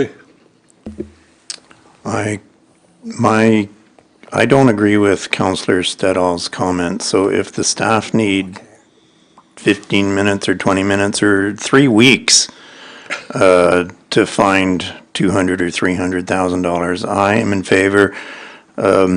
Acting CAO Angelo has been gracious to help us out through this process, and if he wants any time at all to confer with his team, I am willing to give it to him. Thanks. I think, Councillor Card. Thank you, Your Worship, and I understand this is a carefully planned document, certainly aware of that. The last couple of years, we have sought to find in some of the kind of ancillary services and in winter control, small pockets of money. I think that it's fair just in the sense that every money that we find out of internal departments on those kind of fluctuating year to year, that will be money that doesn't go on the debt, because whether it's 3 or 2.75, the projects are going to be obviously significantly more than that total. So if we can find 200,000, I think is all we need to get into the fives, or some number thereabouts. I think that's money that isn't going on the debt, that isn't compounding year over year, and I would be interested to hear what staff had to say personally. Councillor O'Neill. Thank you, Mr. Mayor. I believe we've declared quite a few properties as surplus land. And could we not use any of that land sales to reduce it by?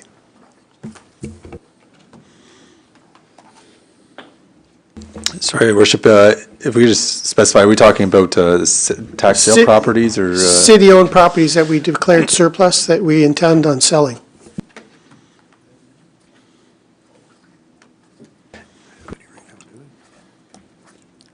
I don't know of any. So industrial park land sales go into an industrial park land No, reserve? I'm not talking industrial. There's a property downtown Trenton that we've declared that we have for sale. There's a couple other properties that we have listed for sale, like the North Murray. So if we sell those properties, can we not use the proceeds for those to reduce this? So the one example is a tax sale property, and there's an amount owing that sale would pay off. So there's not necessarily proceeds that we could use for this right now. There's a receivable set up. For the other property, the structure of the sale would see the revenue come in over several years, not in one big chunk. So no, I'd say the quick Okay. answer is no. Thank you. Mr. Mayor, if I could add to Councilor O'Neill's comment, I'm just going to say I'd be cautious about utilizing land sale property and operating, because often they're just one-time situations and our expenses continue to grow and that revenue source is gone. And I think that's one of the reasons we try to put them in reserve so we don't, now maybe for one-time grant or something, maybe something to help the museum, for instance, but certainly not as an operational revenue I wouldn't support just because of that. Thank you. There has some history where we relied on land sales, and it was unfortunate in the long term. Thank you. Okay, I'm going to suggest we take a 10-minute break. Come back here at 5 to 3. Thank you.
Mr. Mayor, Mr. Mayor, we're live, if you want to get started. We're good. Thank you. Okay, we're at 6.17. That's where we're at. So it's what's in front of me anyways. We're not, because the resolution on the floor is 2.75, so that's not correct. Well, and then someone said that it should be at 3, so that's why they put the 3 up there. Whether But the that's what motion you is agree to- with or not, I don't know, but that's what's in front of us. No, the motion is 2.75, that's what we should be showing on the screen. All right, we'll try to update the screen here in a minute. That motion hasn't been passed. So we're still at 3, correct? We're actually at 4. We haven't changed anything yet. Okay, so we're at 2.75 for capital levy, 2.75. And there's a motion on the table, is there at this time, or Josh? To keep it at 2.75, or leave it, or make it, or whatever? The motion was for the capital portion be reduced from 4 to 2.75.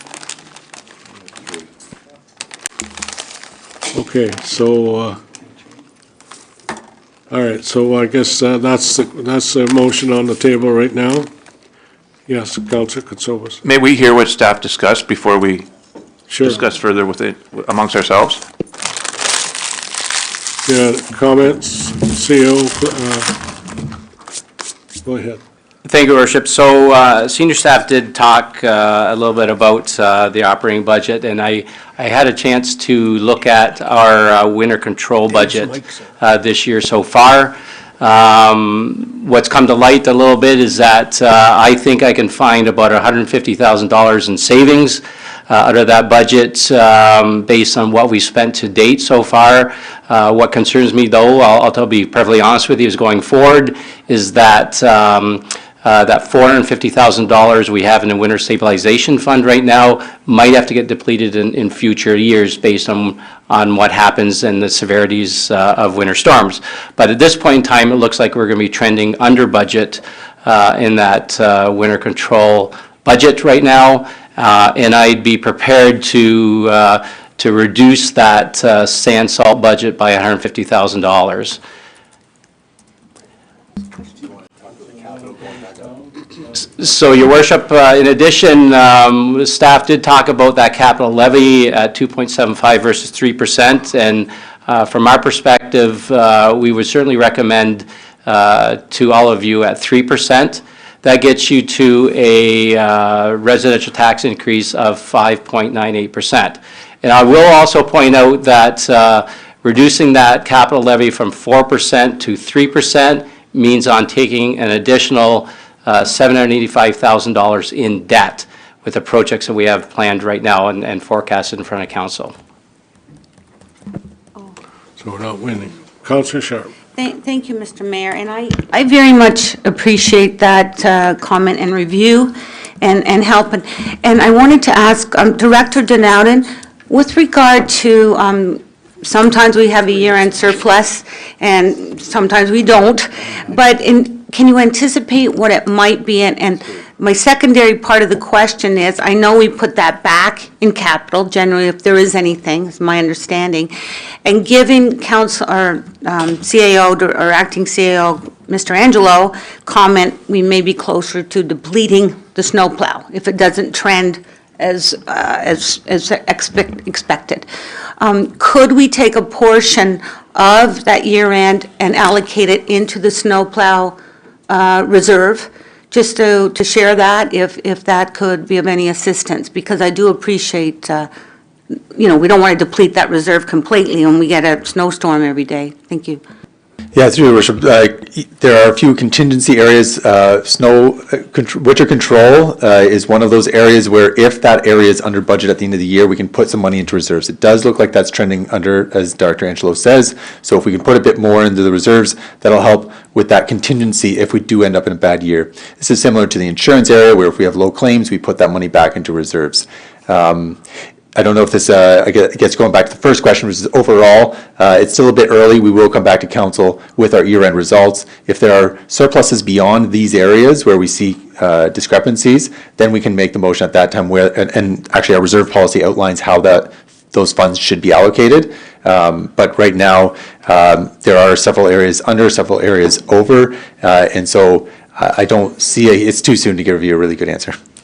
Thank you, and I think we all are aware, and I know, Director Angelo, you heard from Mr. Turner today about the plow last night or this morning, and we had a number of breakdowns. We had a number of big chains break, and we have some damage that we've got to repair to our own equipment. That's just one part of it. The second part is that we have damage to a number of our roads and, I guess you'd say, property adjacent to our roads because there's no frost in the ground and our plows sink deeper than they should normally or than they do normally, makes it more difficult to push. And yes, so it is that plow last night is a very expensive plow for all of us. And that's what worries me about trying to, move money from where we are now into a reserve when we're not finished. We're not finished December yet. And yes, we've got great equipment, don't get me wrong, I know we do, but when it's used like it is with a soft ground and no frost, it becomes very fragile. Oh, did you talk to Mr. Turner today, or did you get a chance to? I certainly did, Your Worship, and I am comfortable with that $150,000 reduction in the 2025 budget. When I looked at, and that's what we did, I needed that recess to talk to staff and confer with staff with what we've spent to date in forecasting for the next 2 or 3 weeks. It looks like we are trending to be under budget in that winter sand salt budget. And to be honest with you, I think it's fairly healthy right now. And with that reserve and building up that winter stabilization reserve at the end of this year, I think we'll be in good shape for 2025. Okay, Councillor Boyce. Thank you, and providing that the mover would go to 3, I would certainly second that as well. Okay, thank you. I don't know who moved it. Councillor Stedall. Can you confirm the numbers that we're seeing on the screen reflect what you're talking about, the reduction in the operations, as well as with the 3%? Yes, we can confirm both those changes have been reflected in the screen you see. So if these are the numbers that we're looking at, then I would just make an amendment to the resolution is that we go with the 3% capital levy. Yeah, and I would certainly second it because we technically got it to 2.98, but we're adding 3%, which is that we've doubled our capital levy, so we've done something very positive, I think. Oh, I agree. For once, we all agree, I hope.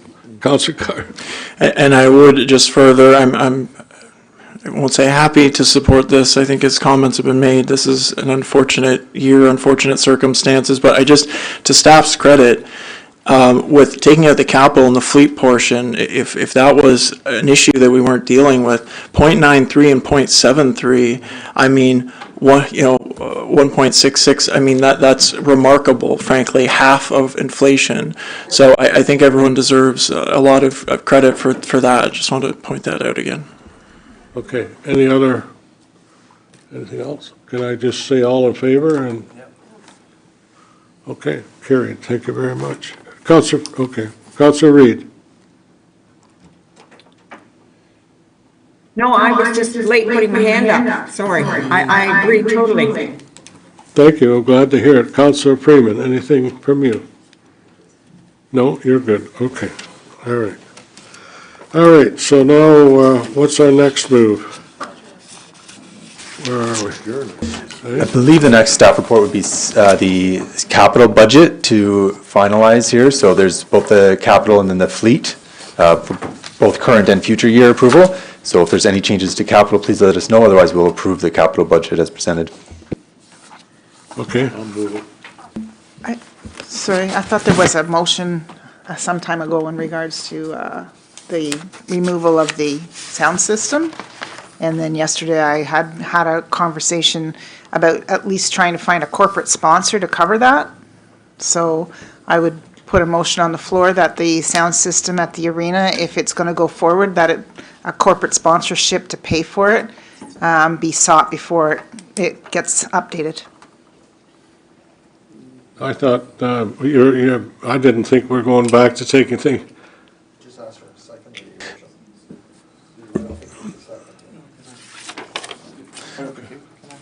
Clarification? Yeah, thank you, Your Worship.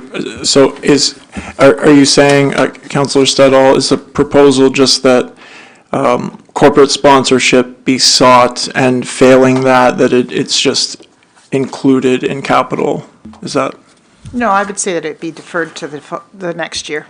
If we can't find some kind of corporate Well, we didn't- sponsorship, then we defer it another year. We went, why'd we go ahead with the pickleball? Pickleball's got nothing to do with this. It doesn't have anything to do with it, okay, well, thank you. Yeah, right. It's got a lot to do with it, same irony here as far as I'm concerned, but listen, this is Ward 1, this is an arena that we use on a regular basis, minor hockey, all kinds of different organizations, and they should have a decent sound system, something that can be understood and comprehended. Yeah, Your Worship, we had already asked for a seconder, and we didn't get a seconder last Yeah, time, right, so. I agree, I'm not disagreeing, thank you. Councillor Card. Thank you, Your Worship. Even if it is included, I mean, certainly I would be interested, even if it is included in the capital. I don't know if a parallel process could happen looking for a sponsor, but certainly if there's an opportunity to do that and then fail, it's included in the capital program. I'd certainly like to explore that too. Presuming it is included, if there is someone who will, use that opportunity to advertise and save the taxpayers some money, I'm certainly on board with that. And I'd be willing to amend that so that it can go ahead, but that staff investigate and try to get corporate sponsorship to pay for it. I'm not opposed to us updating the sound system. I've heard it. I know that it's not 100%, but it's one of those things that I feel that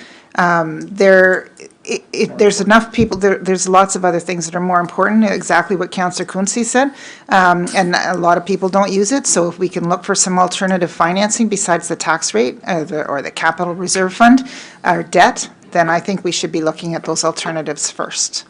We're spending $7 million, right? Councillor, or Director Grimond, have you any comment at this time? I do not, Your Worship, thank you. Okay, but you've included it in your budget and so on? Thank you. Okay. Through you, Mr. Mayor, we were asked to bring it back this year when it got deferred from last year, so we're following council's direction. Thank you. Thank you. Councillor Boyce. But I mean, I certainly support it, but if someone's watching this and says, you know what, I'd like to be the proud sponsor of the sound system, we're not going to deny that money. So if anybody wants to come forward and ask, but we're going to proceed with the project, but if anybody comes forward, we're not going to say no. Mr. Durkin, you heard that? Okay. Thank you. Thank you. How's our sound system? Thank you. Okay, Councillor Carr, did you have a comment? Well, I was just going to agree with Councillor Boyce that I obviously staff certainly can't guarantee an outcome, but I think if that's investigated, certainly if someone is watching, reads about this, going through the channels of seeking that, fruitful or fruitless, I think I would like to see that happen if someone would like to, defray some of those costs, certainly, but still doing the project, if not, but seeking the money. Director Denouden. Yeah, just for clarity on the funding side, because right now we have earmarked $150,000 from the capital levy, and from what I'm hearing, the motion, I would move the $150,000 over to the grants column, so the project would not proceed unless there was sponsorship or grants. If that's not the way, if we're saying we're going to complete this regardless, we're going to set aside $150,000 of our capital levy, and if we are successful in sponsorship, then great, but we will earmark the 150 capital levy if that's the motion that's on the floor. Thank you. Thank you. Is that the motion? I'll make the motion. No, I think it's already in there. Let's do it. It's already in there, okay? Anything else? Anything else on what's ahead of us, I guess, in front of us or whatever? So I don't know if this motion is still on the floor? Is it, or is it not, that we, there's nothing? It's just when you're gonna ask for corporate sponsorship for anything, you should be doing it before you go ahead with the payment of it, right? So now we back this off into the second year, obviously, everybody's saying we need to get this sound system updated, but, I mean, before these things get presented to us, if there's any alternatives for for funding, like corporate sponsorship and things like that, then they should be presented to us. So why didn't you do that with the pickleball? Why didn't you do that with the tennis We court? did. We used the Parkland Reserve Fund. So it didn't come out of the taxpayers and it didn't increase our debt. Okay, So we did. Okay, you're cutting hairs there too. Anyways. And it's a Okay, multi-purpose thank you. court, Your Worship. It's It's not just pickleball. It's not just pickleball that came out of Parkland We Reserve. got basketball. we Okay, got so let's not argue about it. Let's get it done. Vote, let's get the vote. That's all I'm saying, is let's get it done. Thank you. Okay. All in favor of I guess the motion is that, read it so we know exactly what it is. Are we voting on the capital budget motion, or, because I don't have a seconder for Councillor Stedall's motion, that staff be directed to investigate opportunities for the sponsorship? Well, I'll second seeking opportunities for the sponsorship, like we're talking about, is still going to be included in the capital just, plan. But just- Okay, yeah. all right.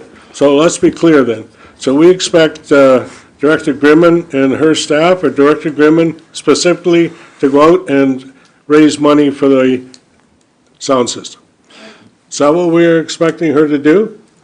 After it's put in. So Chief Whalen needs a new fire truck. Get out there and get raising the funds for that fire truck. Doesn't make sense to me. I don't think that our staff should be responsible for pounding the pavement to raise funds for a project. I think that we as council support it, and we'll do our best to get it done within budget. And if somebody does come forward and say, yes, I've never given the check back yet, so, but I'm not expecting our staff to be out there. No, that's not right. That's my opinion. Thank you. All in favor of the motion? For the corporate, yeah. What is the motion? Well, read the motion again, please. That staff be directed to investigate opportunities for sponsorship to support the sound system replacement project at the Duncan MacDonald Memorial Arena. But I thought she also was amending that motion to include that it, no? That it be go ahead? That staff be directed to investigate opportunities for sponsorship to support the sound system replacement project at the Duncan MacDonald Memorial Arena. And I just to be clear also, I just want to confirm, and it's already been said, but for everyone's knowledge, it is in the capital budget. Yes. It has already been approved, it is done. We're just talking about, not officially approved but this motion is to seek sponsorship only. It's in the budget. Thank you. And we Yes, won't it is turn in the anything budget. down. I don't, anyways, Councillor Cardin. Thank you, Your Worship. And it's a fair point that you make with the fire truck, and I know we can pick and choose individual assets, and the point is taken. I think that the unique nature of just with the sound system in the arena, I think is just why I consider it reasonable, is that there's so much advertising and sponsorship at the arena. It's kind of its own special location, certainly at the marina or other recreational assets. It's not really the right venue for that sort of thing, but I thought with the arena that it would be reasonable. There's so much advertising and sponsorship going on. I certainly don't want a lot of staff resources. We have bigger fish to fry, but, a few phone calls, a few emails maybe, and who knows, but let's try to save some money if possible, but. And I'll do my part to raise funds, but I'm not expecting, I don't expect our staff to be doing it, no. Pardon? Harrison sound My ears are ringing now. No, I'm good, but we'll work on it, that's no problem.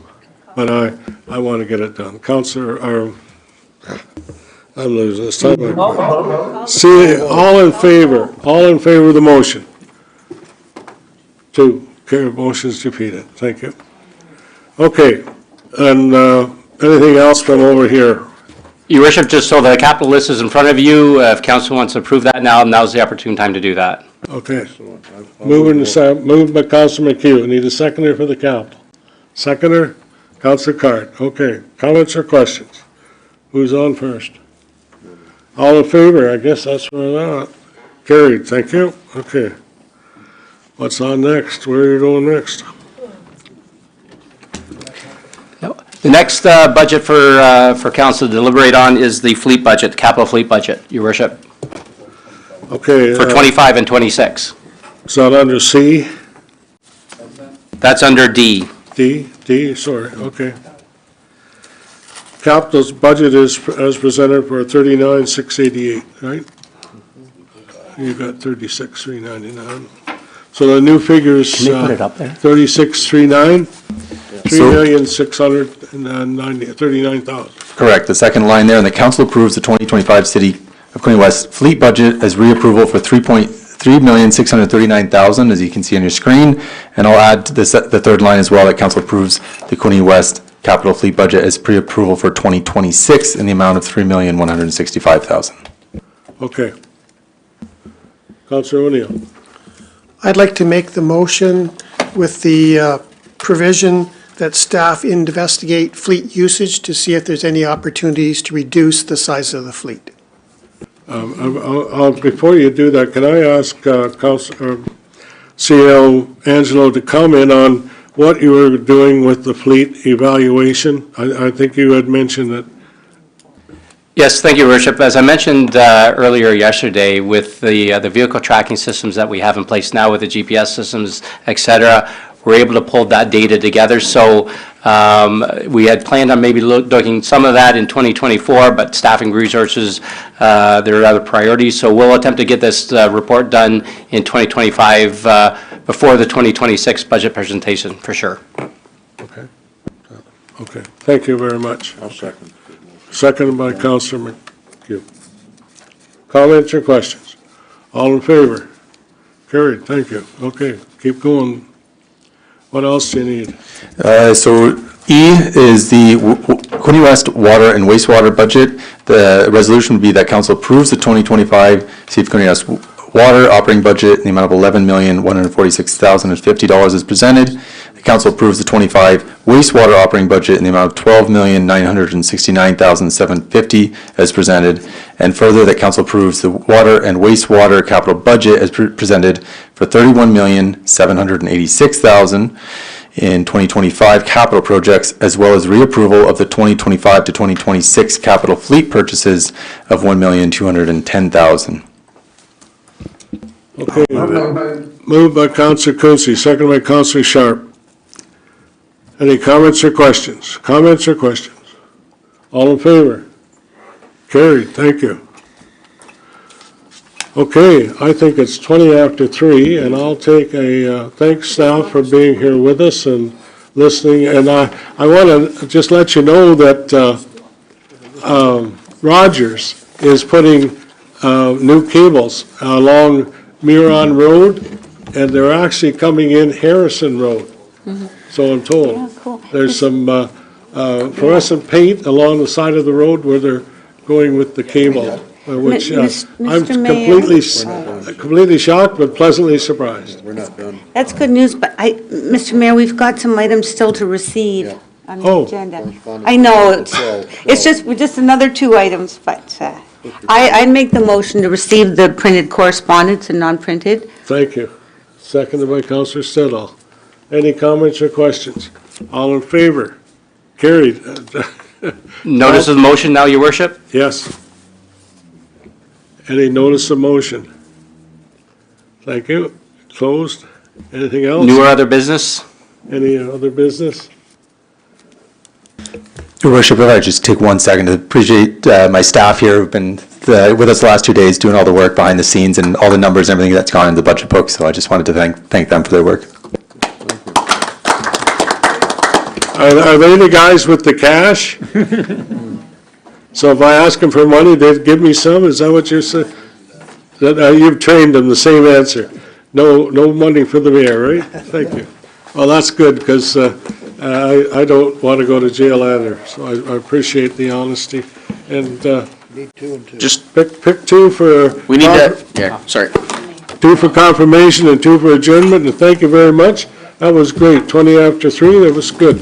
Thank you very much.